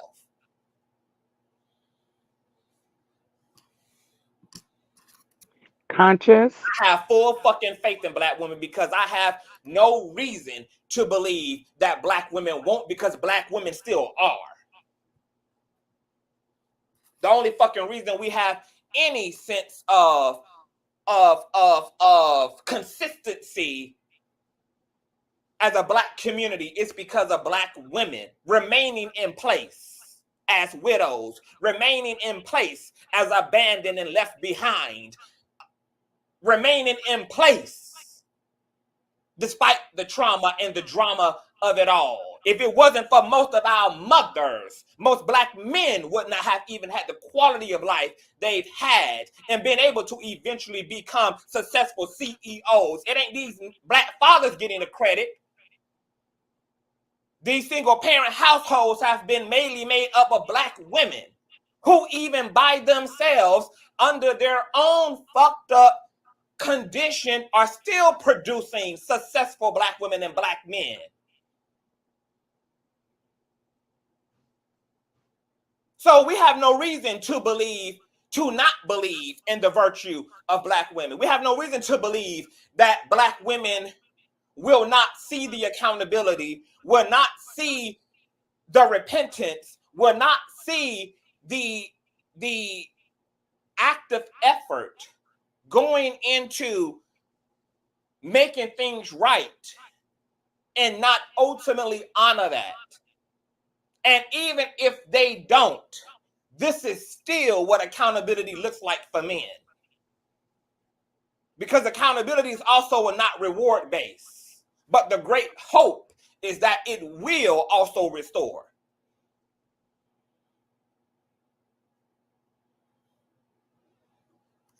I'm done. Conscious, if I might. Can you hear me okay? Hold on for 1 minute, boo. Bree got to bow out. Any final words, Yes. Bree? No, I mean, I wanted to ask those questions because I wanted to kind of get to a succinct. What I hear you talking about is how to create a safe space which circles back around to the Shannon Sharpe conversation. You know, what is a safe space? How do you create a safe space? I would frame everything you're talking about as the importance and how you emotionally have to show up to create a safe space, which is where healing happens. So, nope, I have to go. Got to put my kiddos to bed. I'll still be Thank listening to y'all the for the time, conversation. Thank y'all. This was gorgeous. So I'll be listening to the conversation in the chat, and yeah, thanks for having me. All right, love. Arshawn says he got about because he was on his platform too, and then he came over here and gave us 3 goddamn hours. So, what are your true feelings? Because I want you to give us no politically correct shit. Man, you don't want my. Hey, listen. After you done gave it, and totally disagreed, then say that. Oh, listen. I have no problem disagreeing with you. Absolutely. But no, yeah, I appreciate you having me. My true feelings are that most of the stuff factually is correct. I just think there's a barrier between what you want and what's available to have, and that's what but conscious. What I didn't get to, because you at one point you had said something about the nurture or the nature. I can't remember exactly what you said, but it was basically it's an excuse saying nature allows people to have an excuse, and based on my philosophy, like you like to make fun of my patriarchy thing. Nature is not an excuse. It just means we have a higher hill to climb, but it doesn't negate the need to work to get to a place of proficiency instead of deficiency. So again, I get why you say that, and I get how some people say, well, that's just the way I'm built, so I don't have to even try on that. That's not the way I see things. So I see men as, if we have that deficiency, that just means we have more ground to make up to be sufficient, and then more work to get proficient. So that's how I see it. But mostly, I agree with the facts on the ground. Women have been harmed, are being harmed. Conversation around the forgiveness posture of men and the empathy posture of men toward Black women's community and plight. And that's what I'm speaking to with we're deficient now, and we need to get to become sufficient and proficient in those soft skills that I believe we lack at current. Most people across the internet in the world say that men are not really good at these things, but that doesn't negate that we have the problem. And something I do believe in, even if it's not our fault, like I did not cause these patriarchal problems, it's still my problem to deal with. I still have to do work on my level to mitigate harm and try to repair. So that's my task. I can't absolve myself of that because I didn't do it, but it's something that it takes a lot of work. And I'm still working. I still do try to advocate. I was just talking to somebody who did not believe our word culture was a real thing. And I will always tell men that is a real thing and give them examples. So I always talk about how our culture harms women continually and how we're kind of blindly complicit because it's part of our programming. So like a fish doesn't know it's in water because it's in the water. That's its environment. And we're in an environment that is harmful towards women. Only thing I always say is that men are in the water too. But I get that if women need us to take the hit first so that we have capacity to empathize and love and heal first, I can accept that. I'll be honest, Arshawn. You just go ahead, man. You just triggered the fuck out of me again. There we go. I was following the love letter. I was following the 4-page letter, and then when you said that, remember that we in the water too, shit. I almost entered into my shoot up the car energy again. Listen, but on the real, like you said, you want me to keep it real. Yes. If I can't even say that I'm in the water with you, then we'll never have a conversation. But do you know what so gas? But do you know what? But do you know why that's so gaslighting? It's not gaslighting. It's the truth. I would tell you why.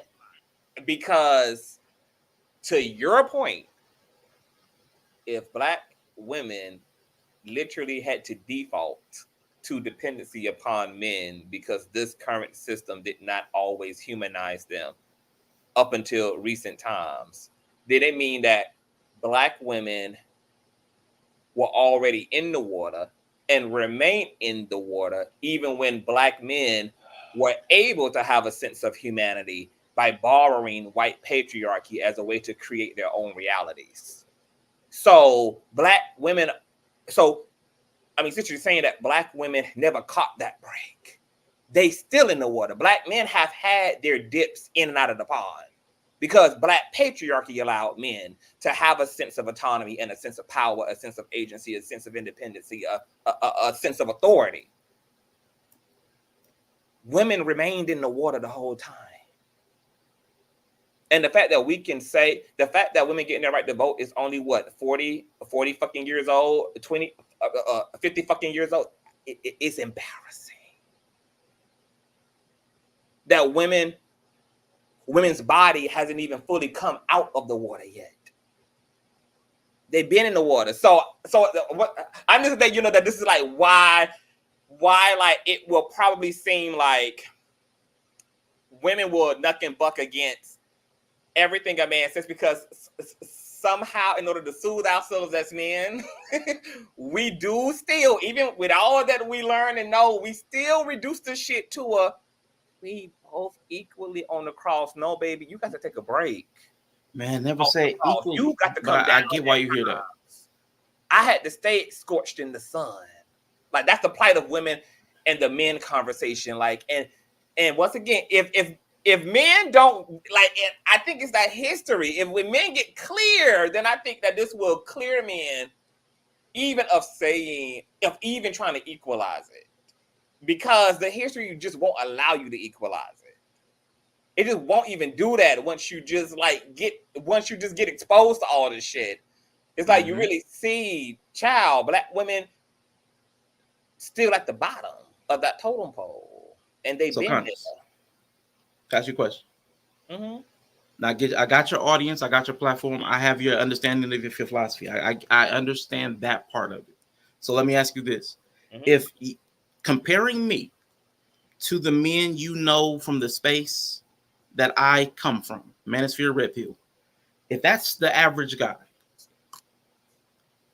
if I can't speak without triggering you, how much more work do you think it would be to get the rest of the guys?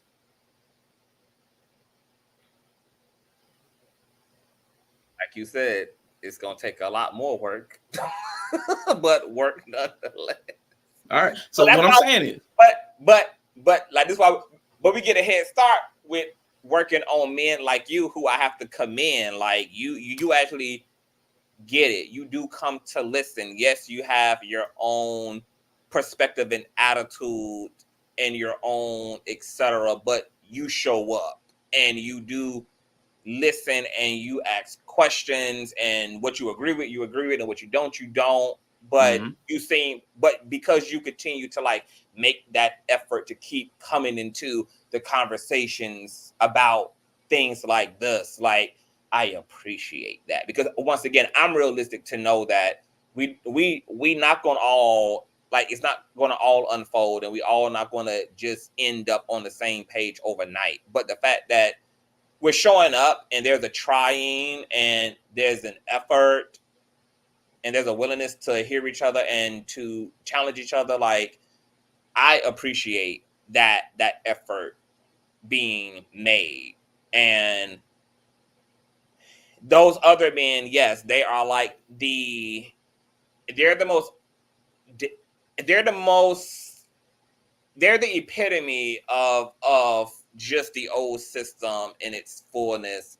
But I think those men can be saved too. But I think we have to know that, like, it's going to take a lot of equal passion and a lot of consistent accountability to get those men who are like hell bent. And then some people just not even going to be saved altogether. But I think even the most angriest of them, they just don't have enough reinforcement. They get to like select the spaces that they're in that reinforce their bullshit, and they oftentimes will forfeit being in spaces where they might hear something alternative or to talk directly to the people impacted rather than talking at people. So this keeps a lot of sustainability of the bullshit going. But I appreciate your work, and yes, it will take a whole lot of work for those niggas, but men like you is also why there's hope.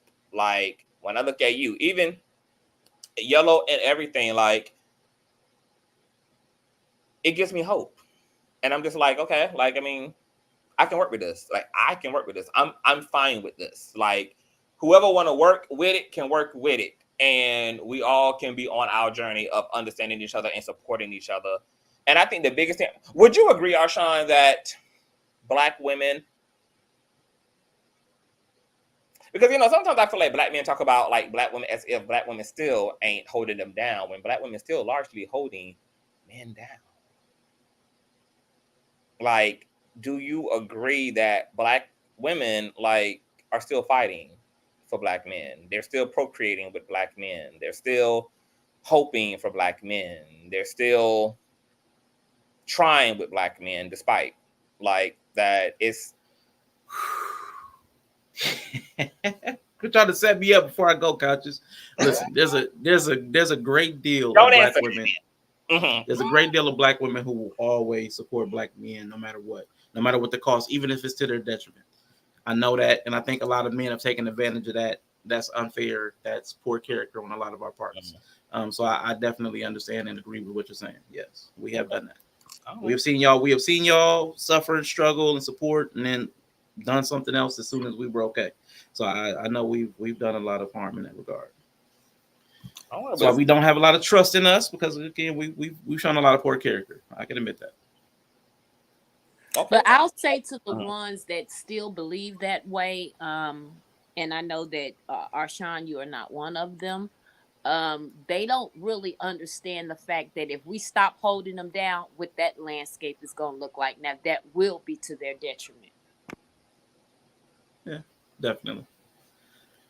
Ladies, thank you for being here, Arshawn. This was amazing. Absolutely. I think we need we need to keep doing this. You need to bring the fellas over here. We need to bring the ladies over there. Which fellas? Because you know, I don't even mess with some of these dudes. That's my whole point. Like, I won't even mess with some of these guys. So I don't even know how y'all do it. Because some of these guys are just out. You get a lot of men over there. You got Greg. You got I saw like the other guy who was over. You got like quite a bit. Okay, the ones that come up on my panel. Okay, when you say the guys, I think of everybody in that whole space, and I'll be like, Because I think it got to be emerging. Because it's like we're not going to learn to be in relationships with each other unless we start practicing really actually being in relationships with each other, you know, and actually being in front of each other. Once again, instead of like talking at it, it needs to be able to be that frisbeeing and that just dealing with each other and just really working on it. And I don't care if we got to start at like a Noah's Ark level. If we got to start like, because eventually how I see it is that we're building tiny again. We're starting from a tiny subgroup and then repopulating the earth. So I see this as a repopulation issue. So I don't expect no longer change in the droves. It's just like, I just want to work with the people who just want to work together and who want to be together and who want to help each other. So if it's Black men who want to help Black women and Black women who want to help Black men, then I think we just need to continue to like fan that flame and encourage that and just let that continue to have its ripple effect outward. But thank you for being here. You know, we'll stay in touch. Yeah, Conscious, appreciate you. Love you. Ladies, appreciate you. Love you. Thank you so much for having me. And forgive me if I did say anything. I know I overstepped a couple people a couple times. So I'll talk to y'all later. Y'all have a good night. That was Cricket Drinking, you guys. Make sure you guys subscribe. Okay. Somebody was calling my name before. Somebody was saying CTV. Nobody but the resident therapist. Conscious. As you were presenting, first of all, thank you so much, because this gives me hope that we can scaffold, overcome, and come to a place of health and wellness. But even as I was trekking along, I could tell you're really passionate. And then the sister who's up here on the platform, who has the legacy from Mississippi and having the griot, her mom had a family, and she's continuing the storytelling. That is so beautiful to me, because I'm a Geechee girl from Charleston. I just happen to live in Asheo. They got me in Atlanta, though, my whole adult life. But, you know, as you all were speaking, you know, I was looking at the chat now that I know how to do that.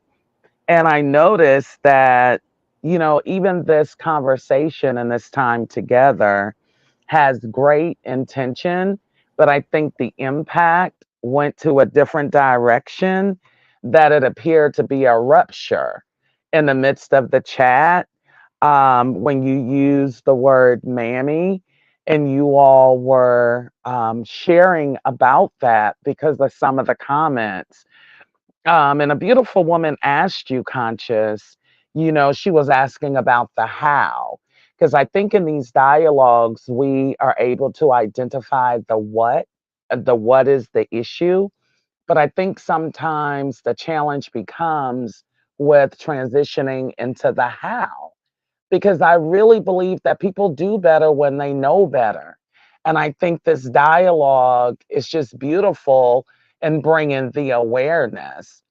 And you certainly have the insight, you have the skills, you're able to attract people that are informed.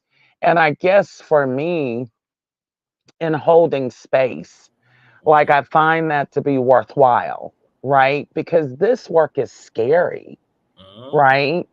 It's scary work. You know, all of our nervous systems are connected. And the majority of us in here, our bodies have kept the score. Our bodies have taken a hit. So I can certainly see how the ruptures come about, you know, in these dialogues.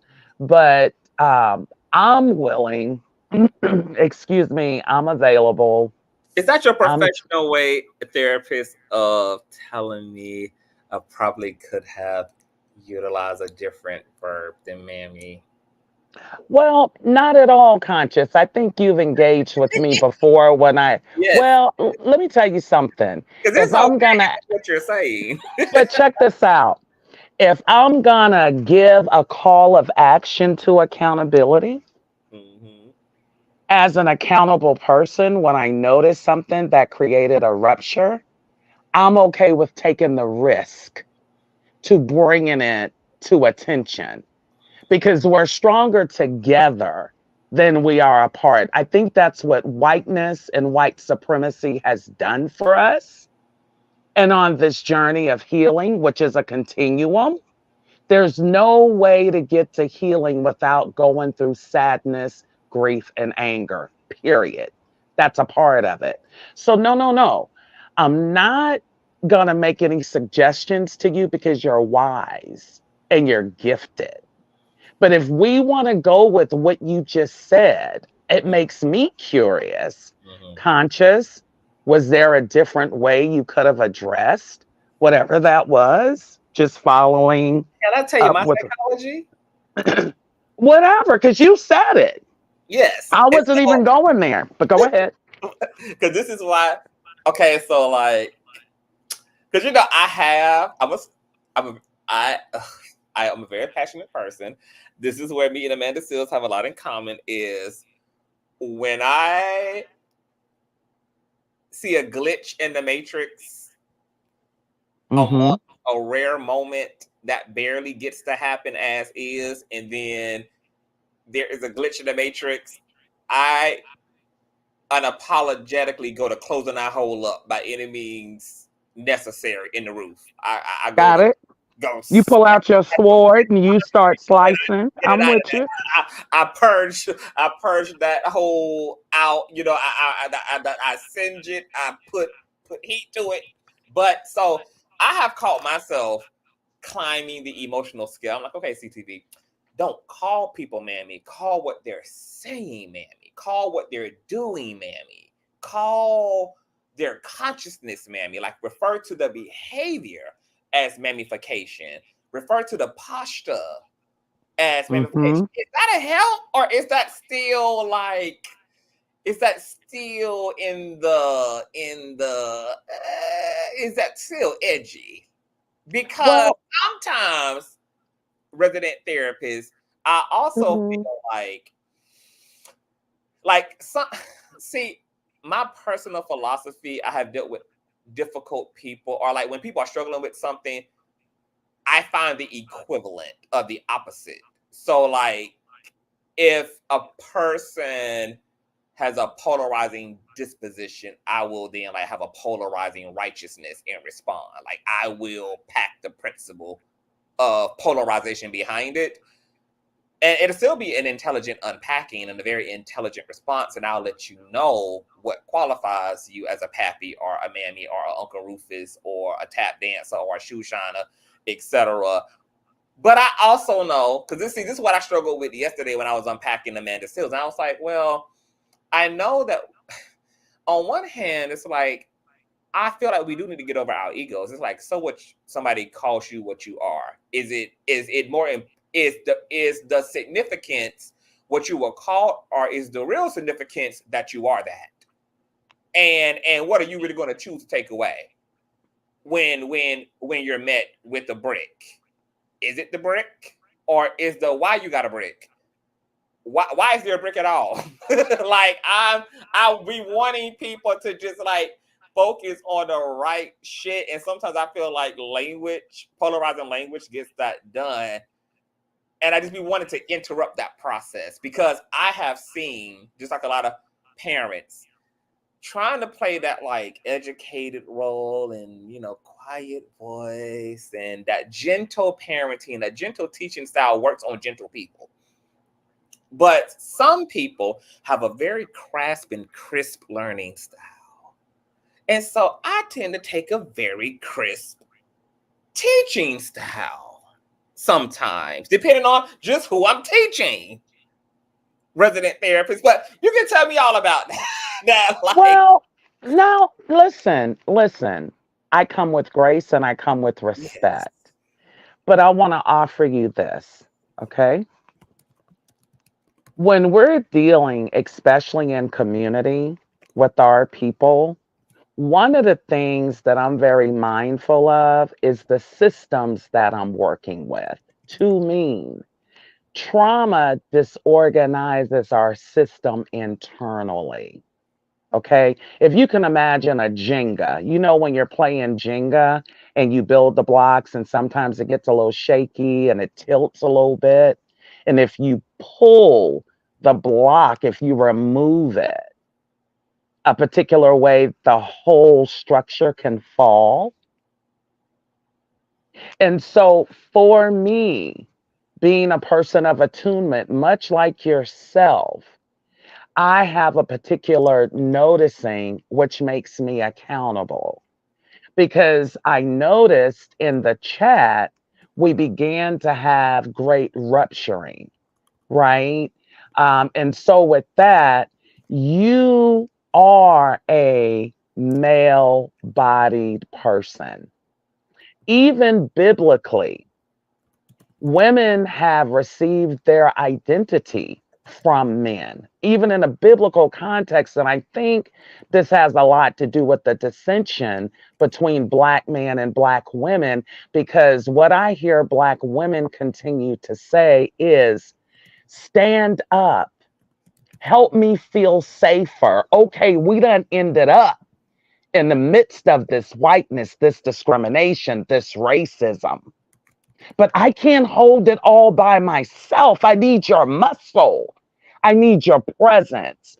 Earlier tonight, when you spoke and you did that soliloquy so beautifully, I wish we could have taken a pause, because so many women were healed. You brought healing to the space with your voice and your presence for them to hear from you as a Black man. Words with him. You were passionate and you were for real. You meant every word of it.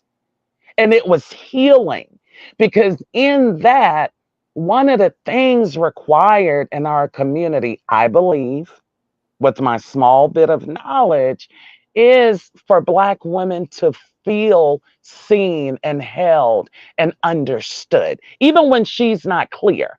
Because with women, we come about our resolve by talking outwardly about it. Men oftentimes are in the cave and they don't speak until they have a solution. Right? So when you spoke so strongly and you stood on it 10 toes down, there was an energy that came over me that said, Tracy, hold the space in the chat, because I witnessed my sisters erupting and I knew that that wasn't your intent. But it turned out to be very impactful for Deborah and other women that I noticed in the chat. And I thought, this is interesting what's transpiring, because even with our hurt and pain, it's a must for us to come together. And it's not just about us, but we still got generations to come. Our ancestors did so much more with less, and we do stand on their shoulders. So I'm not here to correct. I just simply called your name. I said, Conscious, that was me. I'm going to own it. And I'm going to always take the risk, because the benefit outweighs any risk I can ever take when it comes down to my people. I'm committed to it. And if I got it, I'm required to give it. Whoever has it must give it. Yes. Yes, You God. understand? You understand? I do. Amen. Amen. So I respect you. I respect that the work you do. I respect the compassion that you show up with every time. You and I are quite similar. My husband calls me a daredevil. He says, baby, you take risk in business men would never take. Now, I don't win all the time, but I win hell of a lot more than I lose. And win big. Right? Amen. So I just wanted to speak that, because I think your voice, what you stand for, it's transformative. But I know in our community, we have not received the care. We have not had the attention of those who know, who have it, who are willing to give it. So I just wanted to offer that to you, because when I see my sisters going at each other with the jugular, that impacts me, because whatever my community go through, I go through with them. If I might just offer that to you, my love. Okay, so I'm even more curious. Okay, so that what could I do next time that I want that I load the Glock with Mammy instead of loading it with Mammy? What could I be loaded with? Well, it's okay to load it with Mammy, but I think when we start to have more specificity, when we called Deborah out versus calling Deborah in. And listen, yes, we're on social media and all those things, but at the end of the day, we're all beautiful flowers in the garden of humanity. And just the eruption that came behind that. One of the things is pacing. Because I think when we're having these difficult conversations, everybody comes in with a different level of experience, a different level of knowledge. Like even when we were talking about women's suffrage and somebody threw out their feminism. So Joyna Truth was at the convention bearing her breast singing, "Ain't I a woman?" You know, before feminism even was a thing. You know, and so, but everybody don't know that. Everybody ain't did their own learning on who we are, truly. Many of us been rolling on the stereotypes, the tropes, the misinformation that we have received with intentionality that feeds whiteness. I'm not talking about white people, because all white people ain't bad. A lot of them helped a lot of us and still do. I'm talking about that construct of whiteness that encompasses white supremacy, marginalization, discrimination, and all those things, because the only thing I'm anti is discrimination, period. And so I just think that what could be done better, if you asked me, and I'll just offer this to you, is that even in the midst of us being 100% correct, it's not about the what, it's about the how. And so when we start calling people out in an individuated way, that places them in an out group. positionality. The goal is for all of us to be together despite our differences, and abundant love can do that. Is that making sense where I'm coming from? Yes, it just means I should have referred to her by her name. But said everything else. So I've called her by her name. Okay, so Deborah is still in the chat. So I want to. So Deborah, do you really feel a way about Mammy? Conscious, I did not agree. I did not agree with the tenor, emotionally charged responses about Black men for the sake of expressing frustration. Ultimately, but what was the okay? So this. Hold on. Let me. Okay. See. So this is the palatability that I spoke. It's so funny how you can literally spend your time speaking and almost being repetitious and being so well articulated and lay something out in a hickstone phonics way, and still yet it's like it doesn't connect, because this is literally the palatability and the respectability politics that I was speaking about earlier. Even when it comes down to tone policing, you don't think that people should, Deborah, that people should be passionate in a conversation when we're talking about a group of people who are literally being unalived based upon ideologies, who are literally experiencing a spiritual and emotional apocalypse due to an ideology? Like, so you think that there should be less emotionally charged? I'm not going to apologize for any passion asserted in anything that means something to me. I don't care to police my passion. My passion is my passion. I can refrain from being insulting, but I'm not going to refrain from being passionate. Conscious, somebody, did she ask? I lost something here, because your passion belongs to you and it's welcomed. She called it emotionally charged responses. Listen, I think you are on to something. So be frustrated, but don't show frustration. Okay. No. No, I'm talking to her comment, because you said for the sake of expressing frustration. Well, how frustrated exactly are you supposed to really know that I am unless I also am frustrated? Exactly how are you supposed to actually know just how goddamn personal or offended or bothered or whatever it is, unless you also have the emotion to register the words with it? So you want people to speak. I'm talking about Miss Deborah here, who want serious conversations to be had in a white corporate sterilized way. So let's just sit here and just talk without our feelings, because apparently we don't have feelings as people.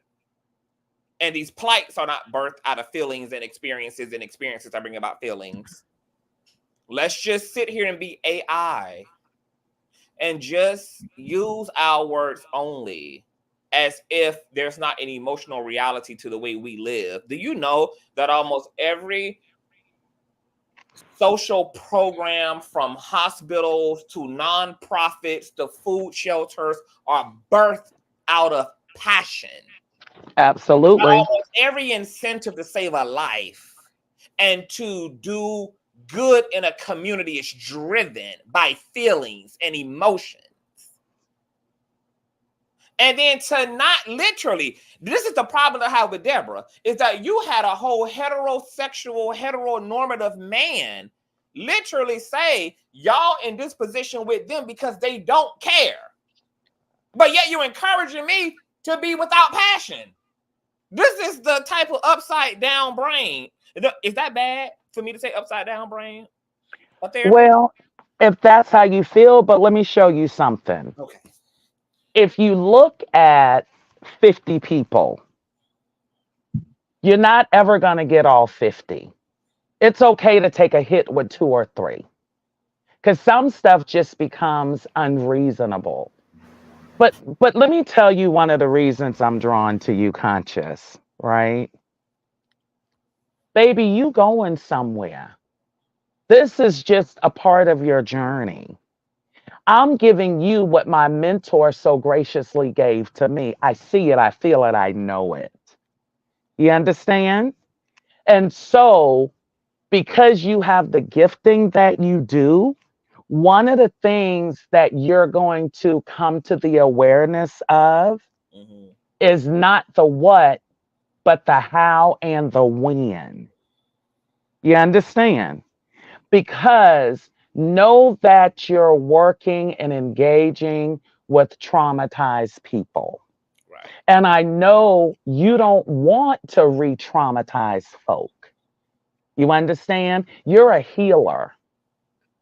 You were called as a healer and to speak truth in high places. You understand? So, with that comes a level of accountability. And it's not for you to go back and forth. This is your platform. But the thing is, you attract more bees with honey than vinegar. And what got my attention was the engagement in the chat one to the other. Because what happened was the embarrassment, the fear, the shame, whatever came as a result of what you did triggered other behavioring where other people got involved with it. I think somebody was even blocked. So it's like a ripple effect. And to whom much is given, much will be required. Absolutely be you, but part of being you is you want to stop trauma before it starts because you already got enough trauma that you're on the road to support healing too. What do you think about what I'm saying? I think it's wonderful, and it makes me want to apologize to Deborah for referring to her state of consciousness and her talking points and her behavior and everything that she thinks and feels when she was doing what she was doing as Mammy. So, Deborah, out of my love for my sweet Deborah, when you get on my nerve, I'm just going to professionally deliver my feedback without using the very spicy verbs that I employ at times as a result of not holding myself accountable as a healer and a teacher, because my incentive is to heal and to call in as I'm calling out. And to the resident therapist point, you do get more bees with honey. And my sweet Deborah is a very sweet woman. She did not deserve to be called, to have her behavior called Mammy. I could have given a softer landing. So, Deborah, would you please consider accepting my apology? And I appreciate your participation in this dialogue. How was that, therapist? Oh, that was beautiful. And your 9-year-old part showed up. I saw a little wicked grin, and it just makes me curious about what happened with you at 9 years old because the way you spoke to Deborah, that was the stage of development that hit my system, and it's just beautiful. It's like I saw you and Deborah at the Mucka Pond, as we call it in Charleston, where we went crawdadding and fishing for minnows. For anybody who knows that languaging, but that was beautiful. And I want to say to you, Conscious, the thing I respect about you is that you're not above reproach. And it lets me know where your gift and your power comes from. It affirms that you know. You understand? So you know you must handle it with justice. Ashe? Ashe. I appreciate that. Asheo. Thank you for walking me through that and for bringing me to a higher awareness, because yes, God. So thank you for that residence there, because to see, I know you charge to do stuff like that. So thank you. Yeah, and somebody is saying I'm trying to correct you on your own thing. Not at all. I come in love, I come in grace, and the bottom line is this ain't your full destination. You understand? For somebody who's right here and that's all there is for them, they may see it as something derogatory. But for those on the rise that are pivoting, you understand where I'm coming from, Conscious, correct? Yes. That's all that matters. With that, I feel complete. No, a resident therapist was giving me another way to accomplish the same thing without the damage doing it the way I was doing it was creating. There was another way to get the same job done with less residual feedback. So, yes, I respect that, and all people in positions, in any position, need to be without reproach and The need to worst be thing able. you have on your team is a bunch of yes men. Yes, man. Yes. And look, I want to, because as the resident therapist said, these conversations already get a lot of. There's already a lot of emotion that gets drudged up, because once again, we're talking about things that are dear to us. We're talking about our community. We're talking about people we love. We're talking about a community we care about, and we're talking about the real ways that communities have been injured. So there's already a lot that's happening in these type of conversations. So things can definitely get real spicy if we're not mindful. So no, I appreciate the resident therapist, and we also have, and I want to thank you for everything that you were saying and affirming me, and I appreciate you, the resident therapist, and I got a feeling that you're going to be responding to some things, because we got Mr. William up here and got my purple lover up here. What's going on, William? Girl, you know I didn't come here to play that kumbaya shit. I came because we gonna send this shit straight to hell. Okay. Here we go. I love you, William. I'm sorry. I don't have time for all of this kumbaya bullshit. Yeah? Yes, let's do it in a professional tone and let's send them straight to hell while we're doing it too. I have a way of getting bad influences of residents. Like, you see these bad influences? Yeah. You see these bad. They're not bad. They are our people. They are our community. And I listen, and I love it. I wouldn't trade this black skin with these freckles on my face for a damn thing. Be you. Therapist. I feel like a hit dog that needs to holler. I feel like he also implying that I'm a bad influence. Now, No, wait a second here. it's like William. It's a total bad habit. Total bad habit. He wanted to take us back to hell after the resident therapist just elevated us into the glory and entered us and ushered us into the Shekinah glory of it all. And here it is. He want to come and fart up the place. I just wanted to be a little bit messy for a second there. You know how I do. Just a little bit. Go ahead, William. What are your thoughts on like what moved you to come through? Well, I actually originally came on to respond to the conversation that y'all was having earlier before the panel with Sean.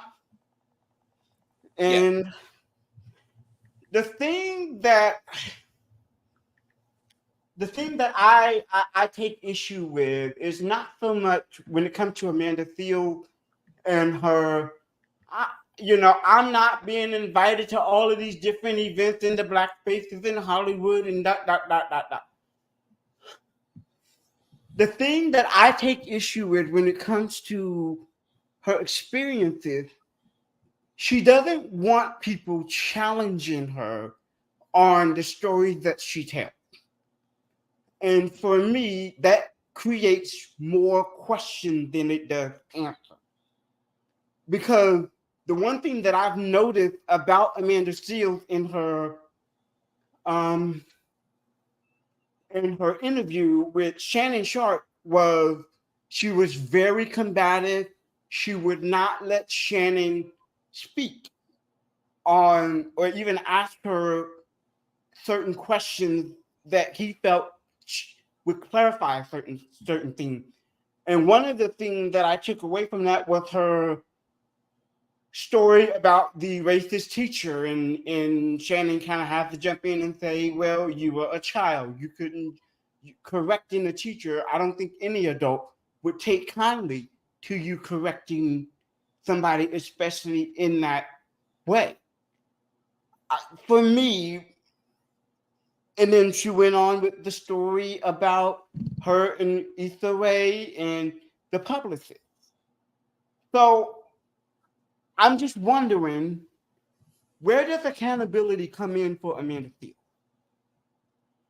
Because at some point, you're gonna have to stop with the woe with me card. Okay, so I have a question. What situation did you feel she had accountability in? Like that she should have took accountability in?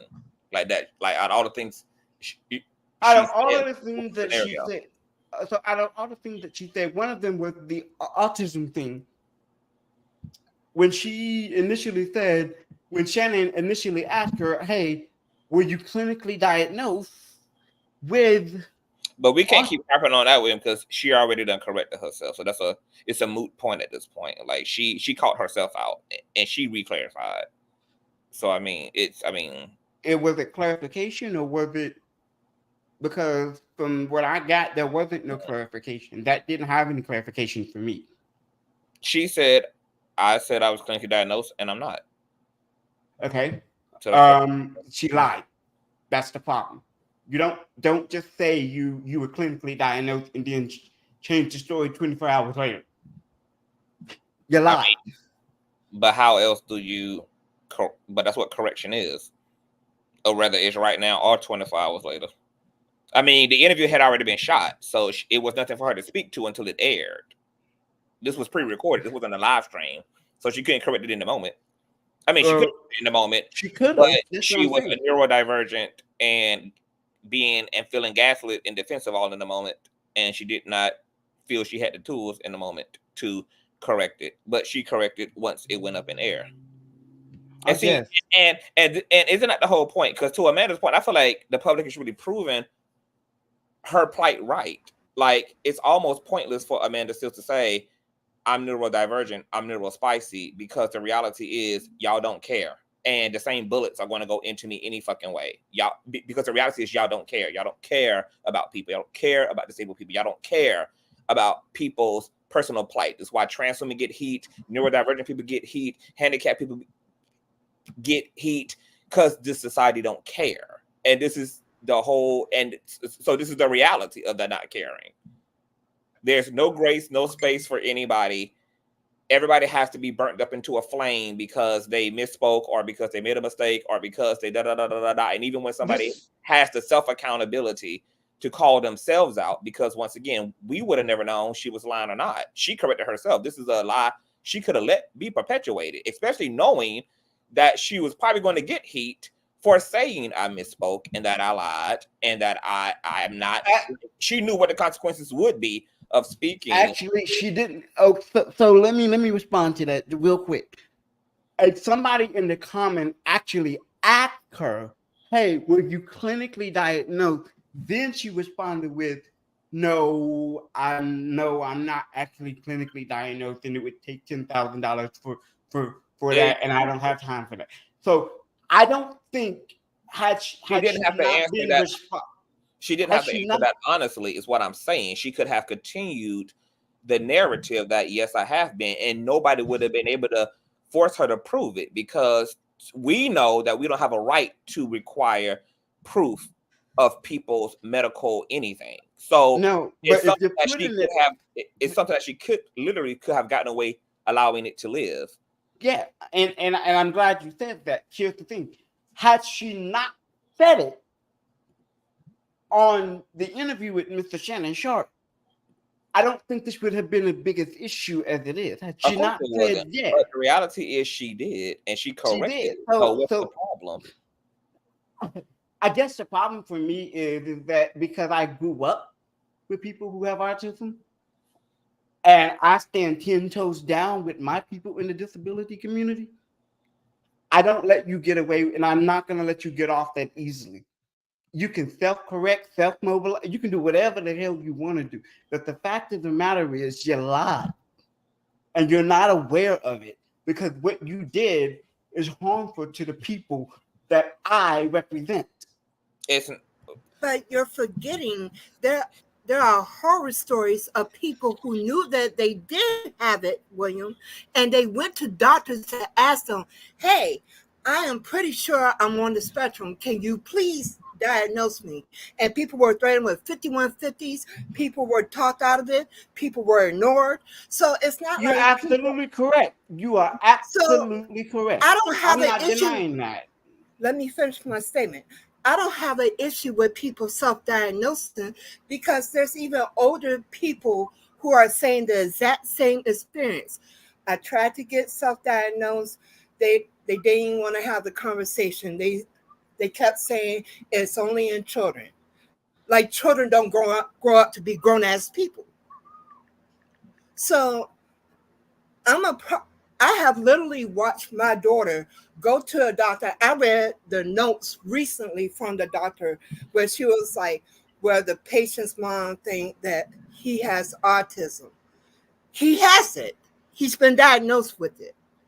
It's the disrespect because y'all tend to forget one important thing. The medical industry is to Black women what cops are to Black men. And that's the elephant in the room nobody wants to talk about. And when we're telling them things, we have even had our own Black doctors say that they don't take us seriously when we're telling them things. That has to be a part of the conversation too. It does. And this is what I said to Arshawn in the comment section of the live from last night, Perp, is okay, I don't like, I can understand.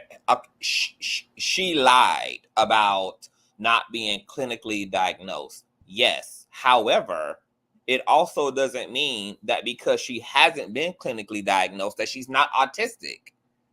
And then to literally have, as we had D here, someone who works with autistic and neurospicy people, and then having Ellie also say last night as a neurodivergent individual that she can see all the characteristics of being neurospicy on Amanda, and then having people like D who work with neurospicy people also say she can see the neurospiciness, and then having Amanda say I always felt I was neurospicy, and then having her say her mama even researched it and her mama saw all the characteristics.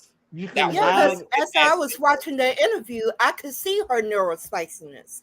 I could see when she kept asking the question over and over again, how come when I'm in Black spaces, I am not allowed into those Black spaces?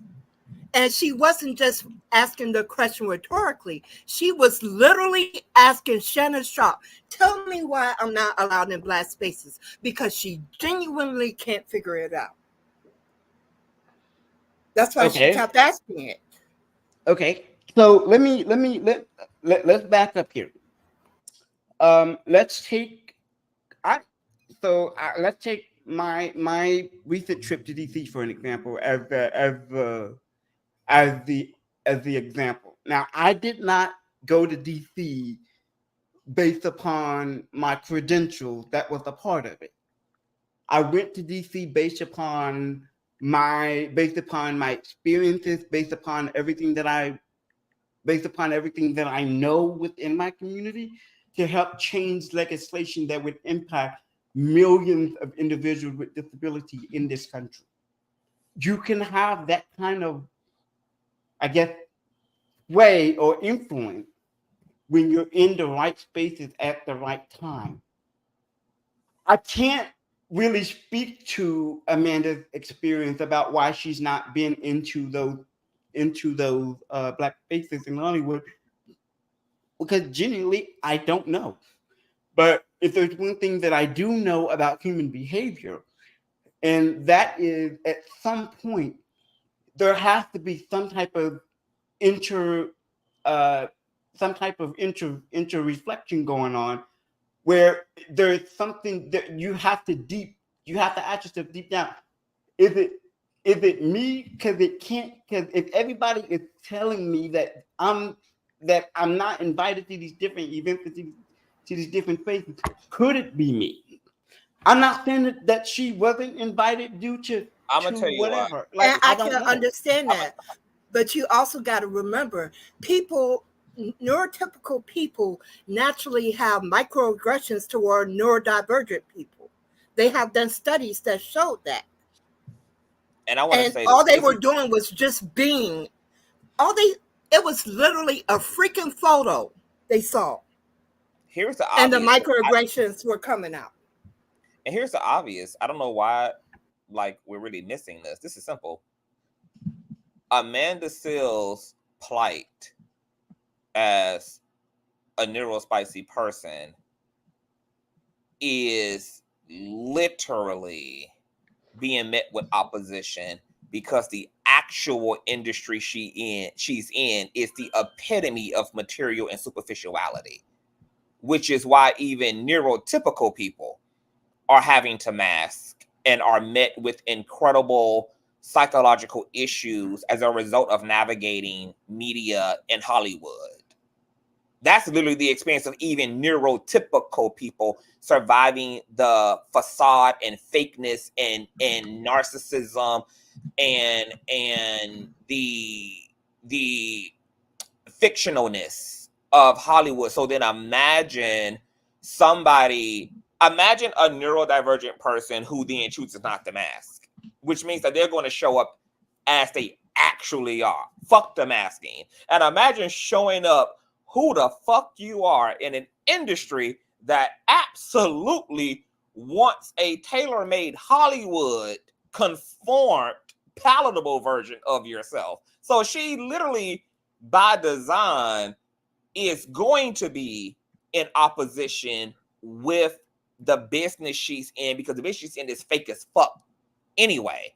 So it's really honestly not even a place in a space right now, a healthy space for neurodivergent people. Hollywood is not even a healthy space for neurotypical people at this point. So I think it's pretty obvious why the fuck she ain't been invited, because her being her authentic self and her not masking is what is being pushed up against. But when you also hear the testimonies of neurotypical actors, actresses, media personalities, pop stars, you also all hear them collectively say what? If you don't play the game in Hollywood, you don't make it. So this is literally not even a space for authentic people. It's not even a space for you to actually be valued as who you are. Hollywood is all about assimilation. It's all about total assimilation. And what you don't assimilate to are the spaces you won't be invited to, you won't be welcomed into, you won't be checked for too. All of the industry is political, relationship oriented, has very little to do with talent and the business you stand on, has to do with your ability to kiss the right ass, to rim job the right ass, to beat up the right people's ass, to totally placate the other people's egotisms. So to me, I'm like, it's unfortunate because it's not, for me, it's not even her neurodivergency that really is the problem. It's the fact that this situation would be the same for her if she was willing to just be who the fuck she actually is. Hollywood don't give a damn about who you are. You assimilate because this is a gate-kept space. You assimilate. That's the rules of engagement. Is a simulation. So see, Shannon Sharpe is just peanut-minded, and he's just a very surface person. But there was a perfectly reasonable explanation for Amanda. Why, girl? You are authentic, boo. You're sitting here telling me that you keep it real. You stand on business. You do your thing. You show up how you show up, and you're saying to me you're unapologetic. These would seem to be all of the things that would get you out of the algorithm of Hollywood. Because Hollywood is fake as fuck. It's inauthentic as fuck. It's fragile and unreal as fuck. Hollywood is just a Barbie dream house made out of plastic. So, of course, you being any level of substance is going to put you in this position, boo. And if anything, I thought it would have been a great opportunity for Shannon Sharpe to affirm her and to say, don't worry about having your values tied up in this fake ass industry. Because you would lose yourself trying to fit in with these people. You would lose yourself trying to base who the fuck you are on the standards of these warped ass people with a warped sense of reality, who are out of touch with reality, who are completely blinded by privilege and wealth and bullshit. Don't even further injure your brain by trying to figure out the math, baby. Just know you in a fake ass world. And a fake ass world with a bunch of fake ass motherfuckers coming down the assembly line. Go ahead, Bert. And a lot of people were angry at Shannon Sharpe because the vitriol and the aggression he had for Amanda, I had not seen that in other interviews with him. The way he went after her, it was aggressive, it was gaslighting, it was disrespectful. Wait. Stop. How is that? So him asking a question or him challenging her is disrespectful and is all it's of disrespectful that. when he doesn't keep that same energy with everybody else. Wait. How? That's what I was gonna ask. How? Because when I'm telling you about an experience I had with racism, and you're sitting out there trying to minimize it as I'm telling it, because see, here's the other elephant in the room, since we want to deal with elephants tonight. The other elephant in the room is that Black men tend to marginalize Black women. They tend to invalidate us. It's awfully funny that other communities of men don't seem to have that same energy for their women. They don't get questioned to death like we do. We can't ever be in a space and say something harmful happened to me without a whole bunch of fucking questions coming at us. But wait a minute. But yet and still, no, let me finish. Yet and still, Black women don't have the same energy for you. We don't ask you all them damn questions. Okay, so let me counter that. Do you not remember the interview with Monique? He still did not have the same type of aggression he had Hold towards up. He did the same in the exact same style. He did the exact same thing with Monique. It was not the exact same thing. How was it was not the exact same thing. How was this different? If I got to tell you that, William, then it's not even worth having the discussion at this point, because everybody else was able to see. Okay, no. Hold on. You asked me a question, so let me give the answer. No, you asked me the damn question. Let me give the answer. I did. Then let me answer. Go ahead. Thank you. Other people, it wasn't just me that noticed it. It was all across the board. People were noticing the aggressions because, like I said, I've witnessed and I've been through those microaggressions. I know what they look like and what they feel like. And I was watching him do it to her. He gaslit her. At one point, she said the whole reason why she claimed that she had a clinical diagnosis is because she knew how he was going to jump all over it to invalidate her when she said she was self-diagnosed. My daughter's self-diagnosed because she was able to do so. You know how? Because my grandson has autism and he's clinically diagnosed with it. If it looks like a duck and talks like a duck, more than likely it's a damn duck. And you don't have to deal with the same microaggressions that Black women live in every fucking day. We do. We know what we see. We know what we hear. The same way the whole damn conversation about the bear and the man in the woods. We're telling you, we are going through this shit. And instead of saying, well, damn, I'm sorry that you're having those experiences, men have been quick to invalidate women's experiences, call them stupid. Oh, you rather be in the woods with the bear, then you got to be stupid. But the facts backs us up. The likelihood of you being attacked by a bear is practically non-existent for a woman compared to a man attacking her. There are police officers right now sitting as I talk, traumatized for seeing things that men have done to women. Some police officers said they were so traumatized they had to get off the force. But yet, when we tell you that's our reality, when we say that's our experiences, y'all are all over it, quickly ready to invalidate us, even though we're telling you it's happening to us. It don't get no plainer than that. And sitting up here and playing semantics with her about, well, he was a child, so he may not have been racist. It was the same fucking words. It didn't make a difference. Because don't you think racists started off as a child at some point? I mean, some things don't need any explanation. Like an Essamine used to always say, certain things don't need to be explained.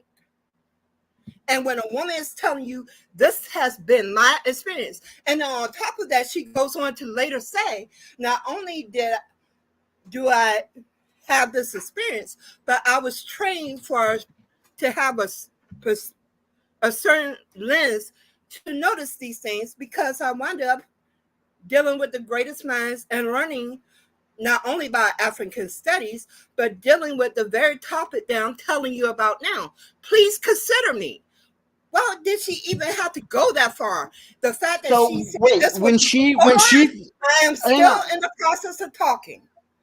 Okay. When she said that was my experience, that should have been enough. Because when Black men are telling us their experiences, we're not quick to jump all over it and validate it at the same rate that we get it done to us. Because we don't only catch it from Black men, we catch it from society as a whole.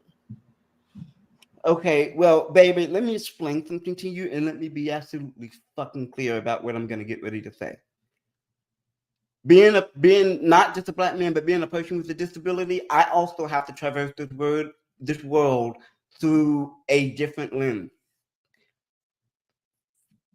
I also am aware that my big issue can sometimes divulge that, yeah, I may be physically disabled, I may have these different experiences, and yes, have I faced discrimination because of my disability? Absolutely. Has that stopped me from doing the things that I've been able to do? No. It just comes with the territory, and it's sucked, and it's unfair, and it's just it makes it difficult to have to traverse this world in. Let me say this. I'm not doubting that Amanda did not have these experiences. What I'm challenging is what did she have a role? Did she have a part to play in any of these experiences? I'm not saying that the teacher wasn't racist, or that Issa Rae and her publicist wasn't going after her for doing terrible things. I'm not saying that at all. I'm just asking, because while you're pointing the finger at other people, I'm also wondering, okay, this is the was there a what? Go ahead. I'm sorry. Here's some of the issues. I think we have to unpack as people why we want her to have a role in what she's communicating to us about her lived experience, because we act like it's impossible to understand that she has experienced a lot of rejection when we know there's a such thing called bullies. We know that there are grown people right now who've been bullied to death and dealing with the childhood trauma of being bullied. We know that there are young people right now who've claimed their own lives as a result of just existing, of just being, of just as Amanda said, I'm just being, and y'all don't like me.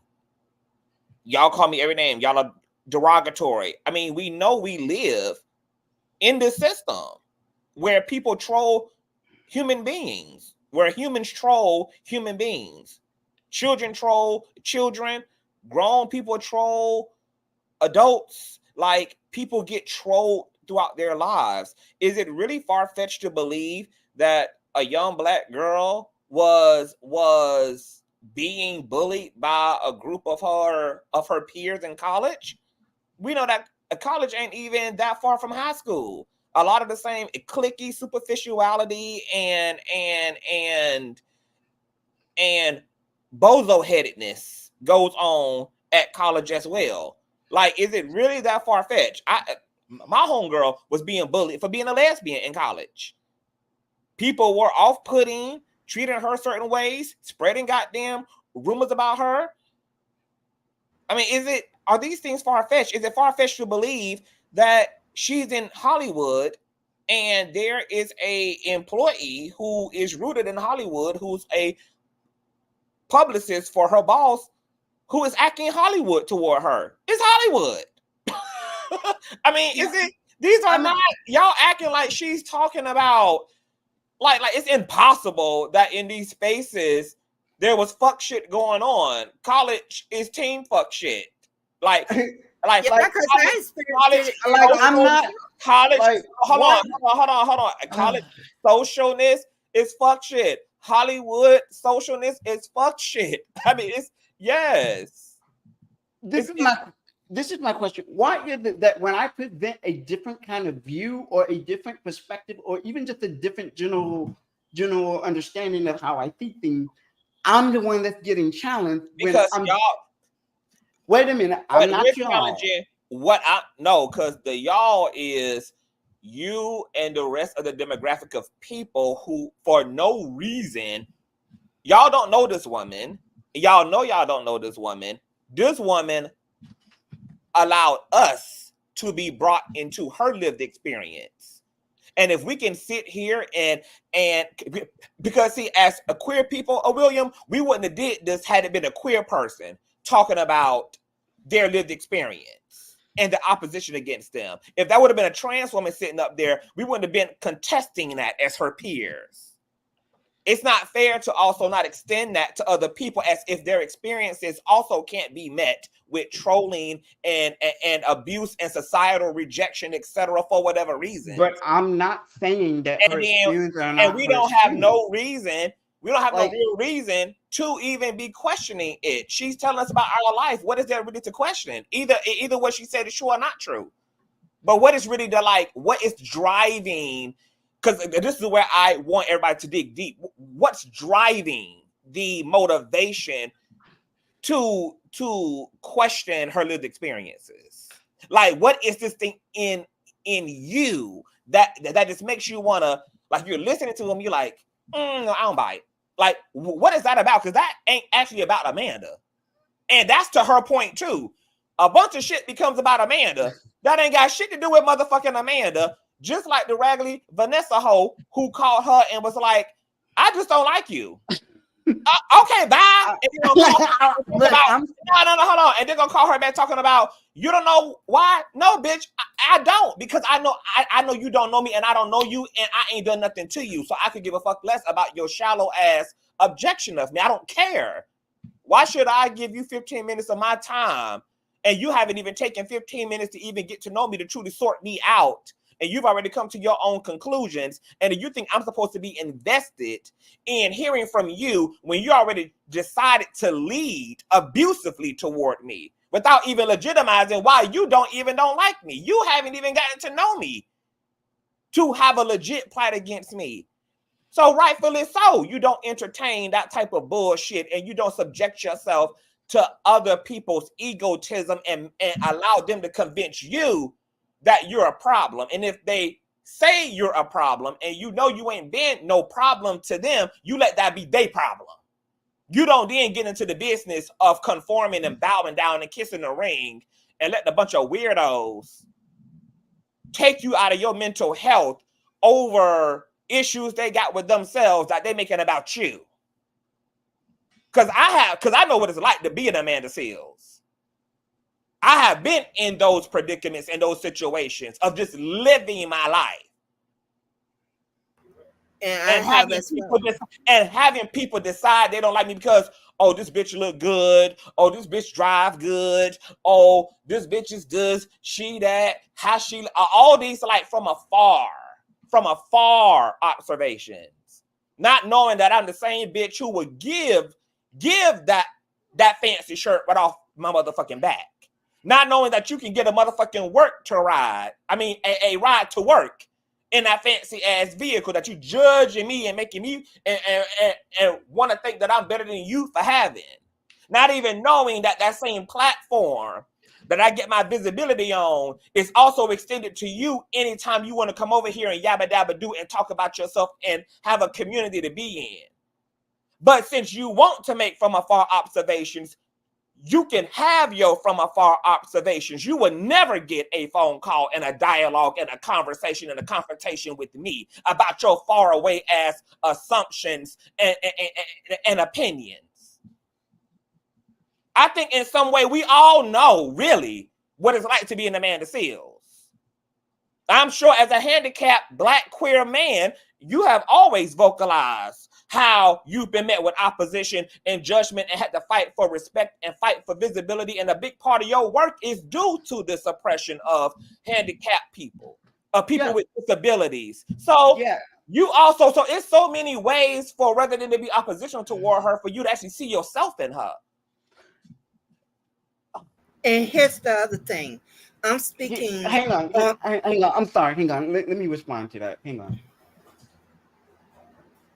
While I agree with what you're saying, Conscious, I also have to be remiss if I didn't say this. I don't think that, yes, I have had to vocalize my experiences, and I have had to actually, let me go ahead on and speak to one of my experiences in DC. When we got to DC, everything was hunky-dory. But the thing with DC is that it's a very controlled, contrived like culture. It's a quarter of power, and the representatives there, the members, they expect you to lower your voice in their presence. They expect you to show decorum. They don't expect you to go off the rails and all this other stuff. Well, we finally get to one of my senator's offices in my home state of Arkansas. And it's early in the morning. Everybody was there, and I got there about an hour and a half earlier than everybody that was supposed to be there, right? Because I'm a part of the delegation. Well, as they come in, and as the meeting was wrapping up with my senator, he finally decided to welcome us in, and we were all talking about our experiences living in this system, and all that other stuff. Towards the very end, I just had a moment, and I was like, yeah, because somebody was making a great point about the sheltered workshop. If you don't know what that is, that's okay. You're making sub-minimum wage in those particular positions. You're putting pieces together. You're making stuff, but you're not making the minimum wage that you need to make. So that's a big part of why I took this trip, was to advocate for a legislation that would change all of that for millions of Americans across this country with disabilities and their families. But I went off the deep end towards the end as I'm talking about my experience with the sheltered workshop and how horrible they are. And then our state captain on the far end of me was like, "Oh, well, thank you, Willie," and cut me off. And he didn't want to. He hates doing it, but because everything was so like in a timeline, and we went over the timeline, it was like you had to be cut off, and we need to get back to we need to move on to our next meeting. I was like, oh, okay, and I just accepted it and moved on. The next day, I apologized and I said, hey, you know what? I'm totally sorry. I know I went off the deep end and I was supposed to stick into the script, yada, yada, yada. And it's like, no, that's fine. That's fine. But just know that in the future that you don't want to overtalk people, because apparently I was overtalking people without even meaning to. And he was like, and you need to also learn how to read the room. And I'm like, oh, okay. But I thought I was there to share my experience, not to cower to people in power.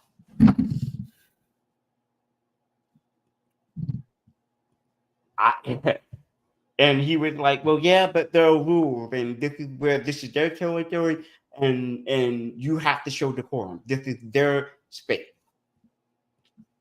So I was like, wow. So when I tell you, even in Washington, D.C., it's not Hollywood, but it gives you that feeling of everything is controlled. Everything is. Go ahead.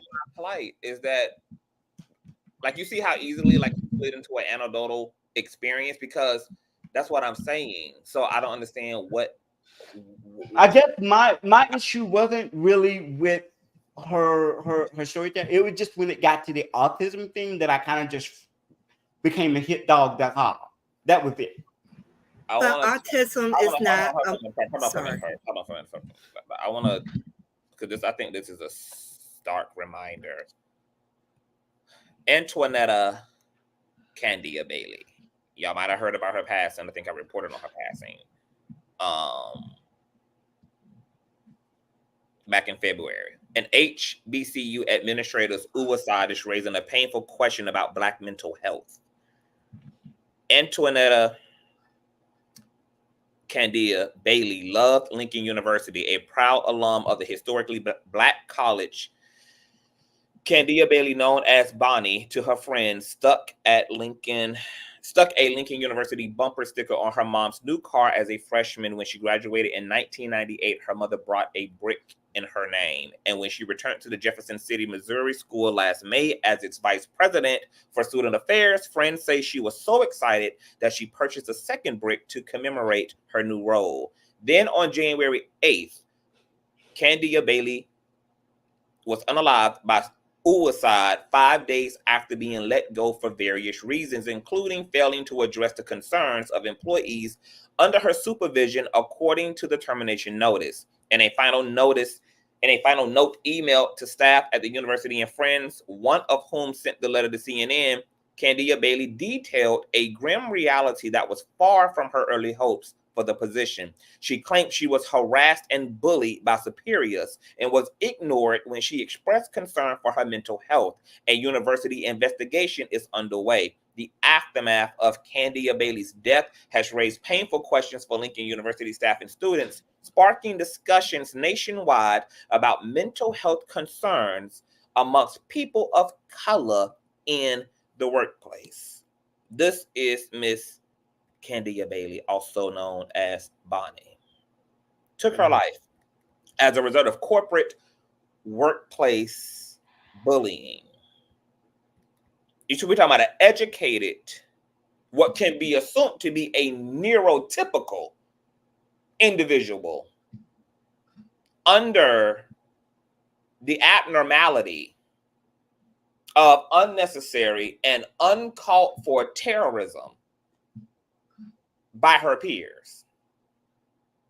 I think it's even a miracle that Amanda Seales, as a neurospicy person, is even alive still to talk and testify about her experience and navigation of media and being a public figure and being a Black woman in Hollywood, considering that she is at much more statistical odds to claim her life than a neurotypical person is, who has the ability to compartmentalize, as we discussed on the panel last night, and to adapt and rationalize in ways that some neurodivergent individuals cannot.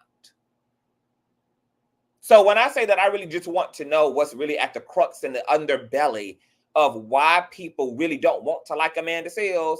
And even when this woman is doing nothing but sitting on the couch wanting to talk about her fucking life for 3 hours, not hurting any fucking body, just literally talking about her fucking experiences, which have been no different than any other Black person's experience, any other young person's experience with bullying, any other young person, Black person's experience of having a single parent household, living in a predominantly white space, dealing with white racism as a token Black. It's like, I'm just like really curious to know why it is being treated as if this woman had some fantastical tale that you would think would be equivalent of her talking about a damn near-death experience and challenging conventional thought, when she's literally having a fucking atypical experience like any other minority person is. But yet when Amanda goes to talk about having the same experience that all of us have experienced racism, yes. All of us have experienced being outcasted, yes. All of us have experienced childhood bullying and adult bullying, yes. So what is the opposition? What is the need to question it? That's what I don't. It's the need to. It's the need, and I don't even understand the need to harp even on the whole clinical diagnosis, because once again, you can't make a molehill into a mountain when somebody clocked their own tea and corrected their own lie. It's not like we caught her in a damn lie. She clarified the lie. It's not like she was doxxed and was forced to have to say to everybody, it's not true. That was birthed out of her character. And I think that it's unfair to continue to grind on that particular point and leave out the part that her character caught her to recorrect. Now, I do understand the critiques about her still in her correction, blaming Black media for this and this, that, and the third, but nonetheless, the woman reclarified the lie she told. So now we know she lied because of her. We don't know she lied because of you, William. We don't know she lied. I really don't give a damn if she lied or not. My issue y'all say y'all don't give a damn, but everybody in these comment sections and hitting these links to talk about the damn they give about her allegedly lying, but not keeping that same energy with her telling the truth as well. That's the part that's missing. Which is not uncommon with people with autism. I can understand the foot on her neck. Had we known through third party she lied and she continued to play in our face. She told the truth because the interview aired. Now we get to see it. Now she get to correct what was untrue about it. Because you came on here, William, and said, I'm not gonna let her. I mean, so you give a damn. You came up here with I'm leading the charge against Amanda Seales' energy. Make no mistake about it, boo. And that's why I led the charge back, because it's awfully funny that other people in other autism spaces can welcome self-diagnosed autistic people on the same panel with those who have been clinically diagnosed, and they don't seem to have an issue. But we want to nitpick about every damn thing with Black women. And it's not just her. My daughter has experienced issues with grown teachers. My sister, who was like a wallflower, experienced things with grown teachers. My niece, myself. It's not like it's an isolated incident. This is an experience of Black women, and I resent it like hell that people want to make adultify Black children, putting them on the same level as a grown-ass person. I'm sick and tired of it because we deserve better. Our children deserve to actually be able to be a damn child. Black women deserve to have safe spaces and not have people jump down their throat the minute that they give their experience. Because what she was talking about is also happening in corporate America. I don't know if you got to see the post I had on Instagram, CTV, of the Black woman who was in corporate America, who is also autistic, talking about her experience. There are Black women now reporting that them not wanting to be social butterflies at their jobs is impacting their performance evaluations. They are being called not team players because they just want to work and go the hell home. Perk, isn't that uncanny to what Ellie said last night? Remember, she said she was being penalized and scrutinized at her job for not being a damn social butterfly. And remember when also Amanda said in her interview that when, I forgot what job she was working for, or what network she was working for, but she ran down to HR about her issues with her overhead, and that pretty much made situations worse. And that's when she realized that HR is for them, not for us. And that's the common experience of a lot of autistic people, because they are being told that HR is supposed to help them. And since they tend to take things literally, and I'm not going to say all because no group is monolithic, but because a lot of folks will take it literally, they go to HR and then it's even worse. And I have even heard white men who are autistic say the very thing that the job loved about me was the very reason I got fired. Because everybody's cool with you as long as you're doing your job to their comfort zone. But the minute that you do it beyond what they're comfortable with, that's when the problems come in. So this is a thing about autism, and trying to gatekeep people out of autism when they know better than anybody what they're going through on a daily basis is fucking tone deaf as hell.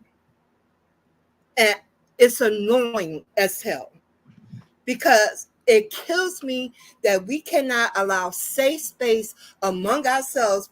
Our minds are so fucking colonized that we're still infighting amongst ourselves when other groups of autism, because I'm constantly researching, because I don't want my grandson to grow up feeling like he has to mask around me.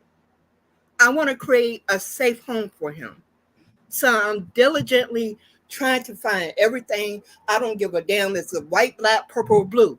If they can give me some further insight into what he's going through, then I'm going to listen to it.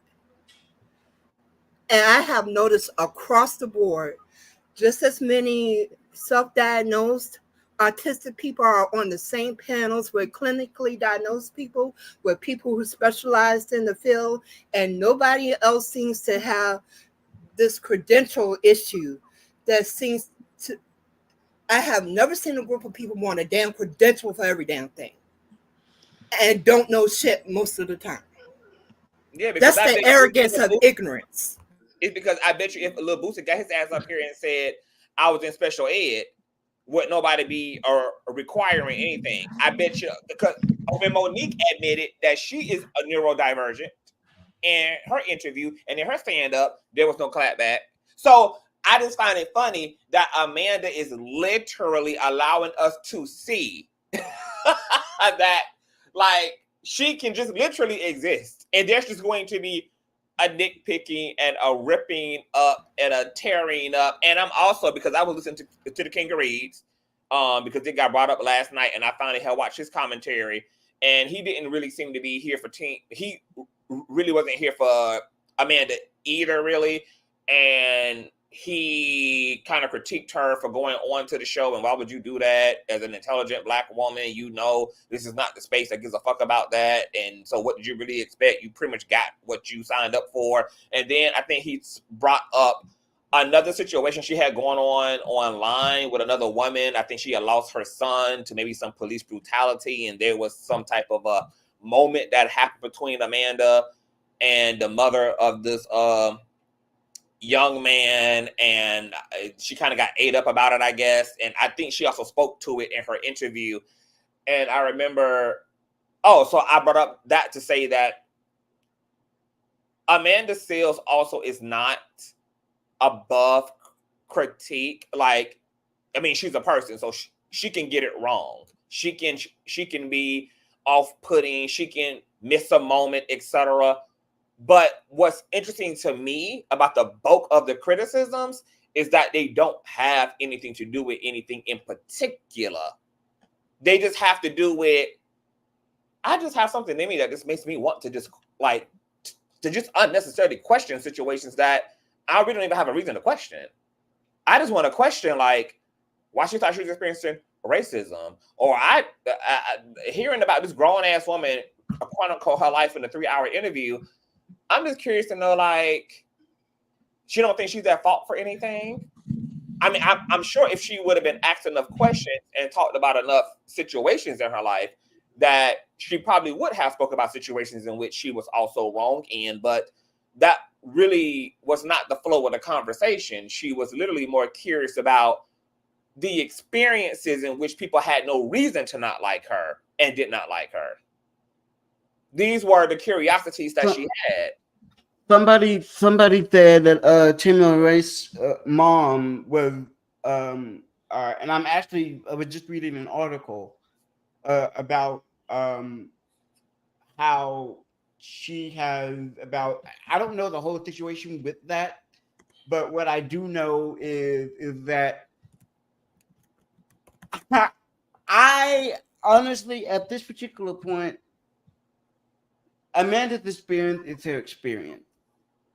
I just honestly would like it if there was, like, I don't know. I just feel like that's her experience. Is that if that's what she wants to talk, that's fine.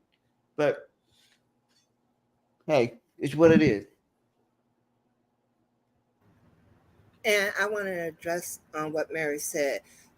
That for those of you who are not artistically aware, eye contact for quite a few of the autistic people that I've heard experience, eye contact is very ick factor for them. It's not comfortable.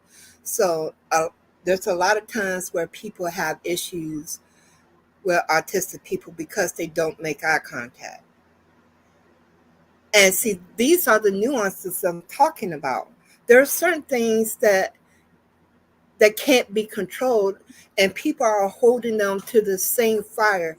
And like I was telling my daughter earlier, it's like me having perfect sight and then me chastising you because you're nearsighted or farsighted. I won't allow you to use any of the tools to correct it. And then I have the audacity to get angry and uncomfortable with you because you're not performing like a perfect sighted person. That's what my problem is. I am sick and tired of people thinking that Black women should have to defend the fact that they're fucking breathing. And the audacity for people to tell people to assimilate when we see it has never worked for us. So why are we telling people to do something that you know from history don't work? It's insulting, it's disrespectful, and it's unfeeling. Just like CTV, when I told one of the people on the panel, he was like, sometimes playing devil's advocate is inappropriate, especially when we're trying to create a space and have meaningful conversations. Sometimes that just holds up the conversation. The aggression that Shannon Sharpe had, even when he was pushing back on Monique, he kept it cute. The facade was completely gone with Amanda. And that has been way too many autistic people experience, the nasty aggression that people have for no other reason than they existing. And then when she started to give him some of the same energy back, because he had been at her throat the whole fucking night, people like, well, I don't understand why she gave the energy back. But let me put your ass in this situation and see if you don't want to give the same damn energy back. Because I know had it been me, you're damn fucking right, I would have gave him the same damn energy back. You want to be disrespectful? We're going to be disrespectful together. Yes, outside. You trying to calm me down. And even with my grandson, it bothers me when he's trying to comfort me and I know that I'm not where I would like to be as a grandparent to him. I don't ever want him to feel like, well, damn, my very existence is a nuisance to my own family, because that has been a lot of autistic people experience as well. I don't ever want him to feel like that. I don't want him to feel like, well, I got a mask when I'm outside the house, I got to come home and mask too. I don't want him to live in that type of space. I don't want you, William, to have to fight for things that should be rightfully given to you as a citizen, period. A lot of things when we address it with dealing with autism makes the society as a whole better.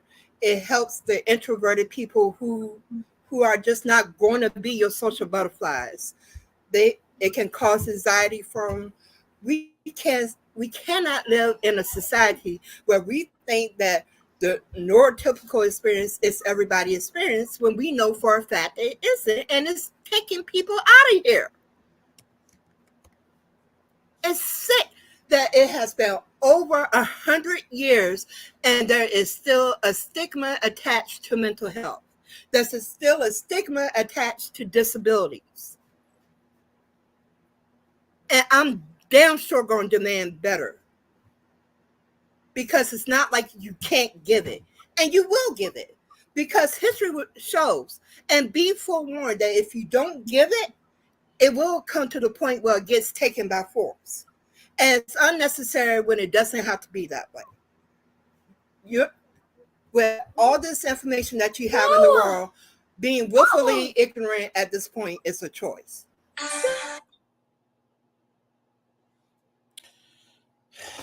Education is elevation, as Consciouztv would say. And absolutely, Perp. How do y'all feel? I just was informed by CJ that Funky Dineva is going to be interviewing Amanda Seales, and he feels like he hopes Funky Dineva watches all of these things before his interview with her. Yeah, because honey, they're gonna fry him if he don't. So what? CJ, why is he interviewing her? I mean, like, that's kind of a weird. It's not really weird because they're both in media, but I wonder why he want, like, what is his objection or his agenda or his objective, I should say, his objective with the sit down. Are y'all looking forward to that? Are y'all watching that? And what do y'all think that's about? I don't know, because I really haven't dealt with Funky Dineva, so I really don't know what to expect for him, period, to begin with. But I will look at it because, like, I like, people can say what the hell they want about Amanda Seales. She's at least opened up the dialogue about autism awareness, especially during, I found it beautiful, especially during Autism Awareness Month, that we're having these conversations, and they're meaningful. And even though I disagree with you earlier, William, I appreciate the work that you do, because I know windmilling for your community isn't easy. And I thank you too, CTV, because earlier I had my one moment where I was trying to go into a situation and share some information, and I got triggered. I was like, I just need to walk away for a moment, because like my emotional regulation is not where it needs to be to have any type of meaningful discourse here. So I just took my Come little on, happy self-awareness. See, hips. all that is team self-awareness. That's all. Like that's all power and strength to even know like what your limits are. To know, okay, I need to back out of this moment, or I can't show up in this moment. So let me regulate, get me together, so I can present my best self. Like all that is like the power of self-awareness and holding ourselves accountable and responsible. And I even appreciate Amanda doing that at various times in the interview, where she just kind of like she became self-aware and like she just shut down because she realized, okay, like I'm Yeah, spending too much time defending myself. Let me just let him get his bullshit out, and then we can just go on to the next thing. Like, yeah, go on to because that's what happened with me in that moment. I was like, this is not a space to have an open dialogue. It's falling on deaf ears. You need to just walk away. And after that conversation, I went right in the room and thanked my mother, because when people talk about self-diagnosing, but my mother noticed I had epilepsy when I was a baby. I was only having seizures when she, with her, by herself. My mother is a registered nurse. And do you know the hospital staff that she worked with didn't want to believe her when she told them that I was having seizures? It took another doctor that she knew, and she told him, she was like, my daughter is having seizures. And he believed her, and he did the test and found out that I was an epileptic. Yeah. So you got to understand the space that Black women have existed in. I went through the same thing at one point with my daughter. She was on albuterol for her asthma. I purposely was researching what was being given to her. I opened the pamphlet. The very first sentence of the freaking pamphlet, hush, Mari, is if you're on albuterol, do not take this medicine.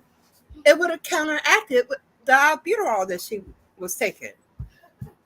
We have always had to be the voice for ourselves and our family.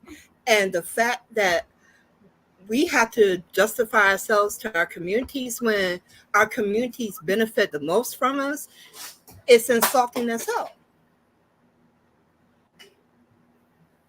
So I agree. I want. So I got two questions. Well, I got a statement. Because CJ said that fucking even said he was scared that they would get into it because they both got a mouth on them. Oisha said Amanda needs to stop interviewing with gossiping and media outlets. She needs to go interviewing with Mark Lamont Hill or Higher Learning or CTV. So yeah, if Funkin' and Diva is scared, I don't know. I don't know what Amanda is trying to achieve. I don't know what Funky's trying to achieve. So I don't know what the objective is. I don't know really, but it sounds like something that got the potential to go just as controversially as the Shannon Sharpe exchange. I just hope that Funky and Diva, if they're going to have banter, I hope they do that actually about trendy topics and it doesn't have anything to do with like banter about her experiences and shit. Stop! Like, they both are commentators. So, my apologies. I know you good. They both are commentators. Hey, Lady Like. They both are commentators. So, thank you so much, Lady Like. No, she was just one of the hot topics. Okay, cool. Yeah, like if they haven't banter back and forth about like just regular hot topics and shit that's like relevant, like that's cool because that's what they both do. So, so I hope that they just stay away from the other shit. My question was going to be to William as a result because a perp had reminded me when she started speaking. So my question to you, William, like for if the so because we discussed by and by through and through last night, how also autistic and neurodivergent diagnosis are very hard to get because it's a very individualistic, tedious process. And I think somebody said earlier that it's interesting that people are like confronting Amanda about her self-diagnosis when the whole process is like a self-report to begin with. Like it's all, a lot of it is based upon like the way you are experiencing your reality and your habits and da da da da da. But because there's been misdiagnosis, there have been doctors who did not properly diagnose someone who was on the spectrum. There have been people who have got diagnosed as on the spectrum, but they were something else. If Amanda was autistic and then went to a doctor who didn't properly diagnose her, because I'm just trying to figure out, like, I'm not sure there's like absolute way for her to even like prove she's autistic clinically when the clinical diagnosing process also is littered with error. So that's if you can't even get the diagnosis, because like in my area, just trying to get, it took us forever to get his diagnosis because it was such a shortage in the area. Even now we're coming up against things that are hard because it's hard to get things done about autism because it's a massive shortage in our areas.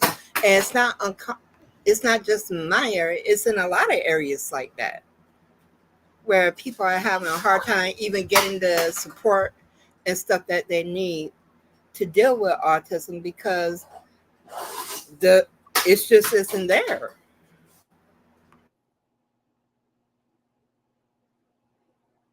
so that's what I'm saying. So it's just like she very well could have, like, she very well can go to a doctor who can misdiagnose her, who can say, well, you're not neurodivergent, you are something else, and she in fact be neurodivergent.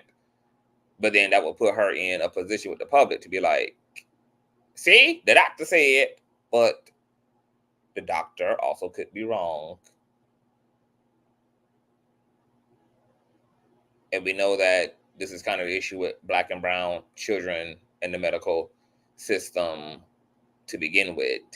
There's a lot of overdiagnosing, underdiagnosing, a lot of neglect, a lot of laziness as it relates to the way that medical treatment is applied to Black and brown folk. But what would be your tone, William, if she got a clinical diagnosis? So then, what would that mean for you? If she got a clinical diagnosis, that would solve, that for me would be the end of it. There would be no more questions. There would be no more me trying to question her motives or anything, because that was my whole thing. My whole thing was never about her experience with racism or anything like that. It's just when it came to that specific thing, and 24 hours later, we're hearing this other side. Now, if she got a clinical diagnosis, I think that would help me, because that would help me understand a little bit about how she went through what she went through and why she went through it. And I think her telling her story is great. Her sharing her experience is great. I just had wished that she did not wrap her clarification in her autism with and this is why the Black media don't, like, you know what I mean? Like, don't, like, keep the Black media in your self-diagnosis apart. And I think that was my big issue with her. It wasn't, it was the fact that she was wrapping her entire point with, see, this is why the Black media don't fool with you. But you know, so funny. I didn't see that she did that, but I know on the panel on yesterday, someone had said that they felt, it was Shauna, but Shauna had admitted she only had saw clips and stuff, and she thought that Amanda had led with the diagnosis. But I didn't feel that way, because when she called out Black media, she said why she's calling out Black media. She said, she essentially said she's tired of media running with narratives without doing due diligence and without pursuing the other side. because it's unfair and there should be some journalistic integrity. She didn't call them out per se for her autism. She just talked about the raggedness and one-sidedness and clout chasing of Black media. I'm not saying that she didn't call it. I feel like when you say no, that you don't have autism and that you weren't clinically diagnosed with autism, and then you go on to point out, well, and this is why the Black media, like when you do that, that's where I start to have issues, because now you're making it look like something else that it shouldn't be. But when did you see her do that? Because I didn't see her. So when she said, quote, when Shannon asked, have you ever been clinically diagnosed? She responded with, yes, I've been clinically diagnosed. But she also said he then hung his head and exhausted in frustration because I did not answer his question. This is called deflection. That's my issue. My issue is you're wrapping your entire point around the fact that you were not clinically diagnosed. So because you were not clinically diagnosed, you're now saying that this man, because you did not answer his direct question and he asked you, you're now trying to pinpoint, well, because he didn't answer my question. Well, like it's girl, what? That's my issue with her. But let's not forget what she also said. She said the reason why she didn't tell the truth in that moment was because she knew he was going to use it to gaslight her, which he did a lot during that interview. Because God forbid. Hang on. Maybe God forbid if Amanda Ass would have said, I self-diagnosed, baby, the way that Shannon Sharpe ass would have been ready to once again tell her about her damn self and tell her she something else, and her, like the way he just would have passionately tried to just flip and remix for no reason instead of just letting it be like, oh, okay, well, if you read all the symptoms and your mama done saw it and you saw it and you feel it and you feel like you meet the criteria, then you probably are a neurodivergent. But the fact that like, because baby, I can only imagine his posture had she said, no, I have not been clinically diagnosed. Shannon Sharpe ass would have gotten all up in that shit. And that's what she was trying to avoid. It's like, I'm just sick of you really telling me about me. Yeah. Like I said, if she gets clinically diagnosed, which again, she's a celebrity, she has the money, $10,000 not much to her. So if she wants to do that, that's up to her. But for me, don't wrap your point in criticizing the man with the fact that you did not have autism. Like that I think is where my issue was. But anyway, I'm not gonna listen. That's what I took from it. That ain't got nothing to do with that. That's what I took from it. Now you can take from what you want to take from it. That's fine. But that's my experience of her.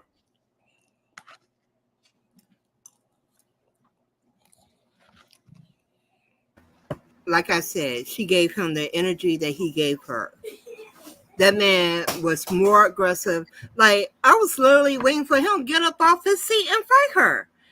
The aggressive that he showed to her, I have never seen him show it to somebody else before. And it was uncalled for because she wasn't being nasty with him. But the way he dealt with her, you would have thought she had threatened to beat his mom. Yeah, it was rude. I mean, it was flat out rude. I thought it was off-putting. I mean, an interview is not a debate. If it's a debate, then it's a debate. Like, if you come in here to debate autism as a self-diagnosis, then yeah, we can get into all of it. But it's an interview. So why are you challenging your interviewee? And then if you were going to challenge her, if you were going to say, well, I think that could be looked at from another perspective. I think there was a way to do that without it coming off so combative and making it about Shannon, because then it just became about like him needing to be right in a situation that wasn't even about him, nor was it his experience.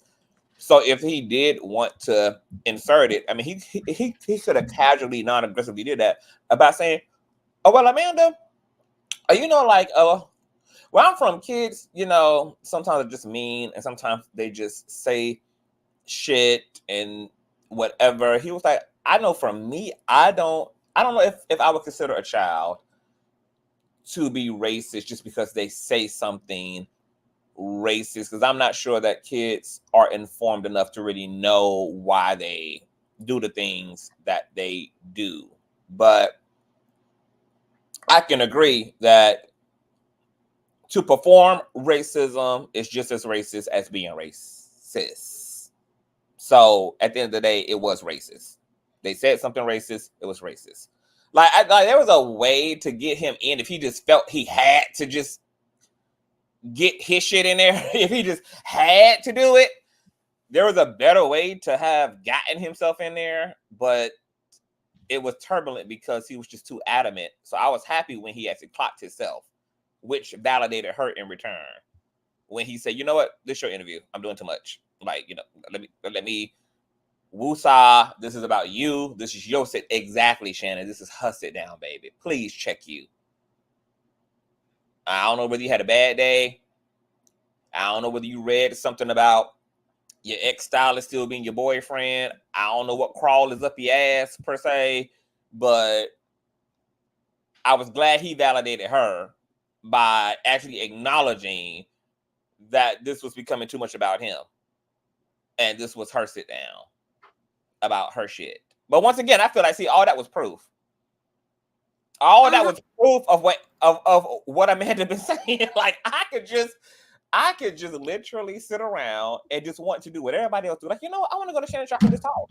I just want to go talk about my life. Like, everybody else has sat down and just be able to cut this shit off.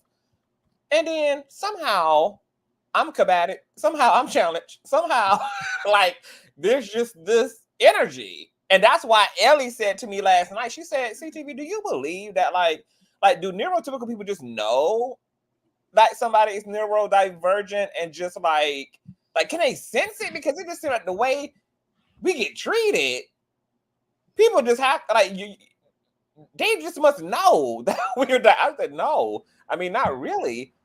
But I mean, so seeing this play out in real life, seeing it actually play out between Shannon and Amanda was it's been eye-opening, and it makes me question like what is the metaphysics behind this, because there is something going on.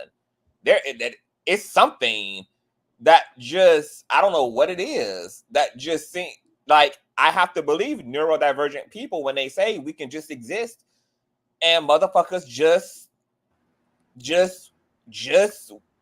they just will be fucked up toward us. And check out the tea on this, CTV.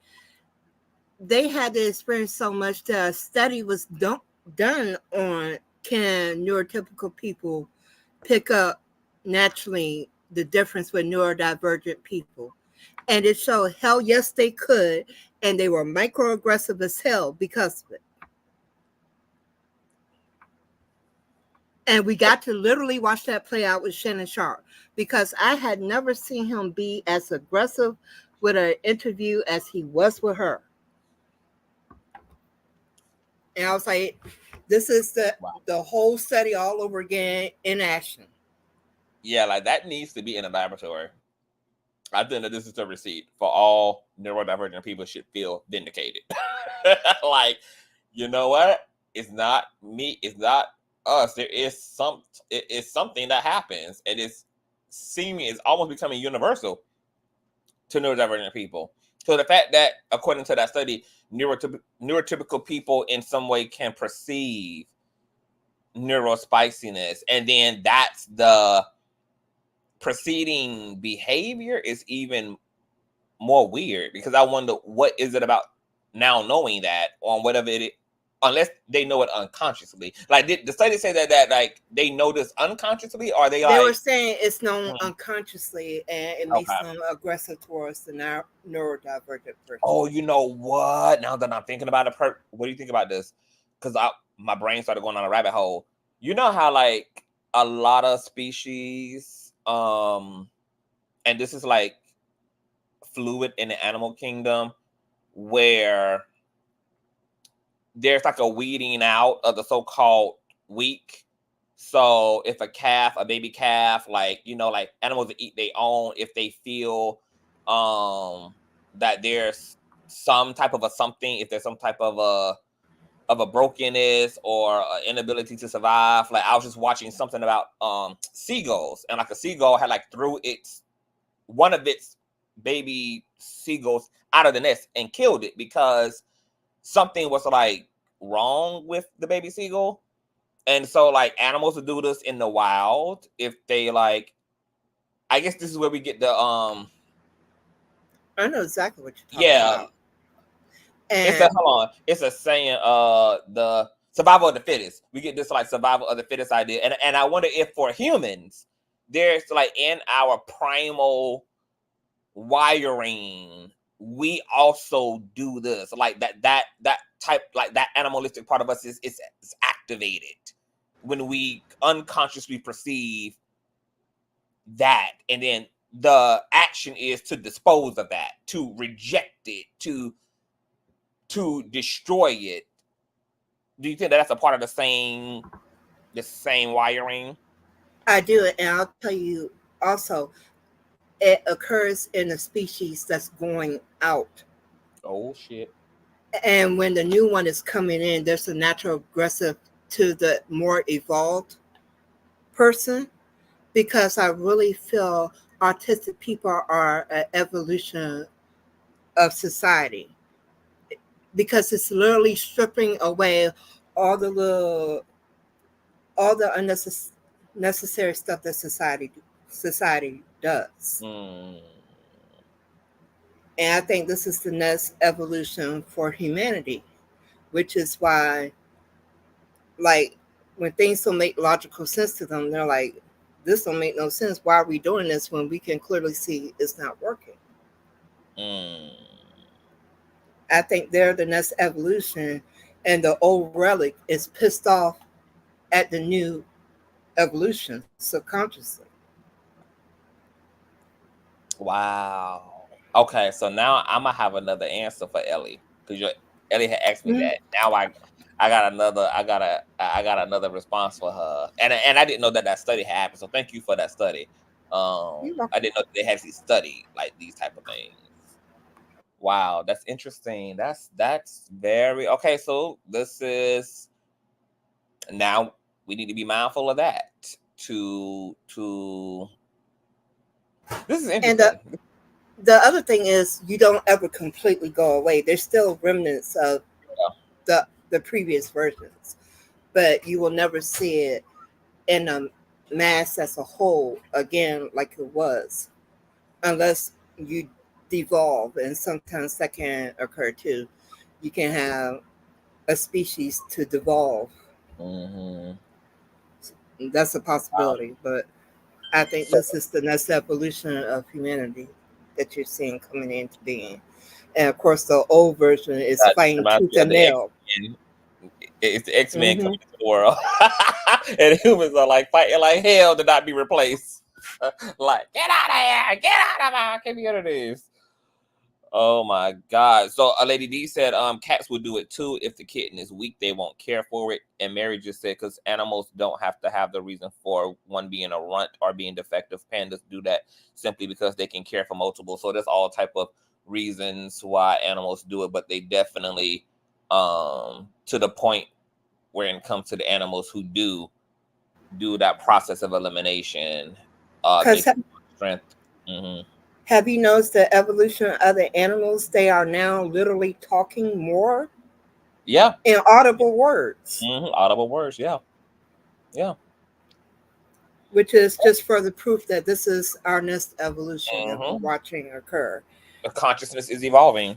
Yeah. And it's also being demonstrated in young human babies. You know, like these kids are more accelerated in their adaptability in the world, in their understanding of their environments. Like we're seeing a growing consciousness in young people. Like these kids are coming in gifted, knowing how to do shit they ain't been taught to do yet, just having a keen sense of awareness. So consciousness, yes, it's on the up and up. Powerful Yeah, shit. because babies are actually crawling at, man, it's fast. Because like even with my daughter, when she came out, the first day she came out, she picked her head up and looked all around and scared the crap out of my mama. My mom was like, I ain't ever seen a baby do that before. But they're doing that. They're starting to roll over as soon as they come out. They're starting to crawl damn near as soon as they come out. They're talking sonar. Yeah. It's amazing. It's really amazing. It's an exciting time. Yeah. Let me ask you, Conscious, and this, because it was, because in your title you put matriarchy versus patriarchy. Where do we go? I wanted to ask you about how would you structure this society between the true extremes of the Princella, the Queenmaker, and the other side of that is the Kevin Samuels manosphere. So how would you structure that with what we currently see? Because of the two extreme positions, would there be a meeting of the middle with the way our society operates? Hell no. I would uproot and strip and gut the whole damn system altogether, seeing how the hell all this shit done been dismorphed and weaponized and exploited. I think I would actually strip the language from the reality of masculinity and femininity and make that about a human thing rather than a male and female thing, so that we could disencourage the way in which we socialize those two universal polarities. So I would strip the language to allow just there to be the polarities, and those polarities being self-actualized and present in all people. That's a people reality, not a male or female reality. And as a result of that, there wouldn't be a socialization. So all things would just be afforded to both genders. Boys would play with easy bake ovens just as much as they play ball and with Tonka trucks, and girls would play sports and get sweaty and roll around on the dirt.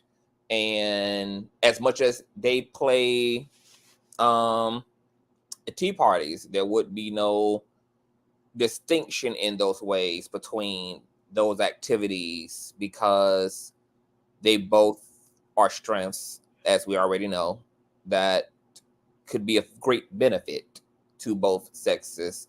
So I don't see that there's anything redeeming about either extreme of Princella or Kevin Samuels. The issue is the fact that, once again, we keep assigning these two universal polarities to genders and sexes. And because we've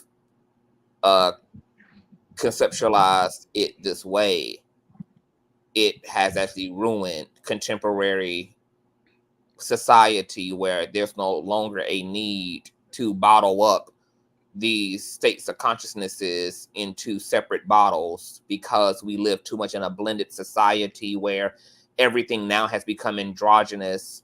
You have male nurses, you have male administration employees, front desk workers, the society has opened up and people are now all over the place. You have women making money, therefore you have stay-at-home dads. You have the reversal of gender roles. So these like this conceptualization of the masculine and feminine is not serving us. It's keeping us from being able to fully move forward in the consciousness to Perk's point that is evolving, and we need to evolve with it. We need to evolve our concepts and the way we have perceived these things. Like trends come and go. We act like we don't have the power to say goodbye to things that no longer serve us. It no longer serves us to perceive masculine and feminine in these ways. It no longer perceives us to cling to gender roles, etc. Things have changed, therefore things will change. We need to then have the ideologies that accommodate what we are growing into being, what we're evolving into being. So it's only going to keep the contention alive for those who are like still trying to cling to the classic male, female, girls wear pink, boys wear blue, boys get sweaty, girls stay matte idea. It's keeping us from also being deeply co-ed, because that's ultimately where this androgynous society is moving towards, a very co-ed society, a very it's trying to drive us toward kind of a oneness. It's kind of trying to merge everything into one, and of course, like you have the traditionalists and those who are conservative pushing against that merging. They are afraid. They feel like the word is disappearing. There, and I would also even add to your point, Conscious, with the conservative part of it. It's not just that they are afraid. What they are afraid of is losing their power, and they are losing it rapidly because these traditionalists have been saturated. And let's also keep in mind the very people that are trying to control us they're the conservative ones. They're the ones that are trying to keep their power, and they're so scared that they have to utilize other issues, other problems that do not directly affect us as a way to keep us from merging into one. Because once we merge into one, it's like that's what they're scared of. Like but I do agree with you. I think that the traditionalists are very scared. I think that they are scared of losing their power, and whether they know it or not, it's gonna happen one way or the other. And in fact, I think by 2025, I'm sorry, 2030, I'm sorry, the largest minority group, it will become the majority. Do you know which one?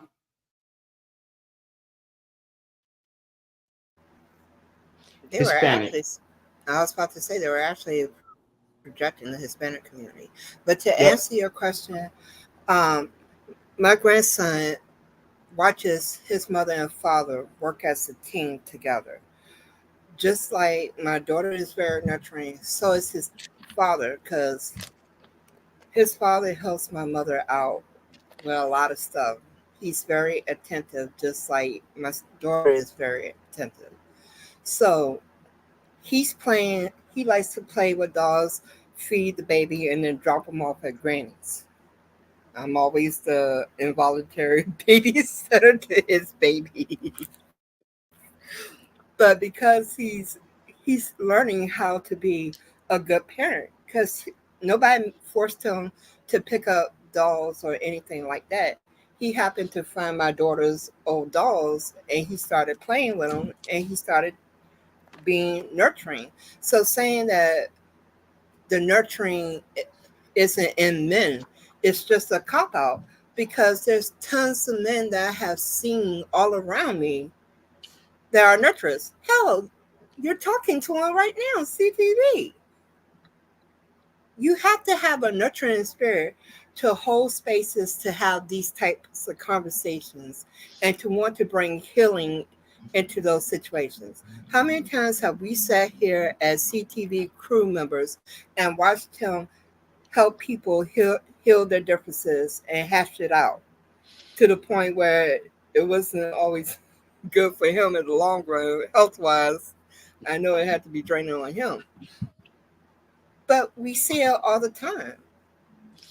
So His, like with Conscious, I'm gonna go ahead and gush on you a little bit, Conscious, because this is my boy. One of the things that I love about Conscious is that even though we don't see eye to eye on some issues, we will come together in terms of where we are. You know, I may be the more outspoken one out of the two of us in the relationship, but we definitely Oh, you have. think you're the most outspoken one, really? now you know you don't engage that scorpion stinger when you said that. He was like, "Oh, really?" I thought that William really felt. I thought that William really felt that way. Okay, that's cool. And that stinger came out. Huh? That's cute. Okay. See, I knew that scorpion answer was gonna come out. Oh my goodness.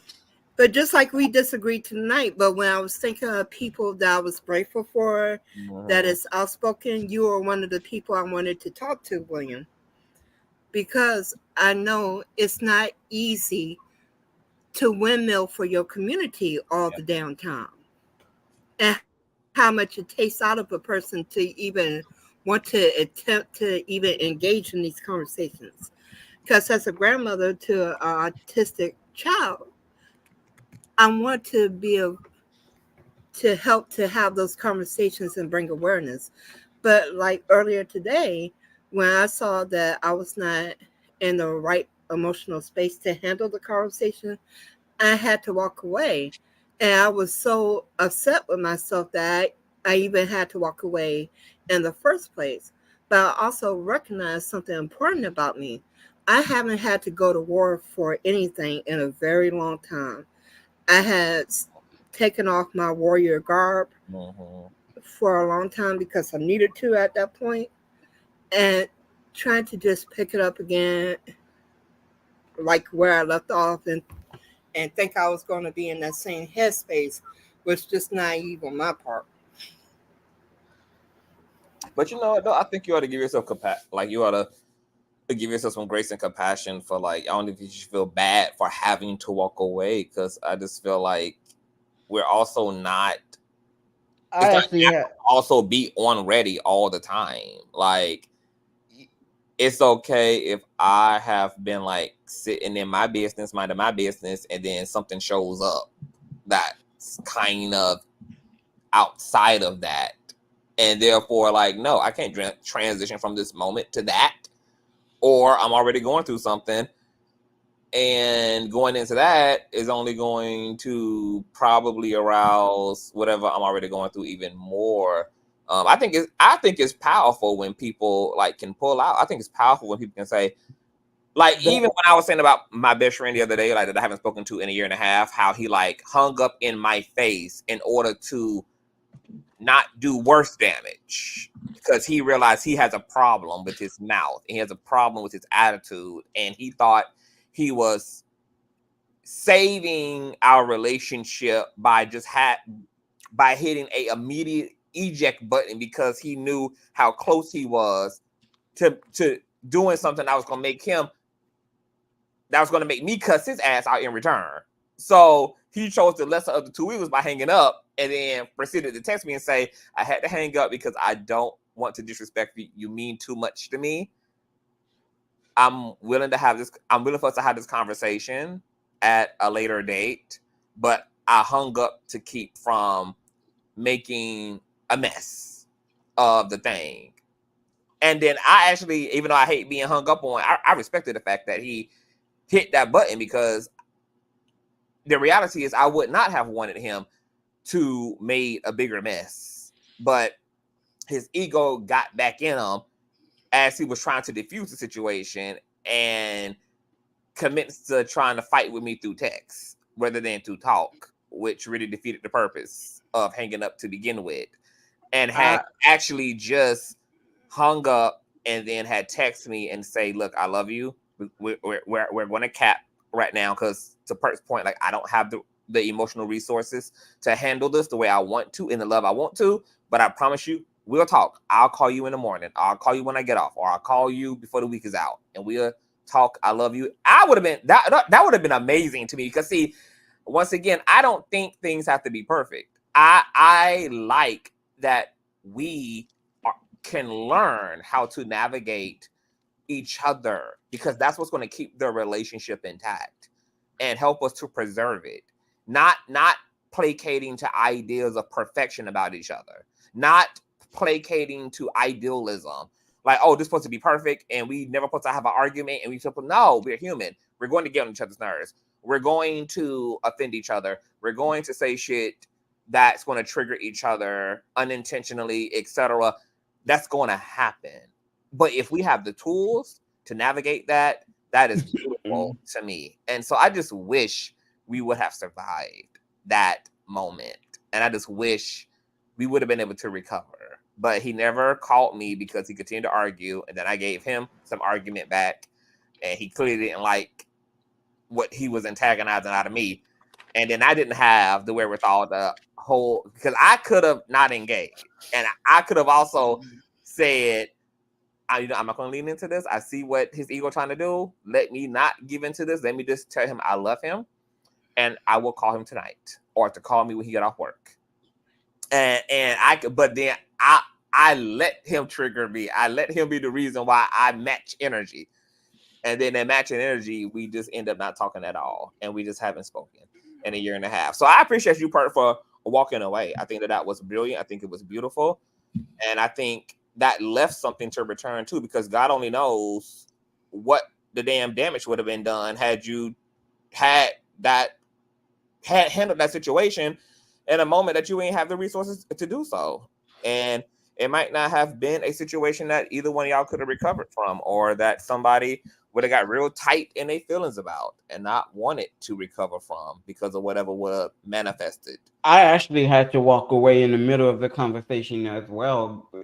While y'all were talking, I just took my headphones off and exit the room. I was just like, I need to calm down because this is not working for me. So yeah, That's brilliant, and there's power in restraint, as I said on yesterday. I wanted to ask you too, William, the same question that you asked us. Like, do you see, like, what would you keep between the extremities of Queen and Kevin Samuels?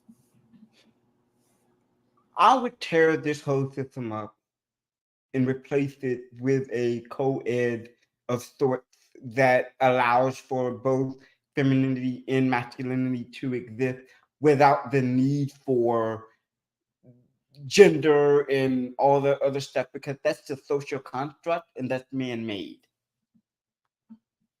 I would utilize the co-ed as a way to move us in a better direction, where the boys, well, yes, they can play with dolls. They can also go out, play sport, get dirty, just like everybody else. Same thing as a girl. They can play with dolls. They can go out, get a job. Whatever. Like, I want that for our next generation, because I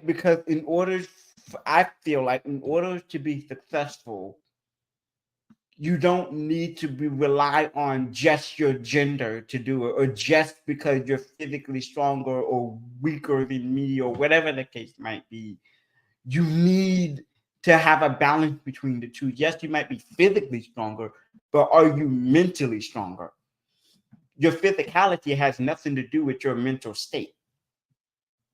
Are you capable of doing the work that's required? And for the current system that we have right now, that's a no, especially among our Black men and women, especially among the Black men.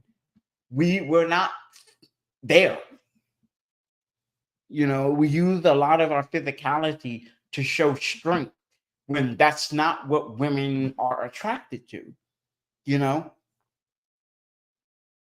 So yeah, I'm with you. I would uproot this whole system and get rid of it completely. Yeah, we were having that discussion because Arshawn had a toward the end of his live stream earlier, he was talking about like they were him and some other male panelists were discussing. I guess there was a conversation that happened on The View where they were pretty much saying that women don't need men. So then his conversation was around exploring that conversation. Like, women out here saying they don't need men. Do they really not need men? And of course, they did not agree with the fact that women don't need men because a lot of these women had husbands. Some of them had husbands who were saying they don't need no damn man.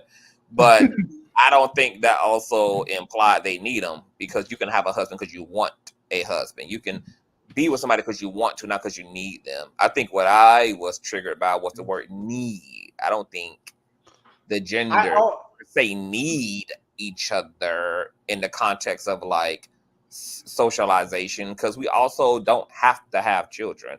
Relationships are a option and a preference. We also don't have to be in romantic ties to each other. So men and women could exist alongside each other just fine without fucking, without falling in love, if that's what men and women chose to do, without it really impacting any other part of their life. I mean, you still get to work, show up as an adult in the system, do what you want to do, and everybody just everybody just play their position.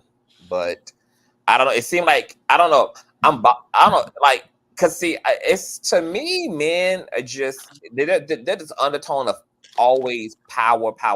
Even the desire to want women to need them is a power play. Like, and I think that's why it feels weird to me, like that word need, especially when men talk about, like, use that word. It's just another And way. that's what women were objecting to, because women were saying, no, I don't need you, I want you. But women are basically saying, just treat us decently.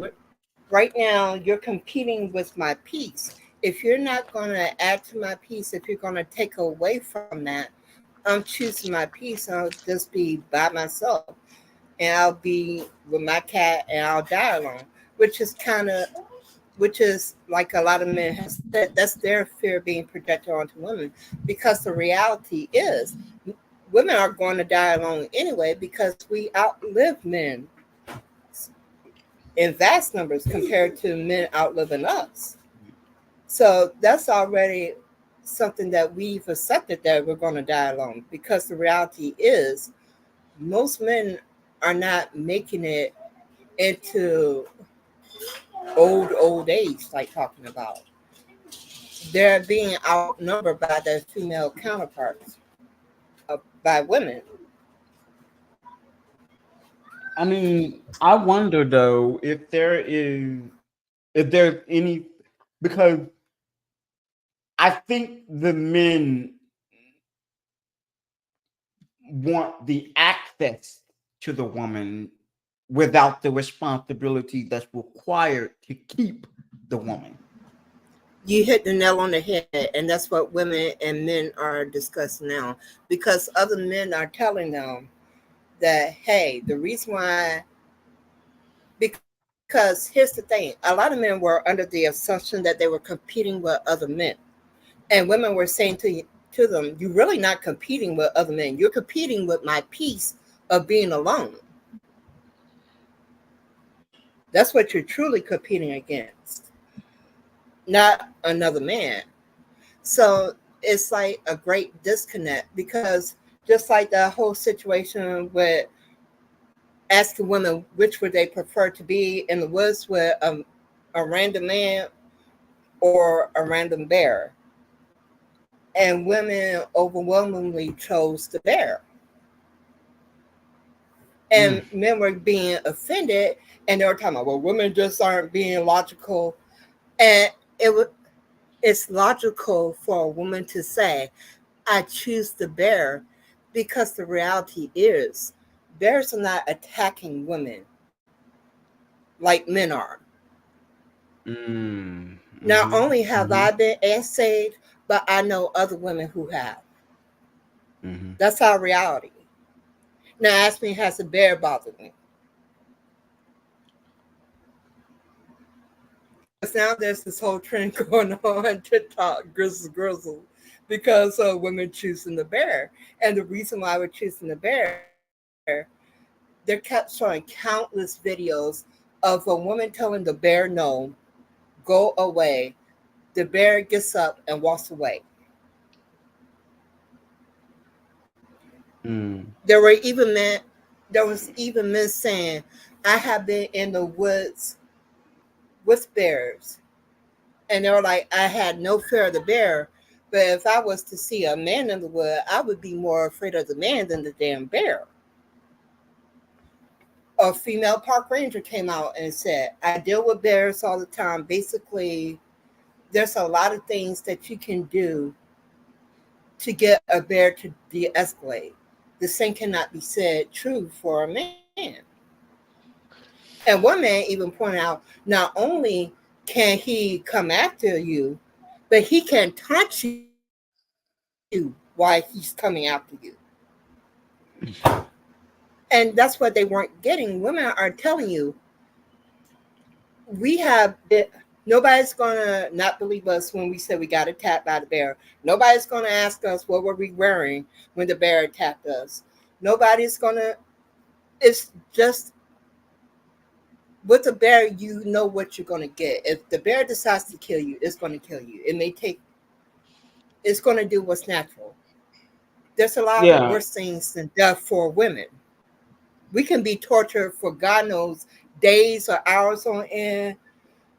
It's a whole bunch of nasty stuff that can occur to a woman, and we're well aware of it because police officers have conversations with us about don't allow a man to take you away from the original scene, because if you leave the original scene, then you're more likely to be unalived once you leave that scene. Men are not having to have those conversations. Nobody is running up on a man like talking about and just unaliving them at the same rate that women are being harmed. We can refuse people as nicely as we can. There are men going around punching women in the face for no reason. Women have had acid thrown on them because they had the audacity to tell a man no. There's no limit to the violence that men come up with to perpetrate against women. So yeah, that choose the bear. Somebody said, I don't know. I feel like society needs men. No, society doesn't need men. Men are the reason why we see a lot of effed up situations, you know? So we need to come out of this gender issue that we're seeing in our society. Because again, men were the ones that came up with this system. And we just participated in it because it's their system. So this is just reinforcing that men's stereotypical way. And I'm just like, like you already have the power. Here's the thing, because Christopher Laws says, I don't know. I feel society needs men. Of course, you're a man, Christopher. Of course you feel that way. But what's funny to me is that, like, men have also clarify need in what capacity. Once again, my trigger is the word need. I don't understand why it can't be that humans are just resourceful to each other. Like, but to be honest, what really outside of the way that co-creation happens, like men seed, women nurture the seed and deliver the product. Outside of that, what exactly can fucking men do that women can't?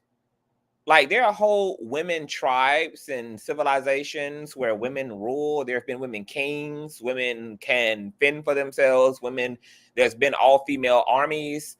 Women can hunt their own food. Human women behave just like any other female in nature. Like, there's like female non-human entities, like female hippos, female elephants, female lioness, like female insects. In every other part of nature, females take care of themselves. They don't have dependencies upon their male counterpart. Nope.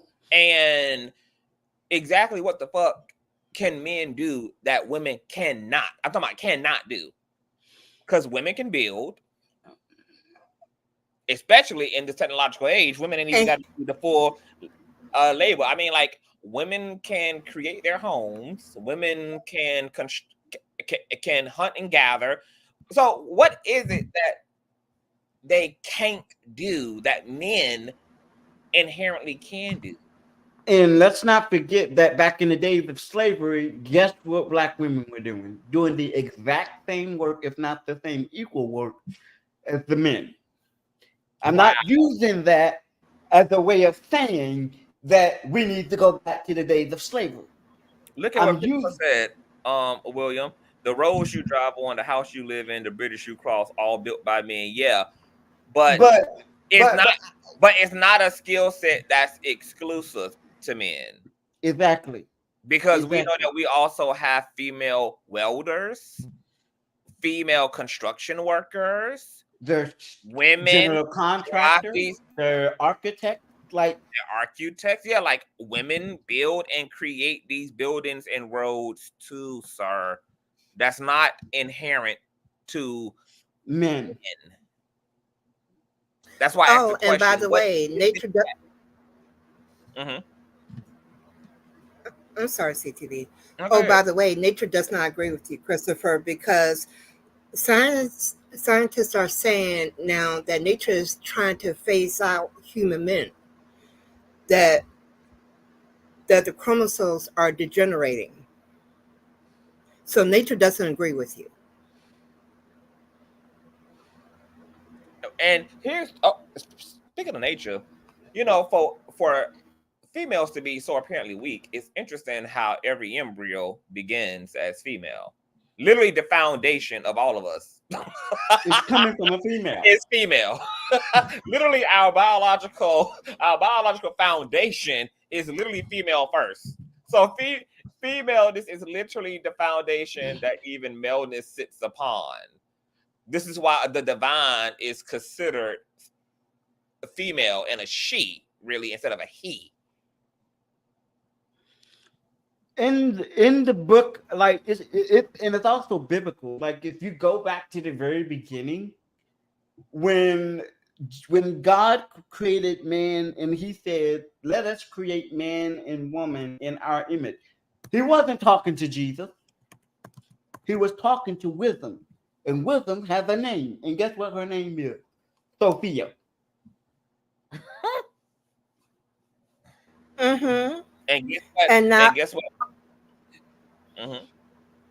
Not only that, they show that at one time women didn't need a man, that they created other women. And it looks like nature is trying to revert back to that time again. I don't blame nature. Neither do I. I don't blame motherfucking nature. And what's interesting is that even if you take the mythologies of Christianity literally or seriously or have any value of them, even if you are a man arguing that the female is somehow, I don't know, broken, incompetent, whatever, like, it's interesting that according to the biblical narrative, like, femininity was extracted from man and personified outside of himself. Like, Eve was taken from the rib, taken from the consciousness, taken from an aspect of Adam. So the fact that God, according to Christian mythology, actually made the first male in union with female, that Adam's inherent nature both encompassed the male, the feminine and the masculine.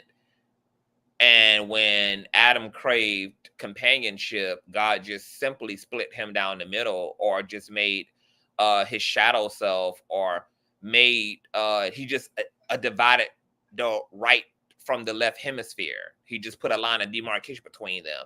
They both operate independently, but yet are also designed to be in union, which is then further expounded upon when the Bible talks about the spiritual nature of marriage, which is the oneness of the female and male coming together, becoming one in spirit. So we can't even though the Bible is full of patriarchy and led in a patriarchal fashion, it even still have hints of elevation of the feminine throughout it, because Without it, you for can't. men to need women, and for the scriptures to say that when a man findeth him a wife, he findeth him a good thing, literally, the scriptures are even supporting the fact that masculinity does not become full circle until it's in union with the feminine. And That it's incomplete without the feminine. Oh, And did and on top of that, even in the Bible, if you go to the book of Deuteronomy or to the book of Joshua, you will find that that there was a female prophet named Deborah. Like, she ran that entire community of the Israeli people. And Like, don't forget the lady of purple that helped Jesus. But did you hear CTV that the translation of helpmate was actually not correct and was purposely mistranslated? Eve was not a helpmate. She was considered Adam's savior. I remember you telling me about that. I remember you telling me about that. Yeah, that was her. They recently came out because there's a dude on TikTok that talks about how patriarchy purposely manipulates things and don't give you the full story of things. Absolutely. So, like, even with that, because first of all, people don't want to talk about that when you're talking about Elohim, Yahweh, the Ruach Kadosh, and all these other things. There were many gods turned into one God, because Yahweh is a warrior God, and he's also the God of thunder, something like that. But they took multiple entities and put it into one. Yeah. So, like, they're not even aware of what their own Bible says about things and where the root of it all comes from. Like, they're not even clear about the fact that Yahweh also had like the exact same characteristics of a flying dragon. Like, I was listening to something that had compiled like the characteristics of a Yahweh, like when Yahweh was physically described, like flames coming out of his mouth, winged, I mean, even down to the nostrils, and that some of the earliest depictions of Yahweh were actually that of a dragon, of a flying serpent. But Christopher said, I'm sorry, and often depicted with horns. With horns, yep, that part too. Now, Christopher says something asinine, but maybe it's true. I've never seen a woman build a house. I've never seen a woman change a tire. See, this all a simple Google search is fine. You see how? Look at the screen, Chris. Go ahead, Perk. Are you gonna watch a woman build the most beautiful bamboo house near her village, who's living off the grid? You're gonna watch her do this by herself. See how easy that was to just find a woman building a house? You see, Christopher? And you popped your cherry. And by the way, all the stuff that's being built, all the roads and all that kind of crap that you're talking about, that's going to wind up being a woman-led industry because men are no longer going to college. So just get comfortable with that knowledge. Wow. They're no longer going into STEM. They're not going into anything. Oh my God, Perk. Go ahead. Oh my God. Why is this woman's feet and her legs and her arms allowing her to build something? Never see. Why are her feet and why are her legs and feet working the same way that a man's feet and legs work? Oh my gosh, she's able to pick up objects. She's able to organize sticks and woods and mud. She can walk. Jesus, these women are advanced. Their limbs actually work just like men's. Christopher has gotten oddly quiet in the chat. CTV, is she having the audacity to build a bridge? Did we just wait a minute, and then get her hair wet, while doing it? You telling me that she's not prohibited by her beauty from digging in the ground and being out there in these bewildering natural conditions such as rain and wind and humidity? What? Not the same women that can bring forth life and undergo labor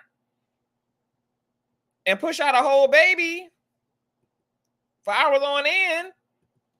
Right, Deborah. Not her have the audacity to do all this without shoes, for God's sake, and without a helmet, and without knee pads, and without special equipment.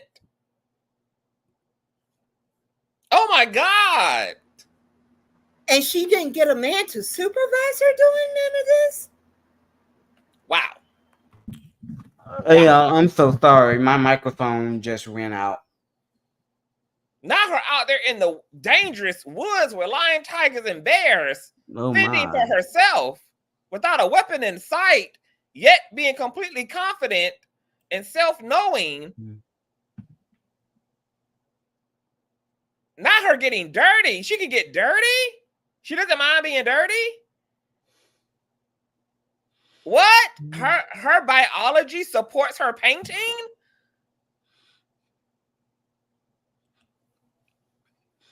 Can y'all hear me? Oh yeah, you can. Yes. Okay, good. We're just showing a man who never saw a woman build a house, her building a house.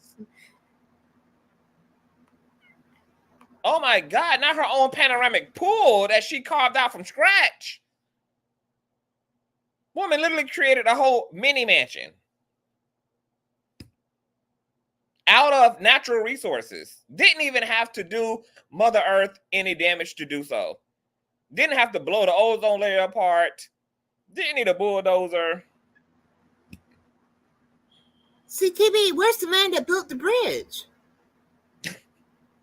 You see her little bridge, didn't you? Wait, she's hunting for her own food. You mean a man that bridge? This is beautiful. I've never seen anything like this before. I like this. Wow.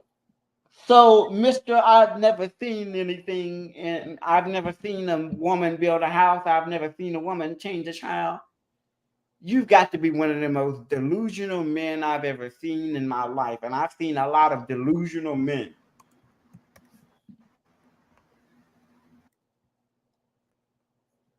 Not women changing And damn Shannon, tires. I love your pettiness. He going.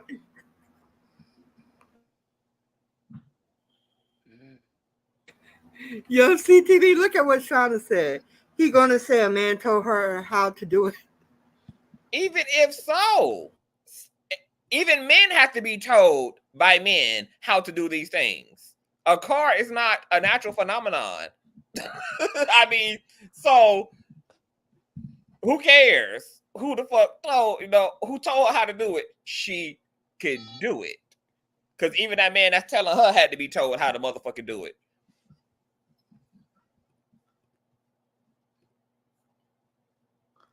Even this man here is bothered. Oh, wait a minute. Not truck puncture, tire replacement, outdoor rescue. Not female power. What? Wow. What we gonna say that? Girl power? Girl power. Wait a minute. Wow. Where's the other leg? You mean tell me that women can do other that? leg? Oh, so now he's making it That's about how how you know you'll be wait a telling me minute, so that is it female about, electricians. now he's saying how you see how he moving the goalpost? Now it's about how often. No, baby. You said you never saw it, you've seen it. It doesn't matter how often. Now that you are clear that women can do it. case closed. And now they can do it as often as they so desire. Now that you know that women are fully capable of doing all the things that CTV, you don't you only just taught love men how to do. they always move the goalposts? Absolutely. And I have the perfect meme for that. It went, wait a minute. It went from I've never seen a woman do it. We literally seen a video of a woman building a whole house out of the resources necessary. It went from that to I've never seen a woman change a tire. We just seen a woman change the whole freaking tire on a freaking 18-wheeler. What the hell more do you want, son? Look at what Amoisha said. He don't want us to talk about what men can't do. Nope. Not that laundry list. Baby. Oh my God. Now it. I I really cannot believe that men actually think this way. It's just very. I can't believe men are this stupid. I just really can't believe this is literal. Like they really believe women cannot live in a world without men. One of the most famous basketball coaches ever to exist is a female. Her name is, I forget her last name, but her name is Coach Pat. Everybody calls her Pat. Oh, I know who you're talking about. I can't think of the team that she worked with. Now only third was she from Tennessee? Team Volunteer, I think it was. Does it matter? Christopher is, you know what? Nope. I told the residents I was not going to do name calling. I was going to call Christopher an idiot. But Christopher is just dumb.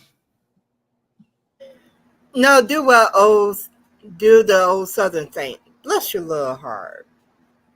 Because that's a special kind of special. Because notice the goalpost keeps moving. No matter what you do, the goalpost keeps getting moved by Christopher. And I believe that one woman that we seen changing a tire, she wasn't in another country. She was here. We seen two videos. One of them was of a woman. Oh yeah, he assumed because she's of another ethnicity that she's in another country. Yeah, this is an American woman. Yeah, a mechanic Mia. Mechanic Mia. Mechanic Mia. Wow. Working on trains and locomotives and I'm looking at her YouTube page right now. 20 million views, 14 million views. I mean, I am woman, hear me roar. I would like to see how many times men have lifted cars off of their children. Can I see that? Because we know many cases where mothers have lifted cars off of their children to get to them. I don't recall hearing of any cases that I know of where a man did that. Oh, and guess what? My own mother can lift my wheelchair up and put it in the back of her trunk without a man. If she had to push you out, she can damn sure lift you up. Exactly. Like you like I don't. You did. Oh my God. Mechanic. Okay, I see what you're talking about. Damn, that woman is built. Look at the man getting in to go experience the cool AC behind the wheel. Her ass is the one plugging the damn tires. In open toe shoes at that. Ooh. With highlight. I guess he his soft ride error. She is built. A hydraulic cylinder oil seal replacement. Wow. This lady can do it all. And does it. She don't. She the one hiring men. Hello? She the only doing what they do. She the boss. She cut the checks. CTV, my daddy used to brag about how my mom was one who repaired everything in the house. He said, if you need anything repaired, don't ask me, ask my wife. That part. She the one who got them special hands. And like what's the guy name? Justy Duplantis, he's a televangelist, but his own wife is the fixer. He calls her the fixer of all things, from motorcycle to cars to anything that needs fixing in the house. She will fix that stuff up. Like, you're just delusional, and it's because you've been living in the basement of your own mama house. This is really inspiring to see. I mean, and look at how cute that they are all dressed doing the stuff. Like they ain't even necessarily, put themselves in traditional male garments. They still getting their beauty on, their fashion on, and doing hard labor. Oh, I live for this. I live for this. I fucking live for the gender bending and just. Do she got a Instagram? She probably do. It's probably a Mechanic Mia on Instagram too. This her Facebook page. But yes, a truck puncture tire inner tube replacement. Women, because William, my mother could do plumbing. She could do plumbing. She could I had electricity. That's why my daddy was so proud of her. He was like, "You need to start your own business." I had an aunt that could I don't know if she did plumbing or if she I don't know, but I think it was I think she went to, because we was in the car with her, and she had went to a mechanic one time, got her shit taken care of right then and there. Didn't need a man to get the, once she figured out what the stuff, what she needed, she didn't even need the mechanic to fix it. She fixed it her damn thing. She just wanted the mechanic to know. She just needed the mechanic to know, okay, how much it was gonna cost her and what the problem was. But when she figured out what the problem was, baby, she went right over to the auto shop, got what she needed, and put it on her and fixed up her shit. And it took maybe 15 to 30 minutes. She was not playing, okay?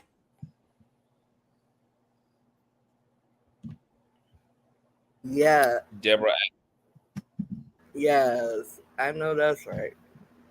But what's weird is, like, all of us been in a car watching, because back in the day, I don't know about y'all, but back in the day, my grandma had that black tinted van, and it was one of them kidnapping vans. And we used to always like go to church or wherever we were going to go out in the country or whatever, right? And she would always, my grandma or one of my grandma's kids, and they were all females, mind you. This was not the men. They were all females. If something was wrong with the van, the female would take the van. Either my aunt or whoever that, or one of my female cousins. Either one of them would take that van, go to the mechanic, get what they need, went over to the auto shop. And like I said, didn't need a man to tell them what was wrong with it. Didn't need a man to tell them how to fix it. They did all that them damn self. They cut the wood in the house when it was winter time, because we live out in the country, child. So when it snows and it rains and all the other shit, we had to make sure. And the females was right out there along with the man, cutting them woods down too. My grandma didn't play that. Do men realize? I mean, Christopher sitting here talking about what he ain't seeing women do. Sir, you live in a country that televises women's kickboxing, women's basketball, women's gymnastics. You live in a society where literally female police officers, female military combat fighters exist. What do you mean? Like, you're not living like this isn't the fucking 1700s. Like, And look, my mom if you wanna, was. Go ahead. I'm sorry. I'm sorry. My mom was built for tough, because when I was telling you she was doing the plumbing and stuff in the house, she was doing that on disability, with a disability. She had several discs removed out of her back, and she was doing that. So I don't know what time Christopher on, but there's a lot of things that men could never do like a woman could, because we've been doing it out of necessity for God knows how long. I just find it odd that we have a dumbass in the comment section trying to say what a woman can't do, but don't realize or have never. Maybe he lived in Saudi Arabia. I don't know, because in Saudi Arabia the men hold all the power. oh yeah, you're right. He might be. Hey, William, who did he think was running this country while the men were at war? Remember, because there was a time where the men were gone from the country, and the women had to take over the workforce to keep the country alive while the men were at war. They were working in factories. They were working to supply the war. In fact, they were the ones they were the war machine. They were the reason why the men. Why, like, come on now. And here's do men realize black women were slaves too? They did hard manual labor too, just as much as the men. That's exactly what I just said, didn't I? In the days of slavery, men, even the black women, didn't just sit on the behind. What did you think black women were doing all that time in slavery? Marrying the master? No. Hell no. Picking cotton, tilling the field, the soil. I mean, hello. Christopher says the natural order is men are supposed to protect women. Well, bullshit. Men are not protecting no damn black women. No women at all, to be as a matter of fact. I don't know where you're getting your lies from, but you need to. But I'm finna send you and your lies straight to the pit of the darkness of hell itself. That's not the natural order of the man. Do you know what the women were doing while your ancestors and my ancestors were out fighting a war? They were the backbone of this entire country during the 1930s, 40s, 50s, 60s, and upward. No, he don't know that, because Christopher has never even seen a woman behind the wheel of a car. I keep telling you, he must be in Saudi Arabia. Because I don't understand how you can be this delusional and not realize that there are women who do the exact same job, but better than the men. And I think that's what his problem is. His problem is not that there aren't women in the fields. He knows that. His problem is that they're doing it better than them. And when you can outperform your counterpart, that's where the problem comes in. That's when shit starts to happen. No, now you can't be this stupid. You can't be this stupid. As Moesha says, women ran the whole Black Panther Party while the men were in jail and getting unalived. Every Black Panther survivor program was created by every BPP survival program was created by women. Free breakfast, health clinic, all of it. Now that I did not, even in the civil rights movement, who do you think was behind the civil rights movement? Dr. King was just a face. Black women. Do he realize that Harriet Tubman was literally leading also male slaves? She was literally running shit. Yeah, I mean, she rifle in her hand, literally protecting other slaves, including male slaves. I can't believe. I cannot believe how dumb. I don't know. Maybe he went to public school, or I don't know. Maybe he went to a school that didn't teach him about his own history when it comes to women. But even when women didn't have the power to vote, guess what? The men needed the women more than anything. Is that supposed to be an insult, Christopher? That I'm very female identified. I'm very female informed and very female aware. And I don't make asinine statements like women can't build houses, as we just saw. That women can't do construction work and can't work on vehicles and can't do industrialized tasks like you do. It seems like you're very He's ignorant identified. Yes. Yes. He's what now?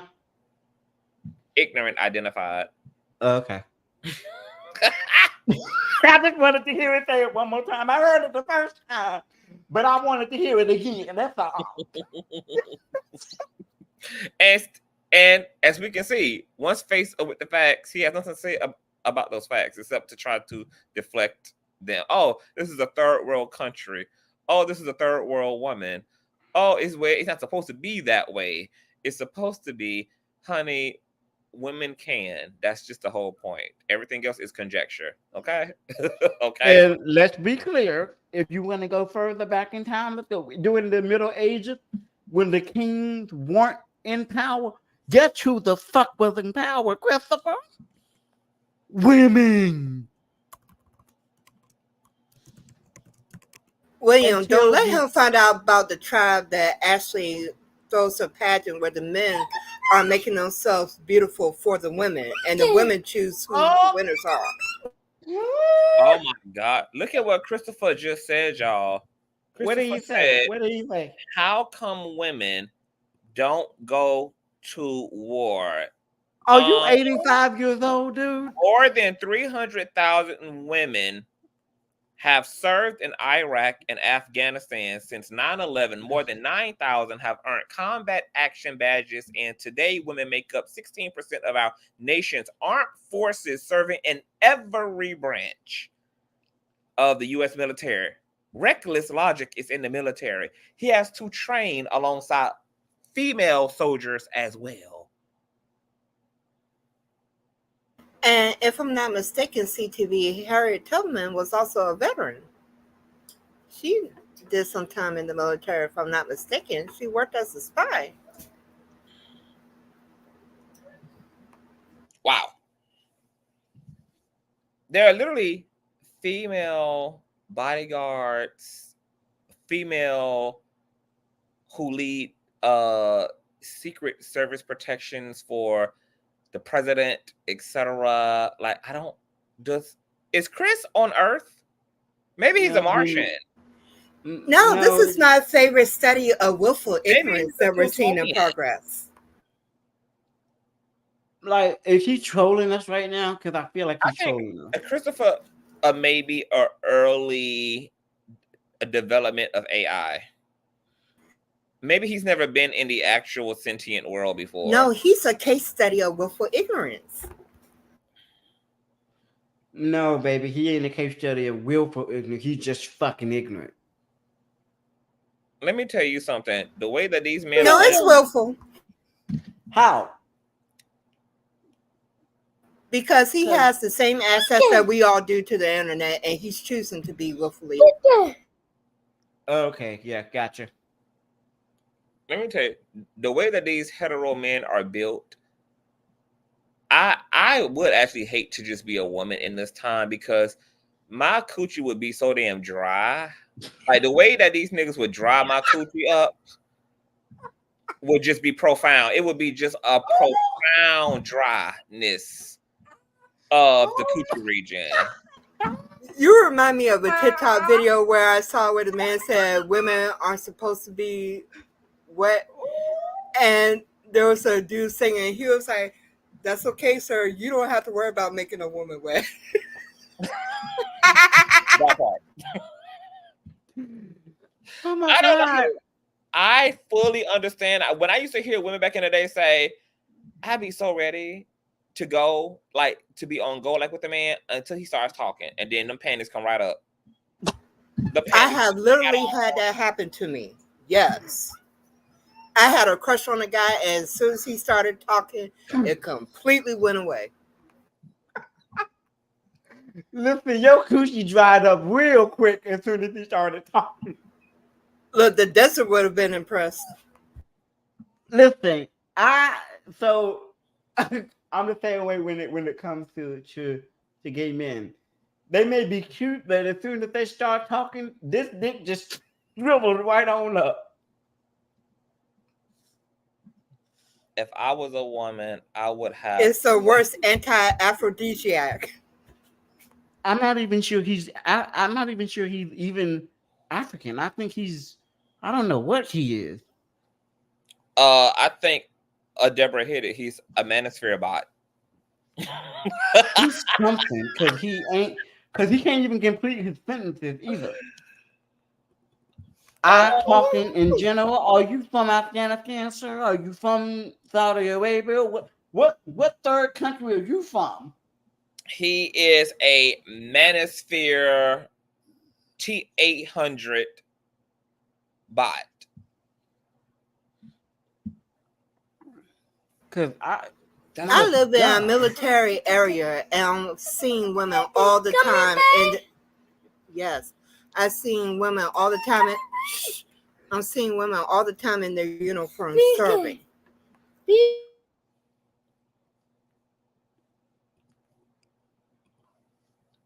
He says the black experience is totally different. No, it's connected. What? Okay. Okay. I'm done. They are black women, sir. This is just special for no reason at this point. This is being special for all the wrong reasons. I can't take any more of this gaslighting or whatever he's doing because I'm done. I don't see how the black experience is different from the connection between. Okay.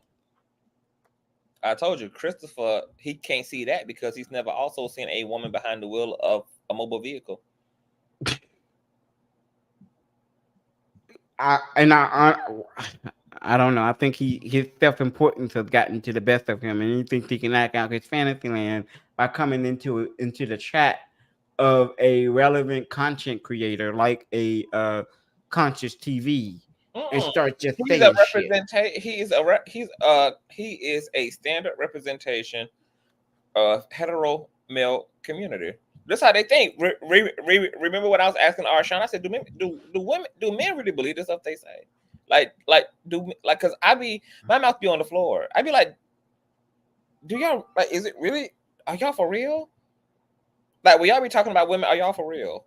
Like, it be for real? Because it's so inconceivable that I'm willing to believe this has to be trolling, but it don't be controlled. They be for real. CTV, there was a man on TikTok that said, y'all all in y'all fifis because you told women to choose better and they chose the bear. They chose it. Not men calling women's bluff and then got shanked before the Lord. Yes, because it's so bad now, CTV, that there's a lot of schools that can't even have a first grade class because women are not making children anymore. They are literally said, we will let this MF go extinct before we continue to being abusive to us. Did y'all hear? Derek was telling me earlier about some part of the Pacific Asia where there's like a movement going on amongst the Asian women because apparently the 4B movement that came out of Korea. Yes. Mm-hmm. But it's also here in the United States now. And women are telling men to their face, we will let this MF go extinct before we deal with you mistreating us. If you refuse to get better, then we refuse to engage with you at all. We'll be over here with the cats that you said that we're going to have, because the 4B movement has hit the U.S. As a matter of fact, there's a song on TikTok that went viral about the 4B movement. Okay, I've never heard of this. What? Okay, where would that mean? Okay, so let's do it, honey. Let's get into the cut, honey. A world without men. The women of South Korea's 4B movement aren't fighting the patriarchy. They're motherfucking leaving it behind entirely.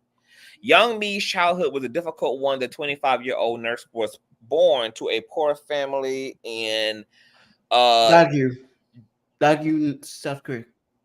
I was going to get there, love. Okay. I wanted to. Go ahead and read, will you? Go ahead, girl. Take us to the promised land, right? We're about to be able to time out. Go ahead, child. You lead, we gonna follow this. He can't even get himself together, CTV. I know that. You over that conscious wire. Go ahead. Let's see how you give it up, honey. Slay down. We see how he giving it up. He got the giggles now. I know Cat ain't got William's tongue now. All of a sudden. Let's do it, honey. We're ready. Let's go. Guys, no, you go ahead. I'm sorry. I didn't mean to interrupt. Because I'm sincerely curious to see how this gonna turn out. Okay. All right. Okay.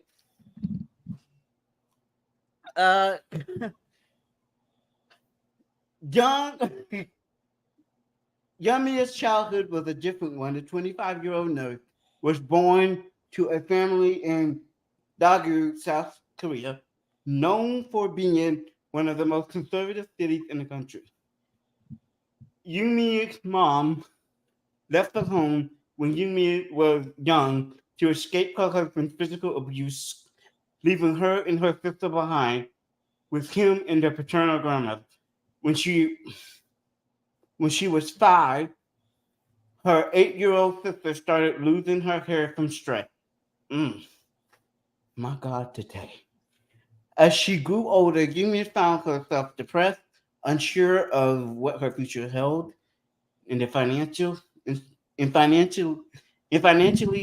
unstable.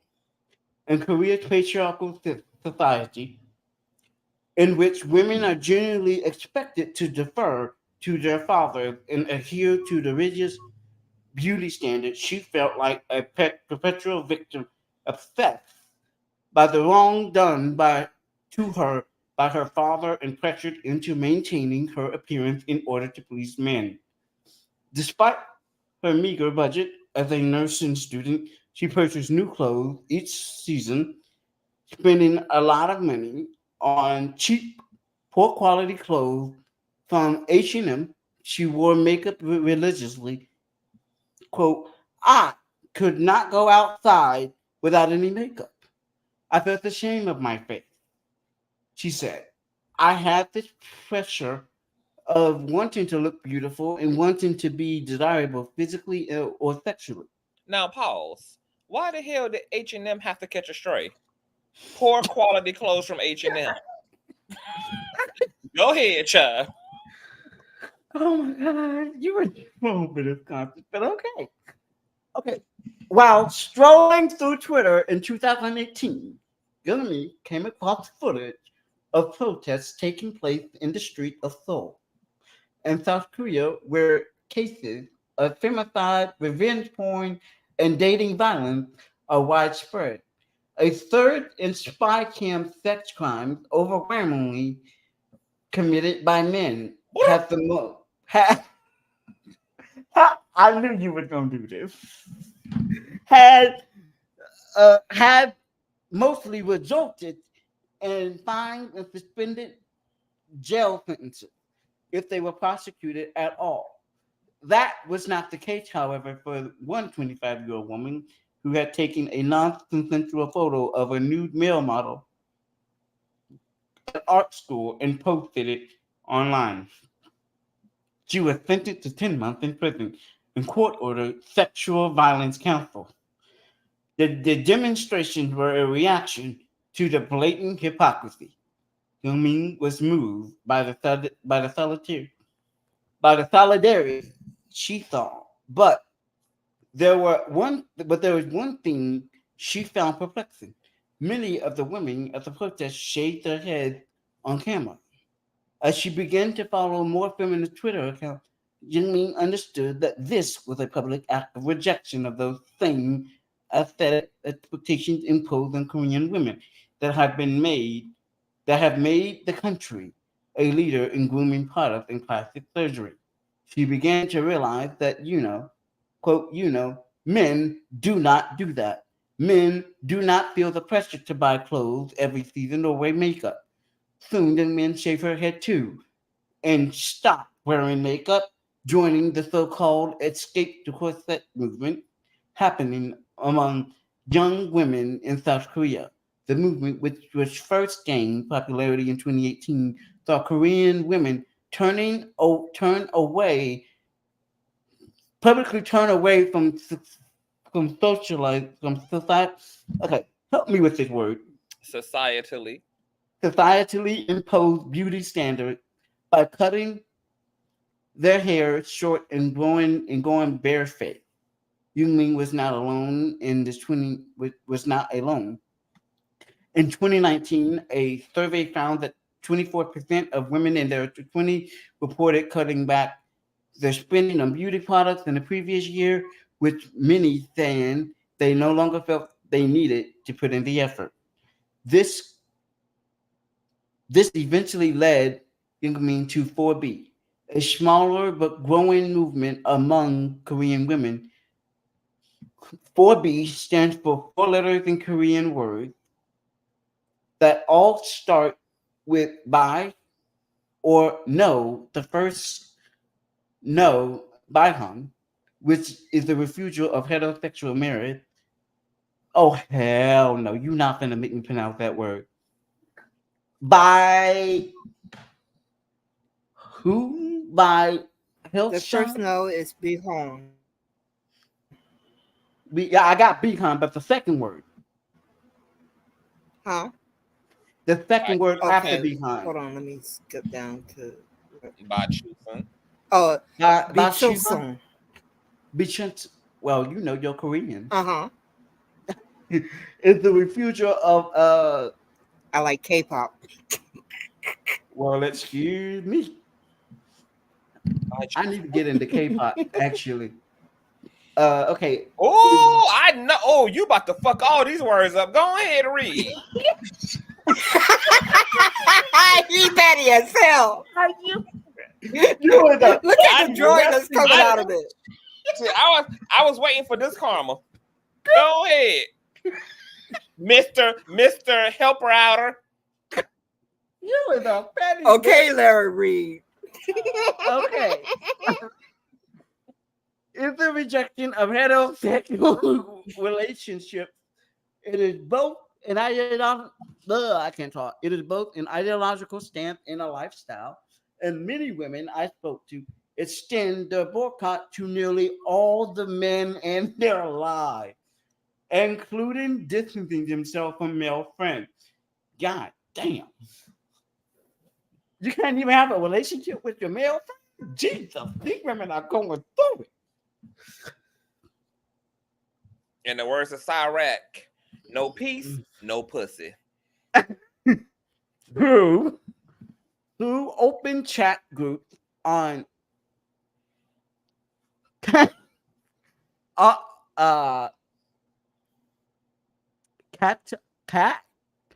okay.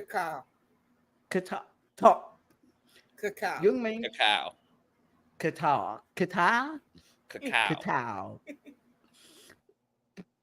I cannot believe this. You is a mean bitch. William, you such a self-uncle failure. You is a mean messy bitch. He's a Scorpio, which is that sticker was coming out, baby. I don't know what the fuck I did to make him believe that this is okay. I was just trying to help him out. You had the audacity to interrupt a Scorpio. That's what you did. Before I even got to fuck it up, the assumption was I was gonna fuck it up.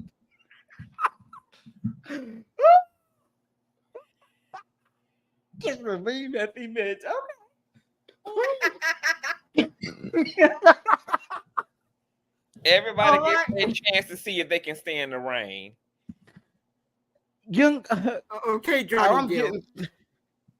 getting through this damn article with or without you being a mean, messy bitch. Okay. Young men connected with other feminists in Daegu, where she lived, with her mother while attending nursing school, soon meeting other offline. It's so easy to recognize each other with short hair, she said. She stopped seeing her friends from high school and middle school, whose conversation still evolved around makeup, clothes, and boys. When we met last November at a cafe in Seoul, where she had been living for the last 2 years, she was barefaced and dressed comfortably in loose jeans and a white fleece jacket. Her hair was long enough to be pulled back into a ponytail, as she had grown tired of people asking about her short hair at her nursing job. But it was tucked into a white baseball cap. Feminism, she said, had helped her recognize that it was patriarchal that was the problem, not her. That the bad things that were happening in your life are not your fault, she said. For Youngmin and many others who subscribe to its basic premises, 4B or practicing Baihan is the only path by which a Korean woman today can live anonymously.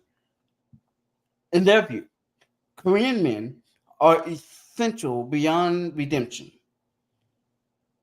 and Korean culture on the whole is hopelessly patriarchal. Yeah, very conservative. Often downright misogynistic.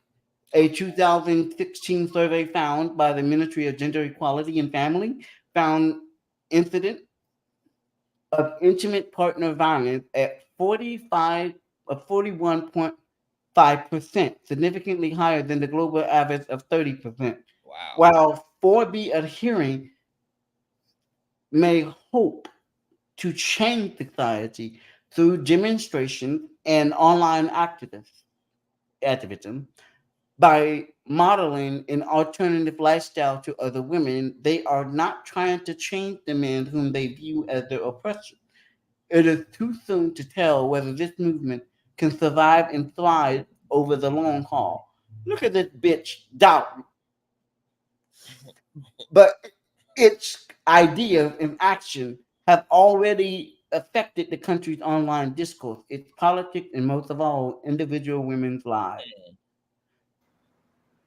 Yeah, Practicing I'm sorry, go ahead. Practicing Baihan means you're eliminating the risk from that comes from a heterosexual marriage or dating. You bitch. Her. You Yeah, I won. Dawan, a 26-year-old office worker, told me on a cafe terrain in the seaside southern city of Busan. Busan. Okay. We talked over coffee and pastries along with Yawan's girlfriend. Oh, she has a girlfriend. She's the me. Okay. And another of their friends, all of them wearing All here to and black pants and black sweater and sporting short haircut. Those risks Yawan alluded to might seem familiar. Trading career for child rearing and housework, as well as threats of physical violence. But in Korea, Yawan said marriage presents an existential threat. Sounds familiar? Yep. What was that last one at the front? Okay, there it is. There was a time when Minjing, Yeah, that's it. Minjing. Thank you, Jesus. Ninja. Hallelujah. You had it right. A 4B adhering in Lager had wanted to get married because, everyone wants to get married. Knowing what she knows now, however, like the domestic violence, as she puts it, is so common. I don't want to get married anymore. Minjin 27 is probably heterosexual, he said. And has liked a few guys in the past, but they wanted to treat them like a king. So she had no problem boycotting the men of her generation who are a little better than her selfish and abusive father. All right now, hallelujah. Even young women who are not members of the movement echo they could not imagine dating or marrying a Korean man. My God. Wow. So Korean men are equivalent to the black men of America. Yep. Yu Young, a teacher in her early 30s, told me that talking to her male friends made me feel like, oh, maybe I can never find a Korean man. Flip that with a black man, and we'll have Jesus, okay. Even in my generation, some guys expect a really traditional role from their spouse, as if to Almost prove universal, right? very much universal, as if to prove her point. A recent study by a matchmaking company found that women were reluctant to marry because of the division of the housework, while men hesitated because of, quote,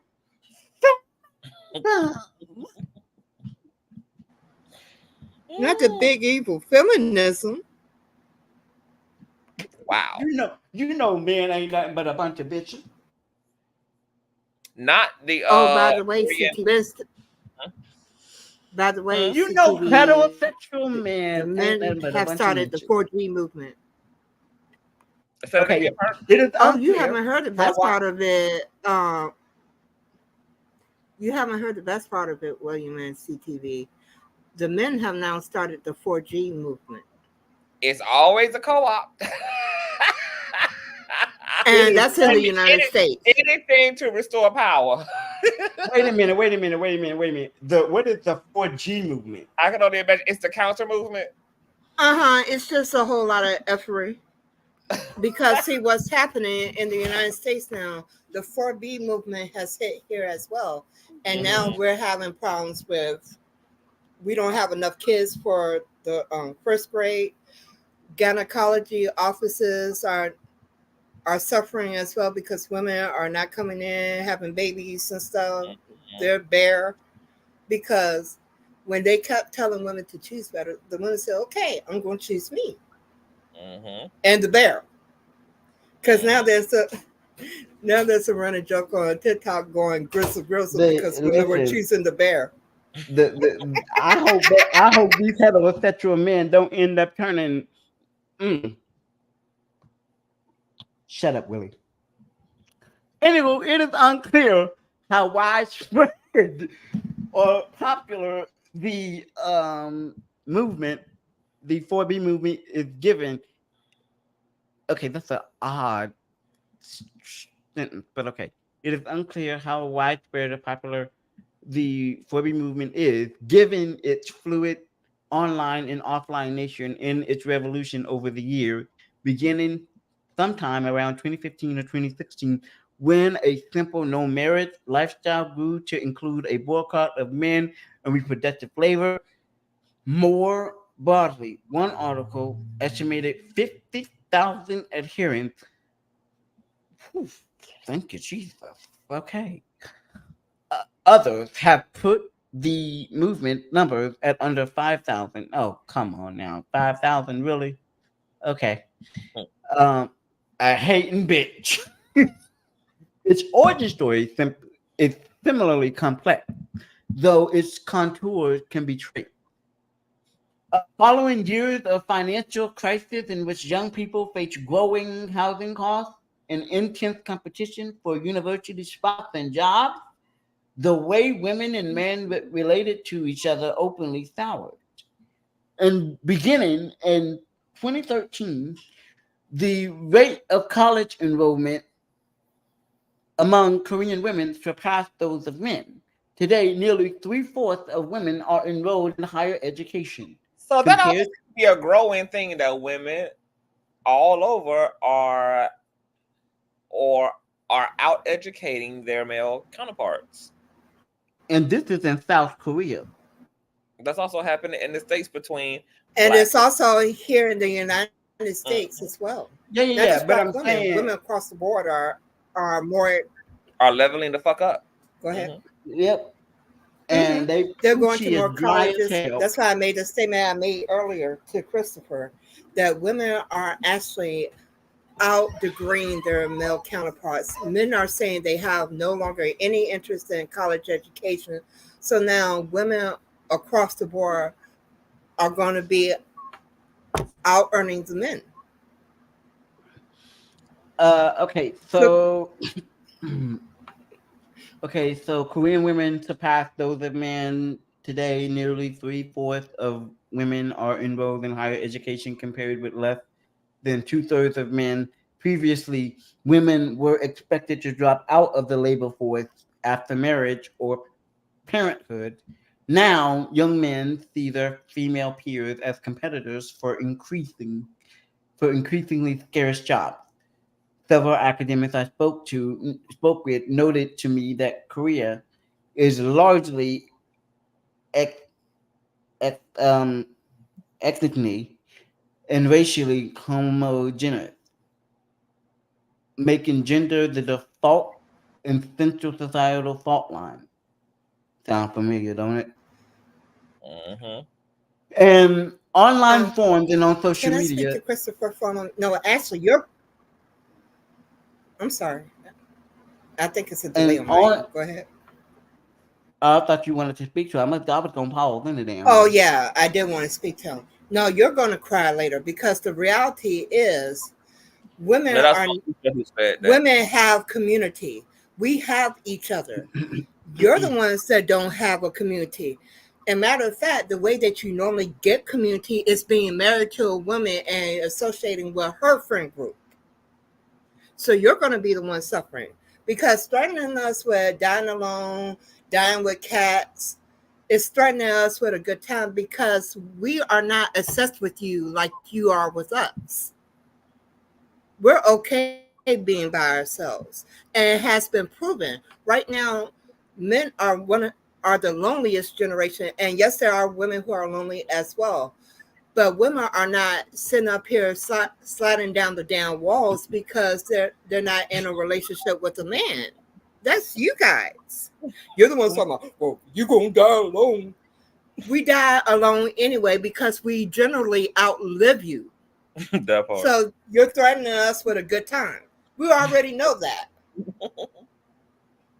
Because the likelihood of my male counterpart being alive with me when I'm 80 years old is almost next to nil because you don't take care of yourself. That's one of the benefits of you marrying us is that we force you to go take care of yourselves.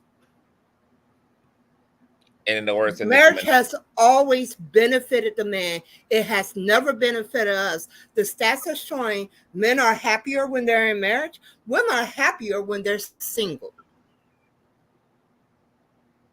So no, you're going to be the one crying later because let's get to the nursing home, shall we? When women show up to the nursing home, they're more likely to have family members that come to visit them and take them out and interact with them. Men do not have the same experience. So you're going to be the one in regret, not us. Because even if we don't have family members that will come see us, we have other women that like us that will come see us. You don't have that community with other men, so they're not coming to see you. And in the words of Nicki Minaj, that is what gets me. Continue on, William. And there, we can get through this last paragraph, and then I'm interested in hearing about this 4G. So I'm gonna put an article on this 4G movement. This should be fascinating. In online forums and on social media, disgruntled men began labeling college-educated women Kimichi y'all or Kimichi women, giving a name to the stereotype of Korean women as selfish, vain, and obsessed with themselves while exploiting their partners. Woke feminist scholar Yuso Jong in her doctoral thesis on troll feminism. Around 2014, 2015, a virulently misogynistic and anti-feminist community called Ilby grew in size and prominence. In its interpretation, women were demanding additional rights and privileges when they already benefited from avoiding the country's compulsory military service. To the Ilby community, the entire female populace is gold digging and shallow, bitches. Female Korean internet users responded by latching on to misogynistic strategies like trolling, mockery, and abusive language. Members of See how the female Korean women also have their patriarchal flying monkeys in the form of other female Korean women. I mean, and other Korean women. Like there's always male identified as a women upholding the damn system. Which is why the system will never change so long as you have those pick me stereotypes, because that's one of the reasons why the system is still upholding, because they're still asleep. Oh, but it's changing though, because there's rates of people are deteriorating fast. Oh my God. They're not having babies, so it's definitely already showing an impact on their society like it is here. Christopher said, "All y'all just hate men." No, we just hate. We don't hate. We just hate yo kind of men. We just don't deal with incompetence well, suffer fools well. We don't. I can't speak for Kurt, but I can't speak for myself. I don't deal with men who are self-centered, self-absorbed, and think that they're important. I deal with men who are confident. But if you're that self-absorbed, you notice the same thing too, William? Because that's what women are saying too, William. Who hurt you? No, Christopher, I wonder who hurt you. Who in your past? Because it seems to me, see, I'm going to put a pause on this story right here. We're going to get back to it, but I'm going to put a pause on this story right here. And I want to ask you something, Christopher. Since we're dealing with self-absorbed man, let me ask you something. Did a woman, and I want to go back to your mother. Did you resent your mother for not being there for you?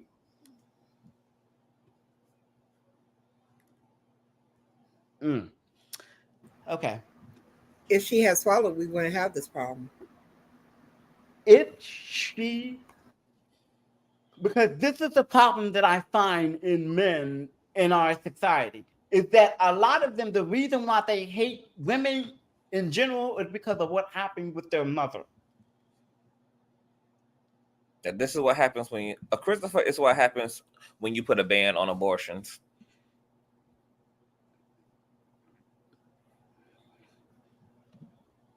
So who hurt you? That's the question. He said you're anti-male and you raising males? I am not anti-male. See, that's the projection that you're doing. Because men, I said incompetent men. All men are not incompetent. But you're showing how well you understand things. You're proving the point of the 4B movement. It's the willful ignorance for us. Yeah, that's right, baby. Oh my gosh. Like, you're not, and the thing is that you're projecting. Like, that's all you're doing, because you know deep, because you did not even answer my question, Christopher. Did you resent your mother for for how she turned out to be, and now you're putting that onto the rest of the women in your life? Because ain't nobody hurt me. Ain't nobody hurt Conscious. Ain't nobody hurt Purple. Yeah, we've been hurt before in the past. But we don't let that define our entire existence by being bitter. We have choices, and we can decide not to deal with you.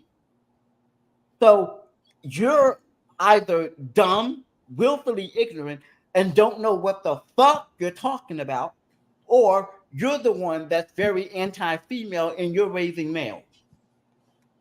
So you need to look deep within yourself, but to figure out why you don't like females so much and why your dating life sucks. Because I can guarantee you the females that you're attracting are not giving you what you think it's giving you. You're dealing with baby mamas. Oh yes, Christopher, you're dealing with baby mamas. You're like everything that's ever gone wrong with your life is because of what happened to you when you were young, and you need to figure that out and figure out what the hell's wrong with you.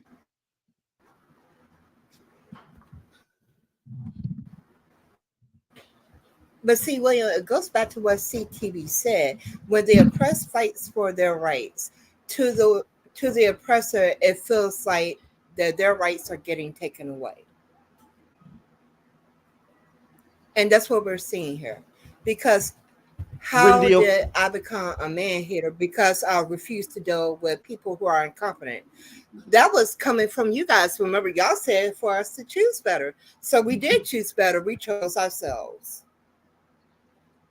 And to be able to go to sleep at night in peace and quiet, enjoy my family, have my grandson harass me and steal all my stuff, my candy, my phone, and everything else that he likes to take from me. I'm happy. I'm enjoying my life. And according to you guys, I hit the wall anyway, so I don't matter in this conversation. Christopher is mad, Perp, because y'all have. Because I'm cheerful while I'm telling him off. Because I'm happy. Well, he's upset. See, that's what happens with happy people. And if you notice that most of these men that come from the manosphere bot phase, if you notice that they don't show their faces, and they never hit the link, they stay in the comment section. No, they show their faces all over TikTok. The same men that talk about that I hit the wall have hit the wall like a crash test dummy. So they hit the wall too. But I'm okay with hitting the wall and being left the hell alone. I enjoy being alone. You're not doing nothing but threatening me with a good time. So that doesn't faze me. But for these men who have hit the wall, yeah. Christopher is just upset that as a result of y'all raising the bar, he now has to compete with dildos.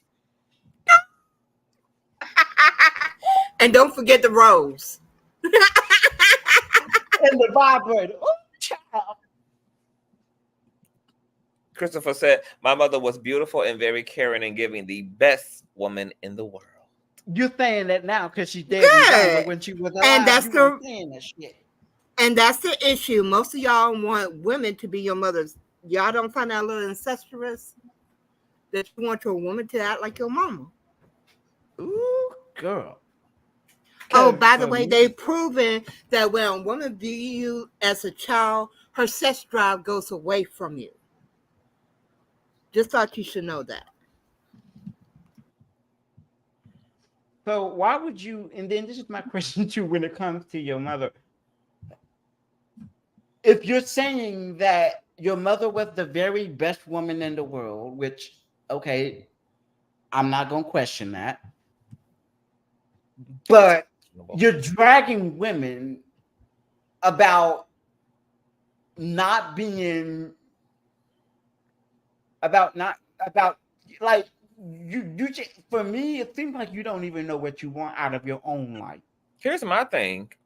If Christopher's mother was the best woman in the world, then clearly he got his ways from his father. Yeah.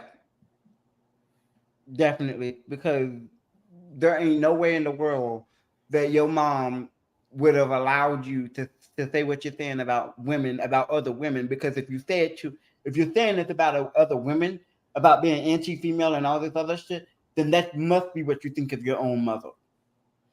Therefore, that's what your father thought of your own mother and the women around him too. Christopher takes And after his dad. CDB, to address your comment, that's what they also found. The reason why women are divorcing at such high rates is because they're tired of being single mothers in a marriage. That's one of the main things that was being complained about. They're tired of working like the man and having to work when they get home. They actually found the most successful relationships are the ones where both the man and the woman are working together. Not one doing all the work and the other one just being a big gigantic parasite. Because could you imagine reaching off with a woman? Because could you imagine being a woman and having to go work for the man and then have to come home and work on a damn man? Oh, girl, the stress of it all. The stress of it all. It's the audacity for me. Now, speaking of this 4G movement here. Yes, let's get back to it because we got right off track with that. We have to drag this man for film. Now, this is the 4G movement. This is the counter movement to the 4B movement. And this is here in the United States, correct? Well, I'm about to read it. I don't know. This is from nfmmag.com. If you've been spotting the 4G movement popping up across, if you've been spotting the 4G movement popping up across your social feeds and are curious about the buzz, you're in the right place. Born from the spirit of defiance and a longing for autonomy, the 4G movement is capturing hearts and minds across America, echoing South Korea's revolutionary 4B movement. This isn't just a fleeting trend, it's a cultural shift that is redefining womanhood for a new generation. As we delve into the movement, we uncover a powerful narrative of freedom, choice, and empowerment that is resonating with women nationwide. In an era where women's voices are louder and clearer than ever, a new cultural and social phenomenon is taking root, signaling a profound shift in the landscape of gender dynamics. Originating from the fervent discussions in South Korea known as the 4B movement, its American counterpart, the 4G movement, is rapidly gaining traction. The movement at its core is a radical re-evaluation of women's roles within society, advocating for a life free from traditional expectations tied to marriage, childbirth, relationships, and heterosexual sex. It's just not a trend. It's a burgeoning revolution that speaks volumes to the current and future generations of women who dare to demand more. The 4G movement finds its roots in South Korea, where it got the origins. Why it's catching on? The surge of the 4G movement in America is no mere coincidence. It mirrors a broader awakening amongst women deeply frustrated with systemic inequalities, gender-based violence, and the ongoing neglect of their needs and rights. The movement is catching on because it presents an alternative narrative to womanhood, one that values personal choice, independence, and the rejection of roles historically imposed upon women.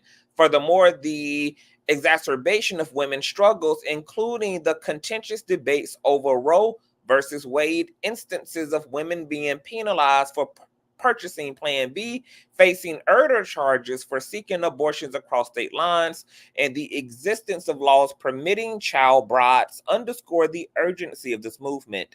Added to this, the inconsistencies in how rape and sexual assault charges are handled from state to state, alongside a disturbing rise in domestic violence and crimes against women, have intensified the call for change. Women are increasingly disillusioned with a system that seems to perpetually fail them, propelling the 4G movement as a symbol of hope and a catalyst for substantial reform. So this is just the American version of the 4B, but this is essentially the plight of feminism. So is there a difference?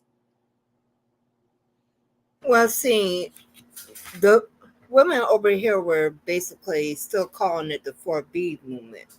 The men started calling it calling themselves the 4G movement, but they were saying the exact same thing that women were, and other men were laughing at them like, you're threatening them with a good time because you're saying what they want. They're like, you're so tone deaf, you don't even realize you're agreeing to what they're saying that they want you to do, which is to leave them alone. So this gets good. Dispelling misconceptions. Despite its empowering mission, the 4G movement faces misconceptions, often misconstrued as being anti-men, hello Christopher, or merely a phase of rebellion. However, such views fail to grasp the essence of the movement, Christopher Laws, which is about empowering choice, not exclusion. Importantly, the movement transcends traditional feminism, emphasizing that women are entirely capable of making informed decisions independently. It shines a light on the systemic biases that pervade even the most personal aspects of women's lives, such as healthcare. For instance, the overwhelming presence of the male OBGYNs who, despite their professional training, lack personal experience with pregnancy, and the broader medical community's tendency to dismiss women's symptoms, including those as critical as heart attack signs. Moreover, women facing procedures like cervical biopsies are often not provided with local anesthetics. Hold on, did I say that? Yes. Yes, you're not given anesthesia. You know why? Anesthetics, yes, and are expected to resume their daily activities immediately. A stark contrast to the treatment men receive during procedures like vasectomies, where they're typically given given pain medication and advised to rest. These disparities underscore the necessity of the 4G movement, highlighting the real everyday challenges women face, which are often overlooked or minimized. The movement's goal is to advocate for a society where women's experiences and needs are not only recognized, but adequately addressed, ensuring a truly balanced, equitable community for all. Christopher surely could not disagree with that, as a man who allegedly values his mother and would have wanted her to live in a society where she had adequate health care provided to her, where she was afforded equal opportunity and had the autonomy to make choices that were true to her life path and her desires and her beliefs and her values. Certainly. Christopher says, my father was the provider mentally, emotionally, and financially.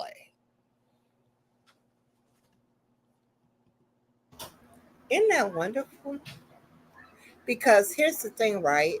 To show you how unoriginal these men are, CTV, there's a content creator called Sharpe that always says sprinkle, sprinkle. And she advised women that if you're going to be interacting in these relationships with men, get something out of it. Make sure that I'm sorry to interrupt her. Conscious, can you send me that article? The one I'm reading from? Yes. I can't find it anywhere.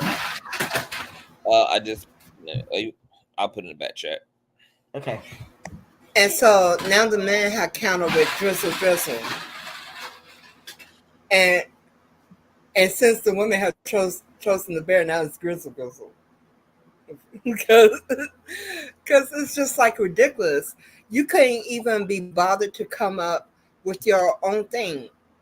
And like women have been saying, for so many men saying that they're the leaders, it's awfully funny how you couldn't even come up with your own movement. You just followed what women did. So clearly we're the leaders because you're waiting for us to lead you. I created the 4G movement. See? You see how did you see how he hit the ball? You see that ball knocking him all over the place? My thing is, why be a copycat? Why not do something original? Well, let's listen to this because I'm curious. Man, please do. With you, but first, let me tell you how it got as big as it is right now. came across a live talking about the 4G movement. It was a very packed house there. I didn't have a chance really to say my piece, so I thought I would make a comment on it here. The men trying to start a 4G movement. Unoriginal, not iconic, literally uninspiring, unimaginative, not. They've created the 4G movement. This is going to be the last thing I say about the 4G movement. Men are starting a 4G movement. 4G movement? That 4G movement, y'all think y'all gonna start? For the men who starting the 4G movement. The men are doing a 4G movement. So the 4G movement. 4G. And this is no disrespect to any of the creators. Do your homework on TikTok. They will overrule. But this lets you know how powerful your voice is in media. Women, y'all got more power than we even give you credit for. Y'all are influencers.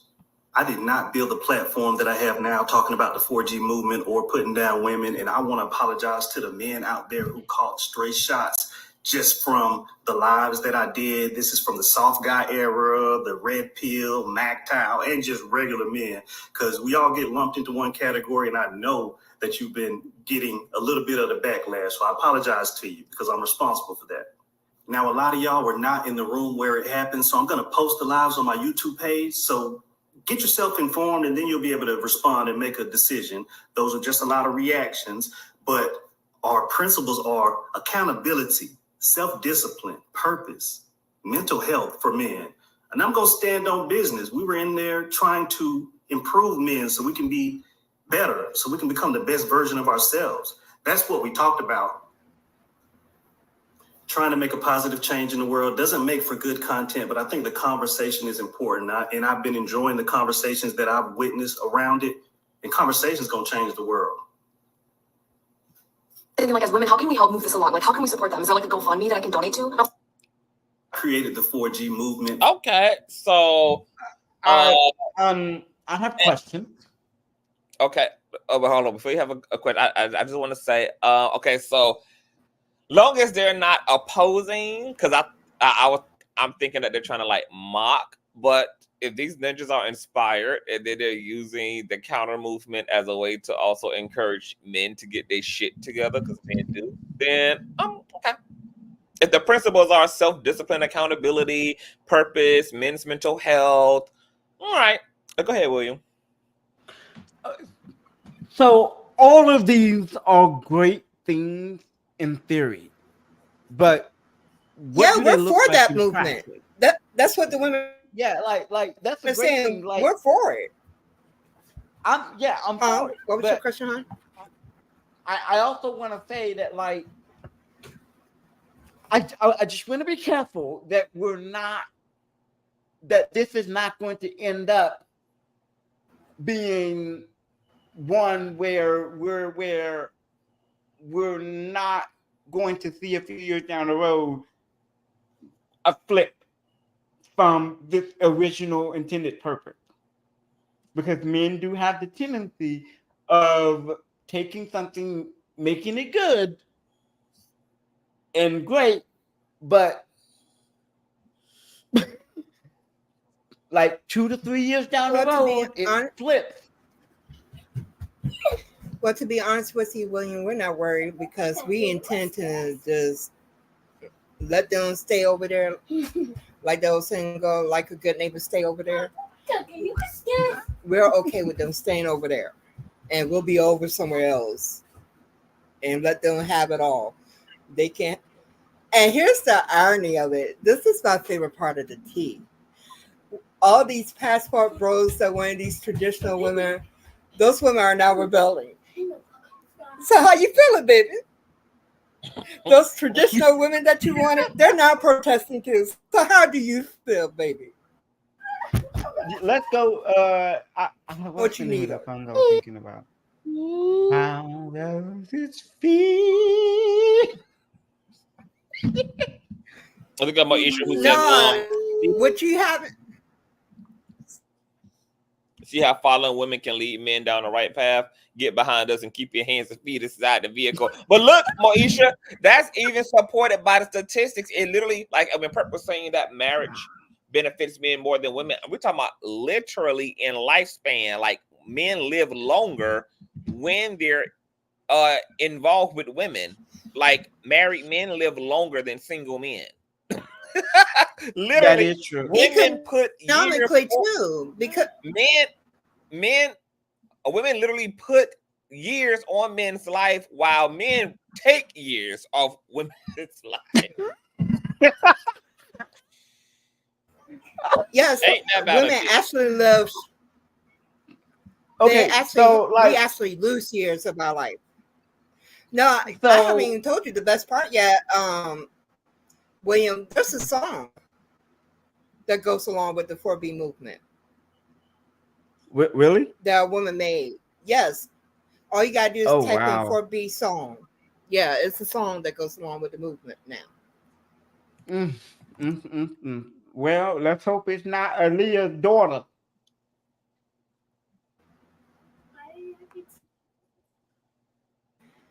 And matter of fact, I'm pretty sure you could probably find the lyrics to the song CTV. Oh, they created a lyric page for the song? I'm pretty sure you can find it because that song is all over TikTok. Okay, well, if this movement is what it is, if this movement is what it's supported to be, we got to give it a chance. Well, women are saying they're not going to have a choice but to give it a chance because they're willing to allow humanity to go into extinction at this point. But my thing is don't be this damn unoriginal.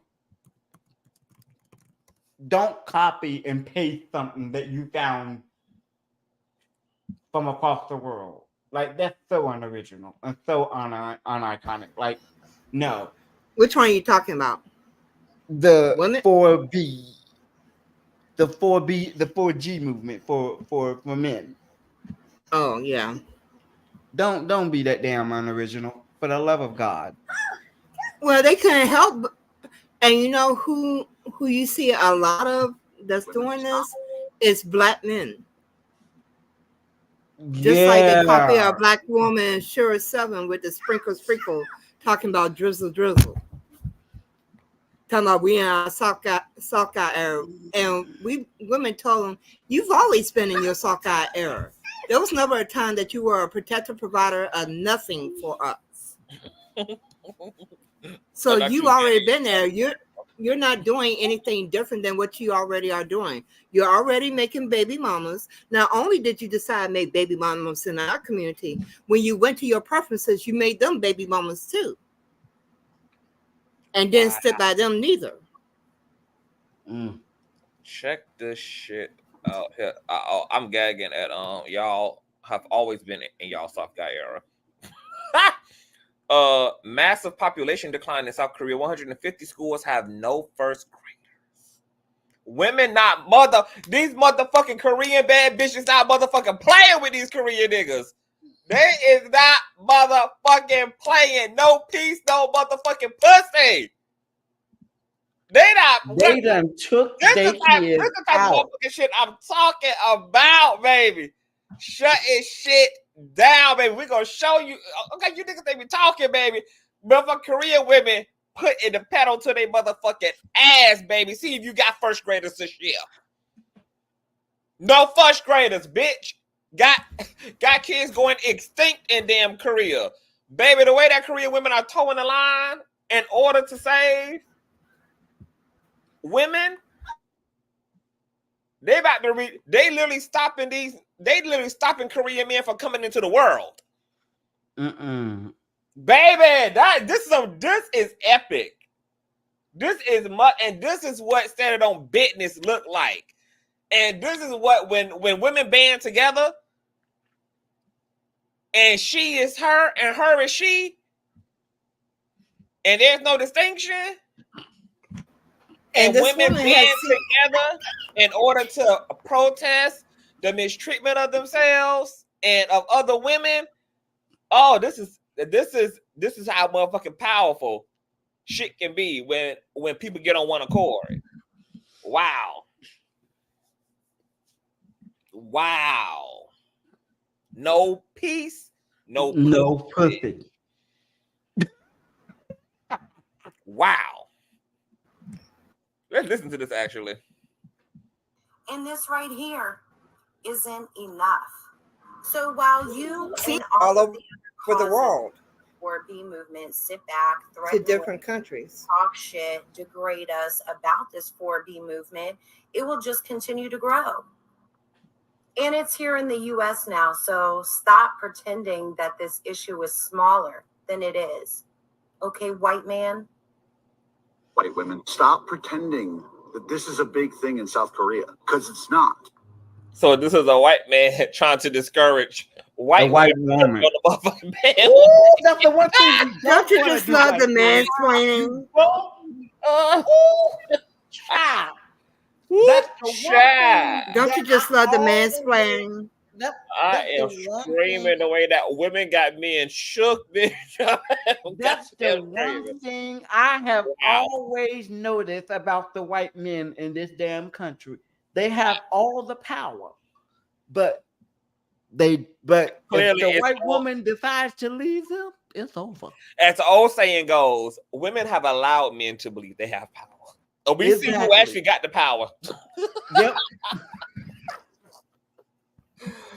I am screaming that women of all races got they men shooketh to the damn bone. Yeah, baby. because he and had all the audacity. And are for real. These niggas shook because women are for real. The actions are following. Like women are divesting, women are pulling out of marriages, women are stopping pregnancy, women are even shutting down sex, heterosexual sex, baby. When I tell you women are towing the motherfucking line. Wow. Conscious, this is the kind of content I live for when you do your live. I did not think that my respect for female community could go higher, but now it's just through the goddamn roof. Like, wow. No, you haven't You kind of cutting out there. You're cutting out. You're cutting out. TV. There's a black man talking about. See, guys. Are you breaking up, Perp? A real bad. That's the one thing I've always said about my white counterpart is this. Don't you dare push off the black. There was one lady on TikTok that she was taking care of her dog, and the men that were in her comments, because she had like, well, she should be doing that for a man.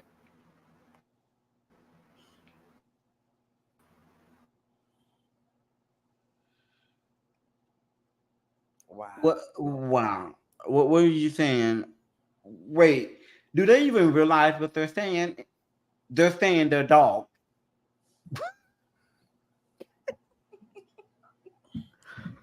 That's what they're comparing themselves to. You should know. Do you even realize what you just said? You a damn dog, sir. Which, to be honest, you are. You really are. This is very encouraging to know that people are not all talk. Like I love seeing communities in action. Like this is really inspiring. Like I love to see any community. Like when we were banding together against police brutality, like the LGBT movement, the women's equality movement, the Black Lives Matter movements. Like when I see communities packing the punch and putting the motherfucking verb to their word, like that shit is really fucking inspiring. And the way that, once again, this war against women has escalated in the world, like to see women doing what women need to do, like, and going into total self-preservation mode, like it's just really inspiring to see. It's unfortunate that it comes down to this and this is what it takes, but the fact that women motherfucking willing, and that's what I was saying earlier in a conversation to Sean. I'm just like, this shit is real. Like what's happening to women is real. And I think we need to really also look at the fact that what women are experiencing isn't just in the West, it's all over. And it's also more brutal outside of the West. Like there are literally women being hunted in Middle Eastern countries just for literally being women, having their genitals mutilated, being murdered literally for being born woman. It's going to take this. It's going to take all fronts. All fronts. Hold on, let me see. Somebody got to practice that shit. Oh, what'd you put back here? Oh, William. I haven't officially made this announcement yet, but ever since my trip to Washington has sobered my black ass right on up, and coming back to the bullshit here in Arkansas, I decided that I'm going to run for political office. Okay, nice. You know, people been asking for a long time about you in the political landscape. That's awesome. It makes sense. Congratulations. So that is my link to my website. You don't have a donate page yet, but I'm gonna get that shit up and running. Okay, I'm gonna put this in the chat. The WilliamMorris.com website, child, running for political office, girl. Okay, the nigga trying to be the mayor, the governor. Nigga trying to be president, honey. President Morris. Period. Yeah, that's dope, William. Like I told you, like that's your calling. A grassroots for the people, by the people, with the damn people. Yeah, child. That's it. Yeah, like because that entire experience in Washington really just slapped me in the face so hard, because I went there with the thought that, oh, this should be easy. I get meet with my people. We will talk about what we. No. It in how like small and compact Washington D.C. was. It was like, oh my God. I could not get over the fact that nothing ever moves in Washington. Everything is so gridlocked there. And the folks that I met with while I was there they're nice and all, but they have hidden agendas. Like, so it was just a whole bunch of self-advocates with a variety of different disabilities, including autism, including MS, including like all of these different aspects of just disabilities, not just my particular disability. And they were all there with the sole purpose of meeting with their legislator, attending this damn conference. That's what this conference was about, was to get us in the door into the corridors of power. And that's exactly what we did. Now, we didn't meet all of our goals, but we got the bare basic done. And that took me, I slept on that shit for a whole damn weekend, and I said, I'm getting sick of this bullshit.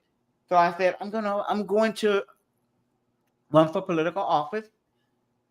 And I got tired of being told I have to act a certain way, be a certain way, do a certain thing, and watching my community die because they don't have access to basic health services that they need. They don't have access to affordable housing.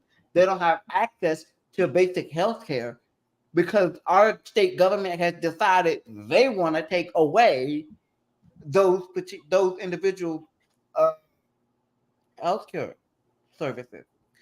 So I was just like, I am done. So I have a whole page where I go over what my plans are, what I plan to do once I'm into office, what I want, what my vision is, and all that. Like, I'm not playing around with these motherfuckers. I ain't got the time.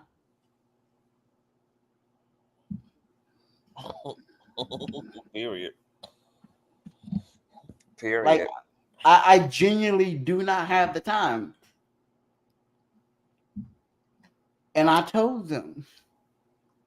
look, and my whole thing was political office wasn't for me because if I get in there, I'ma cuss people out. But now after being from Washington, I said, fuck all of that. It don't really matter if I cuss them out. Just run for something, Willie. Just run, William. Just run for something. And you're running. And you're running. And what will be is gonna be. So you gotta continue to follow your dreams, follow the breadcrumbs, follow the intuition. Just continue to take those guided steps and act on those motivations and inspirations, Shy. I love this for you. Thank you. So I'm happy to hear it. The link is in the chat, you guys.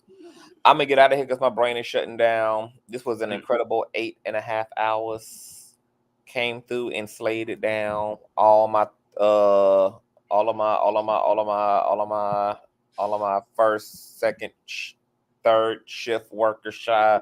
Y'all got a whole 8.5 hour podcast basically, and it was good and epic and intense from top to damn bottom. It was. I mean, it was a good conversation, and I think that's what we needed here. We needed some type of conversation going on. But yeah. If y'all would like to know more about like why I'm running, there is a whole page where I go through that. I have it's on my blog. And I also created a blog too that answers a lot of the basic questions. And you just have to scroll all the way down, and the title of it is called "Why William is Running for Office" or something like that. And you can just click on that, and it will take you to the blog where you get your answer. But the whole reason I'm running was I just got really pissed off. It's what That's really the motivation of a lot of politicians. So that's usually the motivations of a lot of politicians is passion, anger, frustration with the way that shit is, and having an attitude of, you know what? If you want something done right, you got to do what? Do it yourself. Do it your motherfucking self. Yes, self accountability. But check out the website, y'all. I have to go to sleep. My brain is literally going. And I have to go to bed too. Follow the WillieMorris.com site. Follow William's blog. William, of course, we'll have you back to get into all the things of the things. When do you want to do that? Well, actually, let's talk offline. Yeah, I'll hit you up on Instagram because I know I gotta. I'm gonna bring Perp and Ellie back for the Nero Spicy conversation because we was getting into some things on yesterday's panel, and I had wanted to isolate that conversation from Amanda Seals and just talk about neuro divergence just as a standalone because it's a very complex, multi-layered phenomenon. So I'm gonna have, I know that's gonna be one of my next collaborations, and then yeah, we can continue to we can probably come after that because I'm gonna probably do that show within the next few days. So yeah, I'll hit you up on Instagram. Okay. All right. That was William E. Morris. You guys check him out on YouTube. I'm gonna take my ass to bed. This was amazing. If you enjoyed yourself, hit that old nasty piece of cash app at Consciouztv.com or PayPal. No, hold on, Consciouztv.com, girl. See, you can tell that my brain is shutting the fuck down, okay? Cash app, $ Consciouztv, or PayPal me /Consciouztv. All right? Show a nigga some love, subscribe, share, thumbs up, do it all. Love you all. Bye.